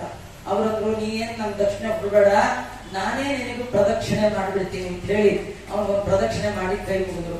ಅಲ್ಲ ನೀವ್ ಹಿಂಗ್ ಪ್ರದಕ್ಷಿಣೆ ಹಾಕ್ಬಿಟ್ರೆ ಮುಂದೆ ಪುರಾಣ ಕೇಳಿದವರೆಲ್ಲ ಆಚಾರ್ಯ ಪ್ರದಕ್ಷಿಣೆ ಮಾಡೋ ಹೋಗ್ಬಿಟ್ಟಾರು, ದಕ್ಷಿಣೆ ಕೊಡ್ಬೇಕು, ನಿಂಗೆ ಏನ್ ಕೊಡ್ಬೇಕು ಹೇಳಿ ಅಂತ ಕೇಳಿದ. ಇದು ಉಪನಿಷತ್ತಲ್ಲಿ ಹೇಳಿದೆ. ಆಚಾರ್ಯಾಯ ಪ್ರಿಯಂ ಧನಮಾಹತ್ಯ ಪ್ರಜಾತತ್ವಂ ಮಾಂ ವ್ಯವಚ್ಛೇತ್ಸಿ. ವಿದ್ಯೆ ಕೇಳಿದ ಮೇಲೆ ಕಲಿತ ಶಿಷ್ಯರು ಗುರುಗಳಿಗೆ ಏನ್ ಬೇಕೋ ಅದನ್ನು ಕೇಳಿ ಕೊಡ್ಬೇಕು, ಆಮೇಲೆ ಮದುವೆಗೆ ಹೋಗ್ಬೇಕಂತ. ಗುರುಗಳ ದಕ್ಷಿಣೆ ಕೊಡ್ಬೇಕು, ಅದು ನಿಮ್ಗೆ ಏನ್ ತೋಚತ್ವ ಕೊಟ್ಬಿಡ್ಬಾರ್ದ್ರಿ. ಅದು ಒಂದ್ 10 ವರ್ಷ ಗುರುಗಳ ಹತ್ರ ಓದಿ ಕಡೆಗೆ ಎಲ್ಲ ಆದ್ಮೇಲೆ ಮಂಗಳ ದಿನ ಒಂದು ಒಳ್ಳೆ ಬ್ಯಾಟ್ ತಂದ ಆಚಾರ ಕೊಟ್ಬಿಡುದು. ಇವ್ರು ಕ್ರಿಕೆಟ್ ಹುಚ್ಚು, ಅದಕ್ಕೆ ಪ್ರೆಸೆಂಟೇಶನ್ ಆಚಾರ್ಯ ಏನಂದ್ರೆ 80 ವರ್ಷದ ಆಚಾರ್ಯ ಎತ್ಲಿಕ್ಕೆ ಆಗದೆ ಇರೋ ಒಂದು ಬ್ಯಾಟ್ ಒಂದ್ಸತಿ ಹಾಕೊಂಡ್ರು ಸೀದಾ ಪರಲೋಕ ಗಮನ ಆಗ್ಬೇಕು ಅಂತ ಬ್ಯಾಟ್ ಎಲ್ಲ ಕೊಟ್ಟಿಟ್ರು. ಕೇಳ್ಬೇಕು ಅವ್ರು ನನಗೆ ಏನ್ ಬೇಕಂತ ಹೇಳಿ. ಅದಕ್ಕೆ ಕೇಳಿದ ನಿಮ್ಗೇನ್ ಬೇಕು? ನಂಗೆ ಏನ್ ಬೇಡಪ್ಪ, ನಿಮ್ಮ ಅಮ್ಮನ ಕೇಳು. ಗುರುಪತ್ನಿ ಅವಳಂದು ನಿಮ್ಮ ಅಮ್ಮನಿಗೆ 6 ಮಕ್ಕಳು ತಂದ್ಕೊಡ್ತೇವೆ, ನಂಗೆ ಇದ್ದದ್ದೇ ಒಂದು ಮಗು 20 ವರ್ಷದ ಕೆಳಗೆ ಸತ್ತೋಗಿದೆ ಬೇಕು ಅಂದ್ಲು. ಕೃಷ್ಣ ತರ್ತಿನಿಯಿಂದ ಸತ್ತ ಮಗನನ್ನ ತಂದು ಮಗನಿಗೆ ತಂದುಕೊಟ್ಟ. ಅದನ್ನೇ ಅಪ್ಪಣ್ಣಾಚಾರ್ಯರು ದೀಪ ಸಂಯೋಜನಾಭಿಜ್ಞಾನಂ ಪುತ್ರ ಲಾಭೋ ಭವೇದ್ರು. ದೀಪ ಅಂದ್ರೆ ತತ್ವಜ್ಞಾನದ ದೀಪವನ್ನ ಎಲ್ಲಾ ಕಡೆ ಹಂಚುವ ಗುರುಗಳಿಗೆ ಪುತ್ರ ಲಾಭವನ್ನ ಭಗವಂತ ಕೊಟ್ಟ. ಸತ್ತ 20 ವರ್ಷದ ಕೆಳಗೆ ಸತ್ತ ಮಗನನ್ನೇ ದೇವರು ತಂದು ಕೊಟ್ಟ ಅನ್ನೋ ಕಥೆಯನ್ನ ತಿಳಿಸ್ತಾ ಇದ್ದಾರೆ. ಅಲ್ಲಿಂದ ಮುಂದೆ ಕೃಷ್ಣ ಪರಮಾತ್ಮ ದ್ವಾರಕಾ ಪಟ್ಟಣವನ್ನ ನಿರ್ಮಾಣ ಮಾಡಿದ್ದಾನೆ. ರುಕ್ಮಿಣಿಯ ಹೊತ್ತಿಗೆ ಆ ಭಗವಂತನ ವಿವಾಹ ಆಗಿದೆ. ಆ ನಂತರದಲ್ಲಿ ಸತ್ಯಭಾಮೆ ಇಬ್ಬರು ಪಟ್ಟದ ಮಹಿಷೆಯರು, ಮಿತ್ರವಿಂದ, ಕಾಲಿಂದಿ ಇವರೇ, ಜಾಂಬುವತಿ ಇವರೇ ಮೊದಲಾದ 6 ಜನ, ನರಕಾಸುರನ್ ಸಂಹಾರ ಮಾಡಿ 16,100 ಜನನ್ನ ದೇವರು ಏಕಕಾಲದಲ್ಲಿ ಮದುವೆಯಾಗಿ ಪಾಂಡವರಿಗೆ ರಕ್ಷಣೆ ಮಾಡಿ ಧರ್ಮ ಸಂಸ್ಥಾಪನಾರ್ಥಾಯ ಧರ್ಮರಾಜನನ್ನ ಪಟ್ಟದಲ್ಲಿ ಕೂಡಿಸಿ ಅವರಿಗೆ ತತ್ವಜ್ಞಾನವನ್ನು ಉಪದೇಶ ಮಾಡಿ ಕಲಿಯುಗ ಬಂದು 30 ವರ್ಷ ಆಗುವ ತನಕ ಭೂಮಿಯಲ್ಲಿದ್ದು ಕಾಲೆತ್ತಿ ಪರಂಧಾಮಕ್ಕೆ ಹೋದ ಕಥೆಯನ್ನ ಭಾಗವತದ 11ನೇ ಸ್ಕಂದದಲ್ಲಿ ಹೇಳಿದೆ. ಇದು ಹರಿವಂಶದಲ್ಲಿ ಬಂದ ವಿಷ್ಣು ಪರ್ವದ ಕಥೆ. ಆದರೆ 12ನೇ ಸ್ಕಂದದಲ್ಲಿ ಕಲಿಯುಗದಲ್ಲಿ ಹೇಗಿರುತ್ತೆ ಅನ್ನೋದನ್ನ ಭಾಗವತ ವರ್ಣನೆ ಮಾಡಿದೆ, ಮಹಾಭಾರತ ವರ್ಣನೆ ಮಾಡಿದೆ. ಇದು ಹರಿವಂಶದ ಭವಿಷ್ಯತ್ ಪರ್ವ ಅನ್ನುವಂತಹ ಕಡೆ ಪರ್ವ. ಅದರಲ್ಲಿ ಕಲಿಯುಗದ ಜನ ಹೇಗಿರ್ತಾರೆ ಇತ್ಯಾದಿಗಳನ್ನೆಲ್ಲ ವರ್ಣನೆ ಮಾಡಿ ಕಲಿಯುಗದ ಪಾಪಿಗಳು ಮಾಡುವ ಪಾಪವನ್ನ ಕಳ್ಕೊಳ್ಳಿಕ್ಕಿರೋದು ಒಂದೇ ಒಂದು ಉಪಾಯ ಅಂತಂದ್ರೆ ನಾಮ ಸಂಕೀರ್ತನೆ. ನಾಮ ಸಂಕೀರ್ತನಂ ಯಸ್ಯ ಸರ್ವ ಪಾಪ ಪ್ರಣಾಶನ. ಮಾಡಿದ ಎಲ್ಲ ಪಾಪವನ್ನ ಕಳ್ಕೊಳ್ಬೇಕು ಅಂತ ಆಸೆ ಇತ್ತು ಅಂತಾದ್ರೆ ಒಂದೇ ಭಗವಂತನ ನಾಮಸ್ಮರಣೆಯನ್ನ ಯಾವಾಗ್ಲೂ ಮಾಡಿ ಹರಿಭಜನೆ ಮಾಡು ನಿರಂತರ. ಅದು ಮಾತ್ರ ನಮ್ಮ ಎಲ್ಲ ಪಾಪವನ್ನ ಪರಿಹಾರ ಮಾಡುತ್ತೆ ಅನ್ನುವ ಕಥೆಯನ್ನ 12 ಸ್ಕಂದಗಳಲ್ಲಿ 100 ಪರ್ವಗಳಲ್ಲಿ ಹರಿವಂಶದ 6 ಅಧ್ಯಾಯಗಳಲ್ಲಿ ಎಲ್ಲ ಕಥೆಯನ್ನ ವ್ಯಾಸರು ಪರೀಕ್ಷಿತ ಮಹಾರಾಜನಿಗೆ, ವೈಶಂಪಾಯನರು ಜನಮೇಜಯನಿಗೆ, ಸೂತರು ಶೌನಕಾದಿಗಳಿಗೆ ಹೇಳಿದ್ದಾರೆ ಅನ್ನುವ ಕಥೆಯನ್ನ ಯಥಾಶಕ್ತಿ ಯಥಾಮತಿ 3 ದಿನದಲ್ಲಿ 3 ಗಂಟೆಗಳಲ್ಲಿ 2 ಗ್ರಂಥ, ಮೇಲೊಂದು ಗ್ರಂಥ, ಒಂದು ಭಾಗವತ ಮತ್ತೊಂದು ಮಹಾಭಾರತ ಇನ್ನೊಂದು ಹರಿವಂಶ ಎಲ್ಲ ಚೂರು ಚೂರು ಚೂರು ಚೂರು ಹೇಳಿದೀವಿ ಅಂತ ಹೇಳ್ತಾ ನಮ್ಮಲ್ಲಿ ಈ ಹಸ್ತೋದಕ ಅಂತ ಮಾಡ್ತಾರೆ. ಒಂಚೂರು ಅನ್ನ ಇಟ್ಟು ಅದಕ್ಕೊಂದು ಕೋಸಂಬರಿ ಅದಕ್ಕೊಂಚೂರು ಈ ತರ ಹಾಕಿ ಎಲ್ಲ ಮಿಕ್ಸ್ ಮಾಡಿರ್ತಾರಲ್ಲ ಅದನ್ನೇನಂತಾರೆ ಹಸ್ತೋದಕ. ಹಾಗೆ ನಿಮ್ಗೆ ಹಸ್ತೋದಕದಂತೆ ಚುಟ್ ಚುಟ್ ಚುಟ್ ಚುಟ್ ಚುಟ್ ಚೂರು ಎಲ್ಲ ಸೇರಿಸಿ ಹಾಕಿದ್ದೇನೆ. ಭಗವಂತ ನಿಮ್ಗೆ ನನಗೆ ಇಬ್ಬರಿಗೂ ಅವಕಾಶ ಮಾಡಿಕೊಟ್ಟು ವಿಸ್ತಾರವಾಗಿ ಕೇಳುವ ಭಾಗ್ಯವನ್ನ ಕೊಡ್ಲಿ ಅಂತ ಹೇಳ್ತಾ ಎಲ್ಲ ಗಂಗಾವತಿಯ ಸದ್ಭಕ್ತರಿಗೆ ಭಗವಂತ ಆಯುಷ್ಯ ಆರೋಗ್ಯವನ್ನ ಕೊಡ್ಲಿ ಅಂತ ಹೇಳ್ತಾ ವಿಶೇಷವಾಗಿ ನಮ್ಮ ತಿರುಮಲ ರಾಯರು ಅವರ ಎಲ್ಲ ಜೊತೆಯಲ್ಲಿರ್ತಕ್ಕಂಥವರು ಸೇರಿ ಈ ಕಾರ್ಯಕ್ರಮವನ್ನು ಮಾಡಬೇಕು ಅಂತ ಹೇಳಿ ಕಷ್ಟಪಟ್ಟು ನಾನು ಏನ್ ಕೇಳಿದ್ರು ಅವರು ನೋ ಅಂತ ಅನ್ಲೇ ಎಲ್ಲದಕ್ಕೂ yes yes yes yes yes ನಮ್ಗೆ ಇಲ್ಲಿ ಹೋಗಿ ಬರೋ ವ್ಯವಸ್ಥೆ ಆಯ್ತು ಮಾಡೋಣ ಅಂತ. ಅಲ್ಲ ಬೆಳಗ್ಗೆ 10 ಆಯ್ತು ಮಾಡೋಣ ಅಂತಂದ್ರು. ಹೀಗೆಲ್ಲ ಮಾಡೋಣ ಮಾಡೋಣ ಅಂದದ್ದಕ್ಕೆ ನಾನು ಒಂದು ಮಾಡೋಣ ಅಂತ ಬಂದೆ ಅಂತ ಭಾಗವತ ನನ್ನಿಂದ ಹೇಳಲಿಕ್ಕೆ ಆಯ್ತು. ನೀವೆಲ್ಲ ಕೇಳಿದ್ದೀರಿ, ನೀವೆಲ್ಲ ಶ್ರಮ ಪಟ್ಟು ಹೇಳಿಸಿದ್ದೀರಿ. ಭಗವಂತ ಯಾಜ್ಞವಲ್ಕ್ಯರ ಅಂತರ್ಯಾಮಿಯಾದ ಆ ಭಗವಂತ ನಿಮ್ಮೆಲ್ಲರಿಗೆ ಅನುಗ್ರಹ ಮಾಡಲಿ ಅಂತ ಪ್ರಾರ್ಥನೆ ಮಾಡ್ತಾ ಶ್ರೀಕೃಷ್ಣ ಅರ್ಪಣಮಸ್ತು. ಸರ್ವೇಂದ್ರಿಯ ಪ್ರೇರಕೇಣ ಶ್ರೀ ಪ್ರಾಣಪತಿರೇರಿತಃ ಯದವೋಚಮಹಂತೇನ ಪ್ರಿಯತಾಂ ಕಮಲಾಲಯ ಮಧ್ವೇಶ ಅರ್ಪಣಮಸ್ತು. ಕೃಷ್ಣಾರ್ಪಣ.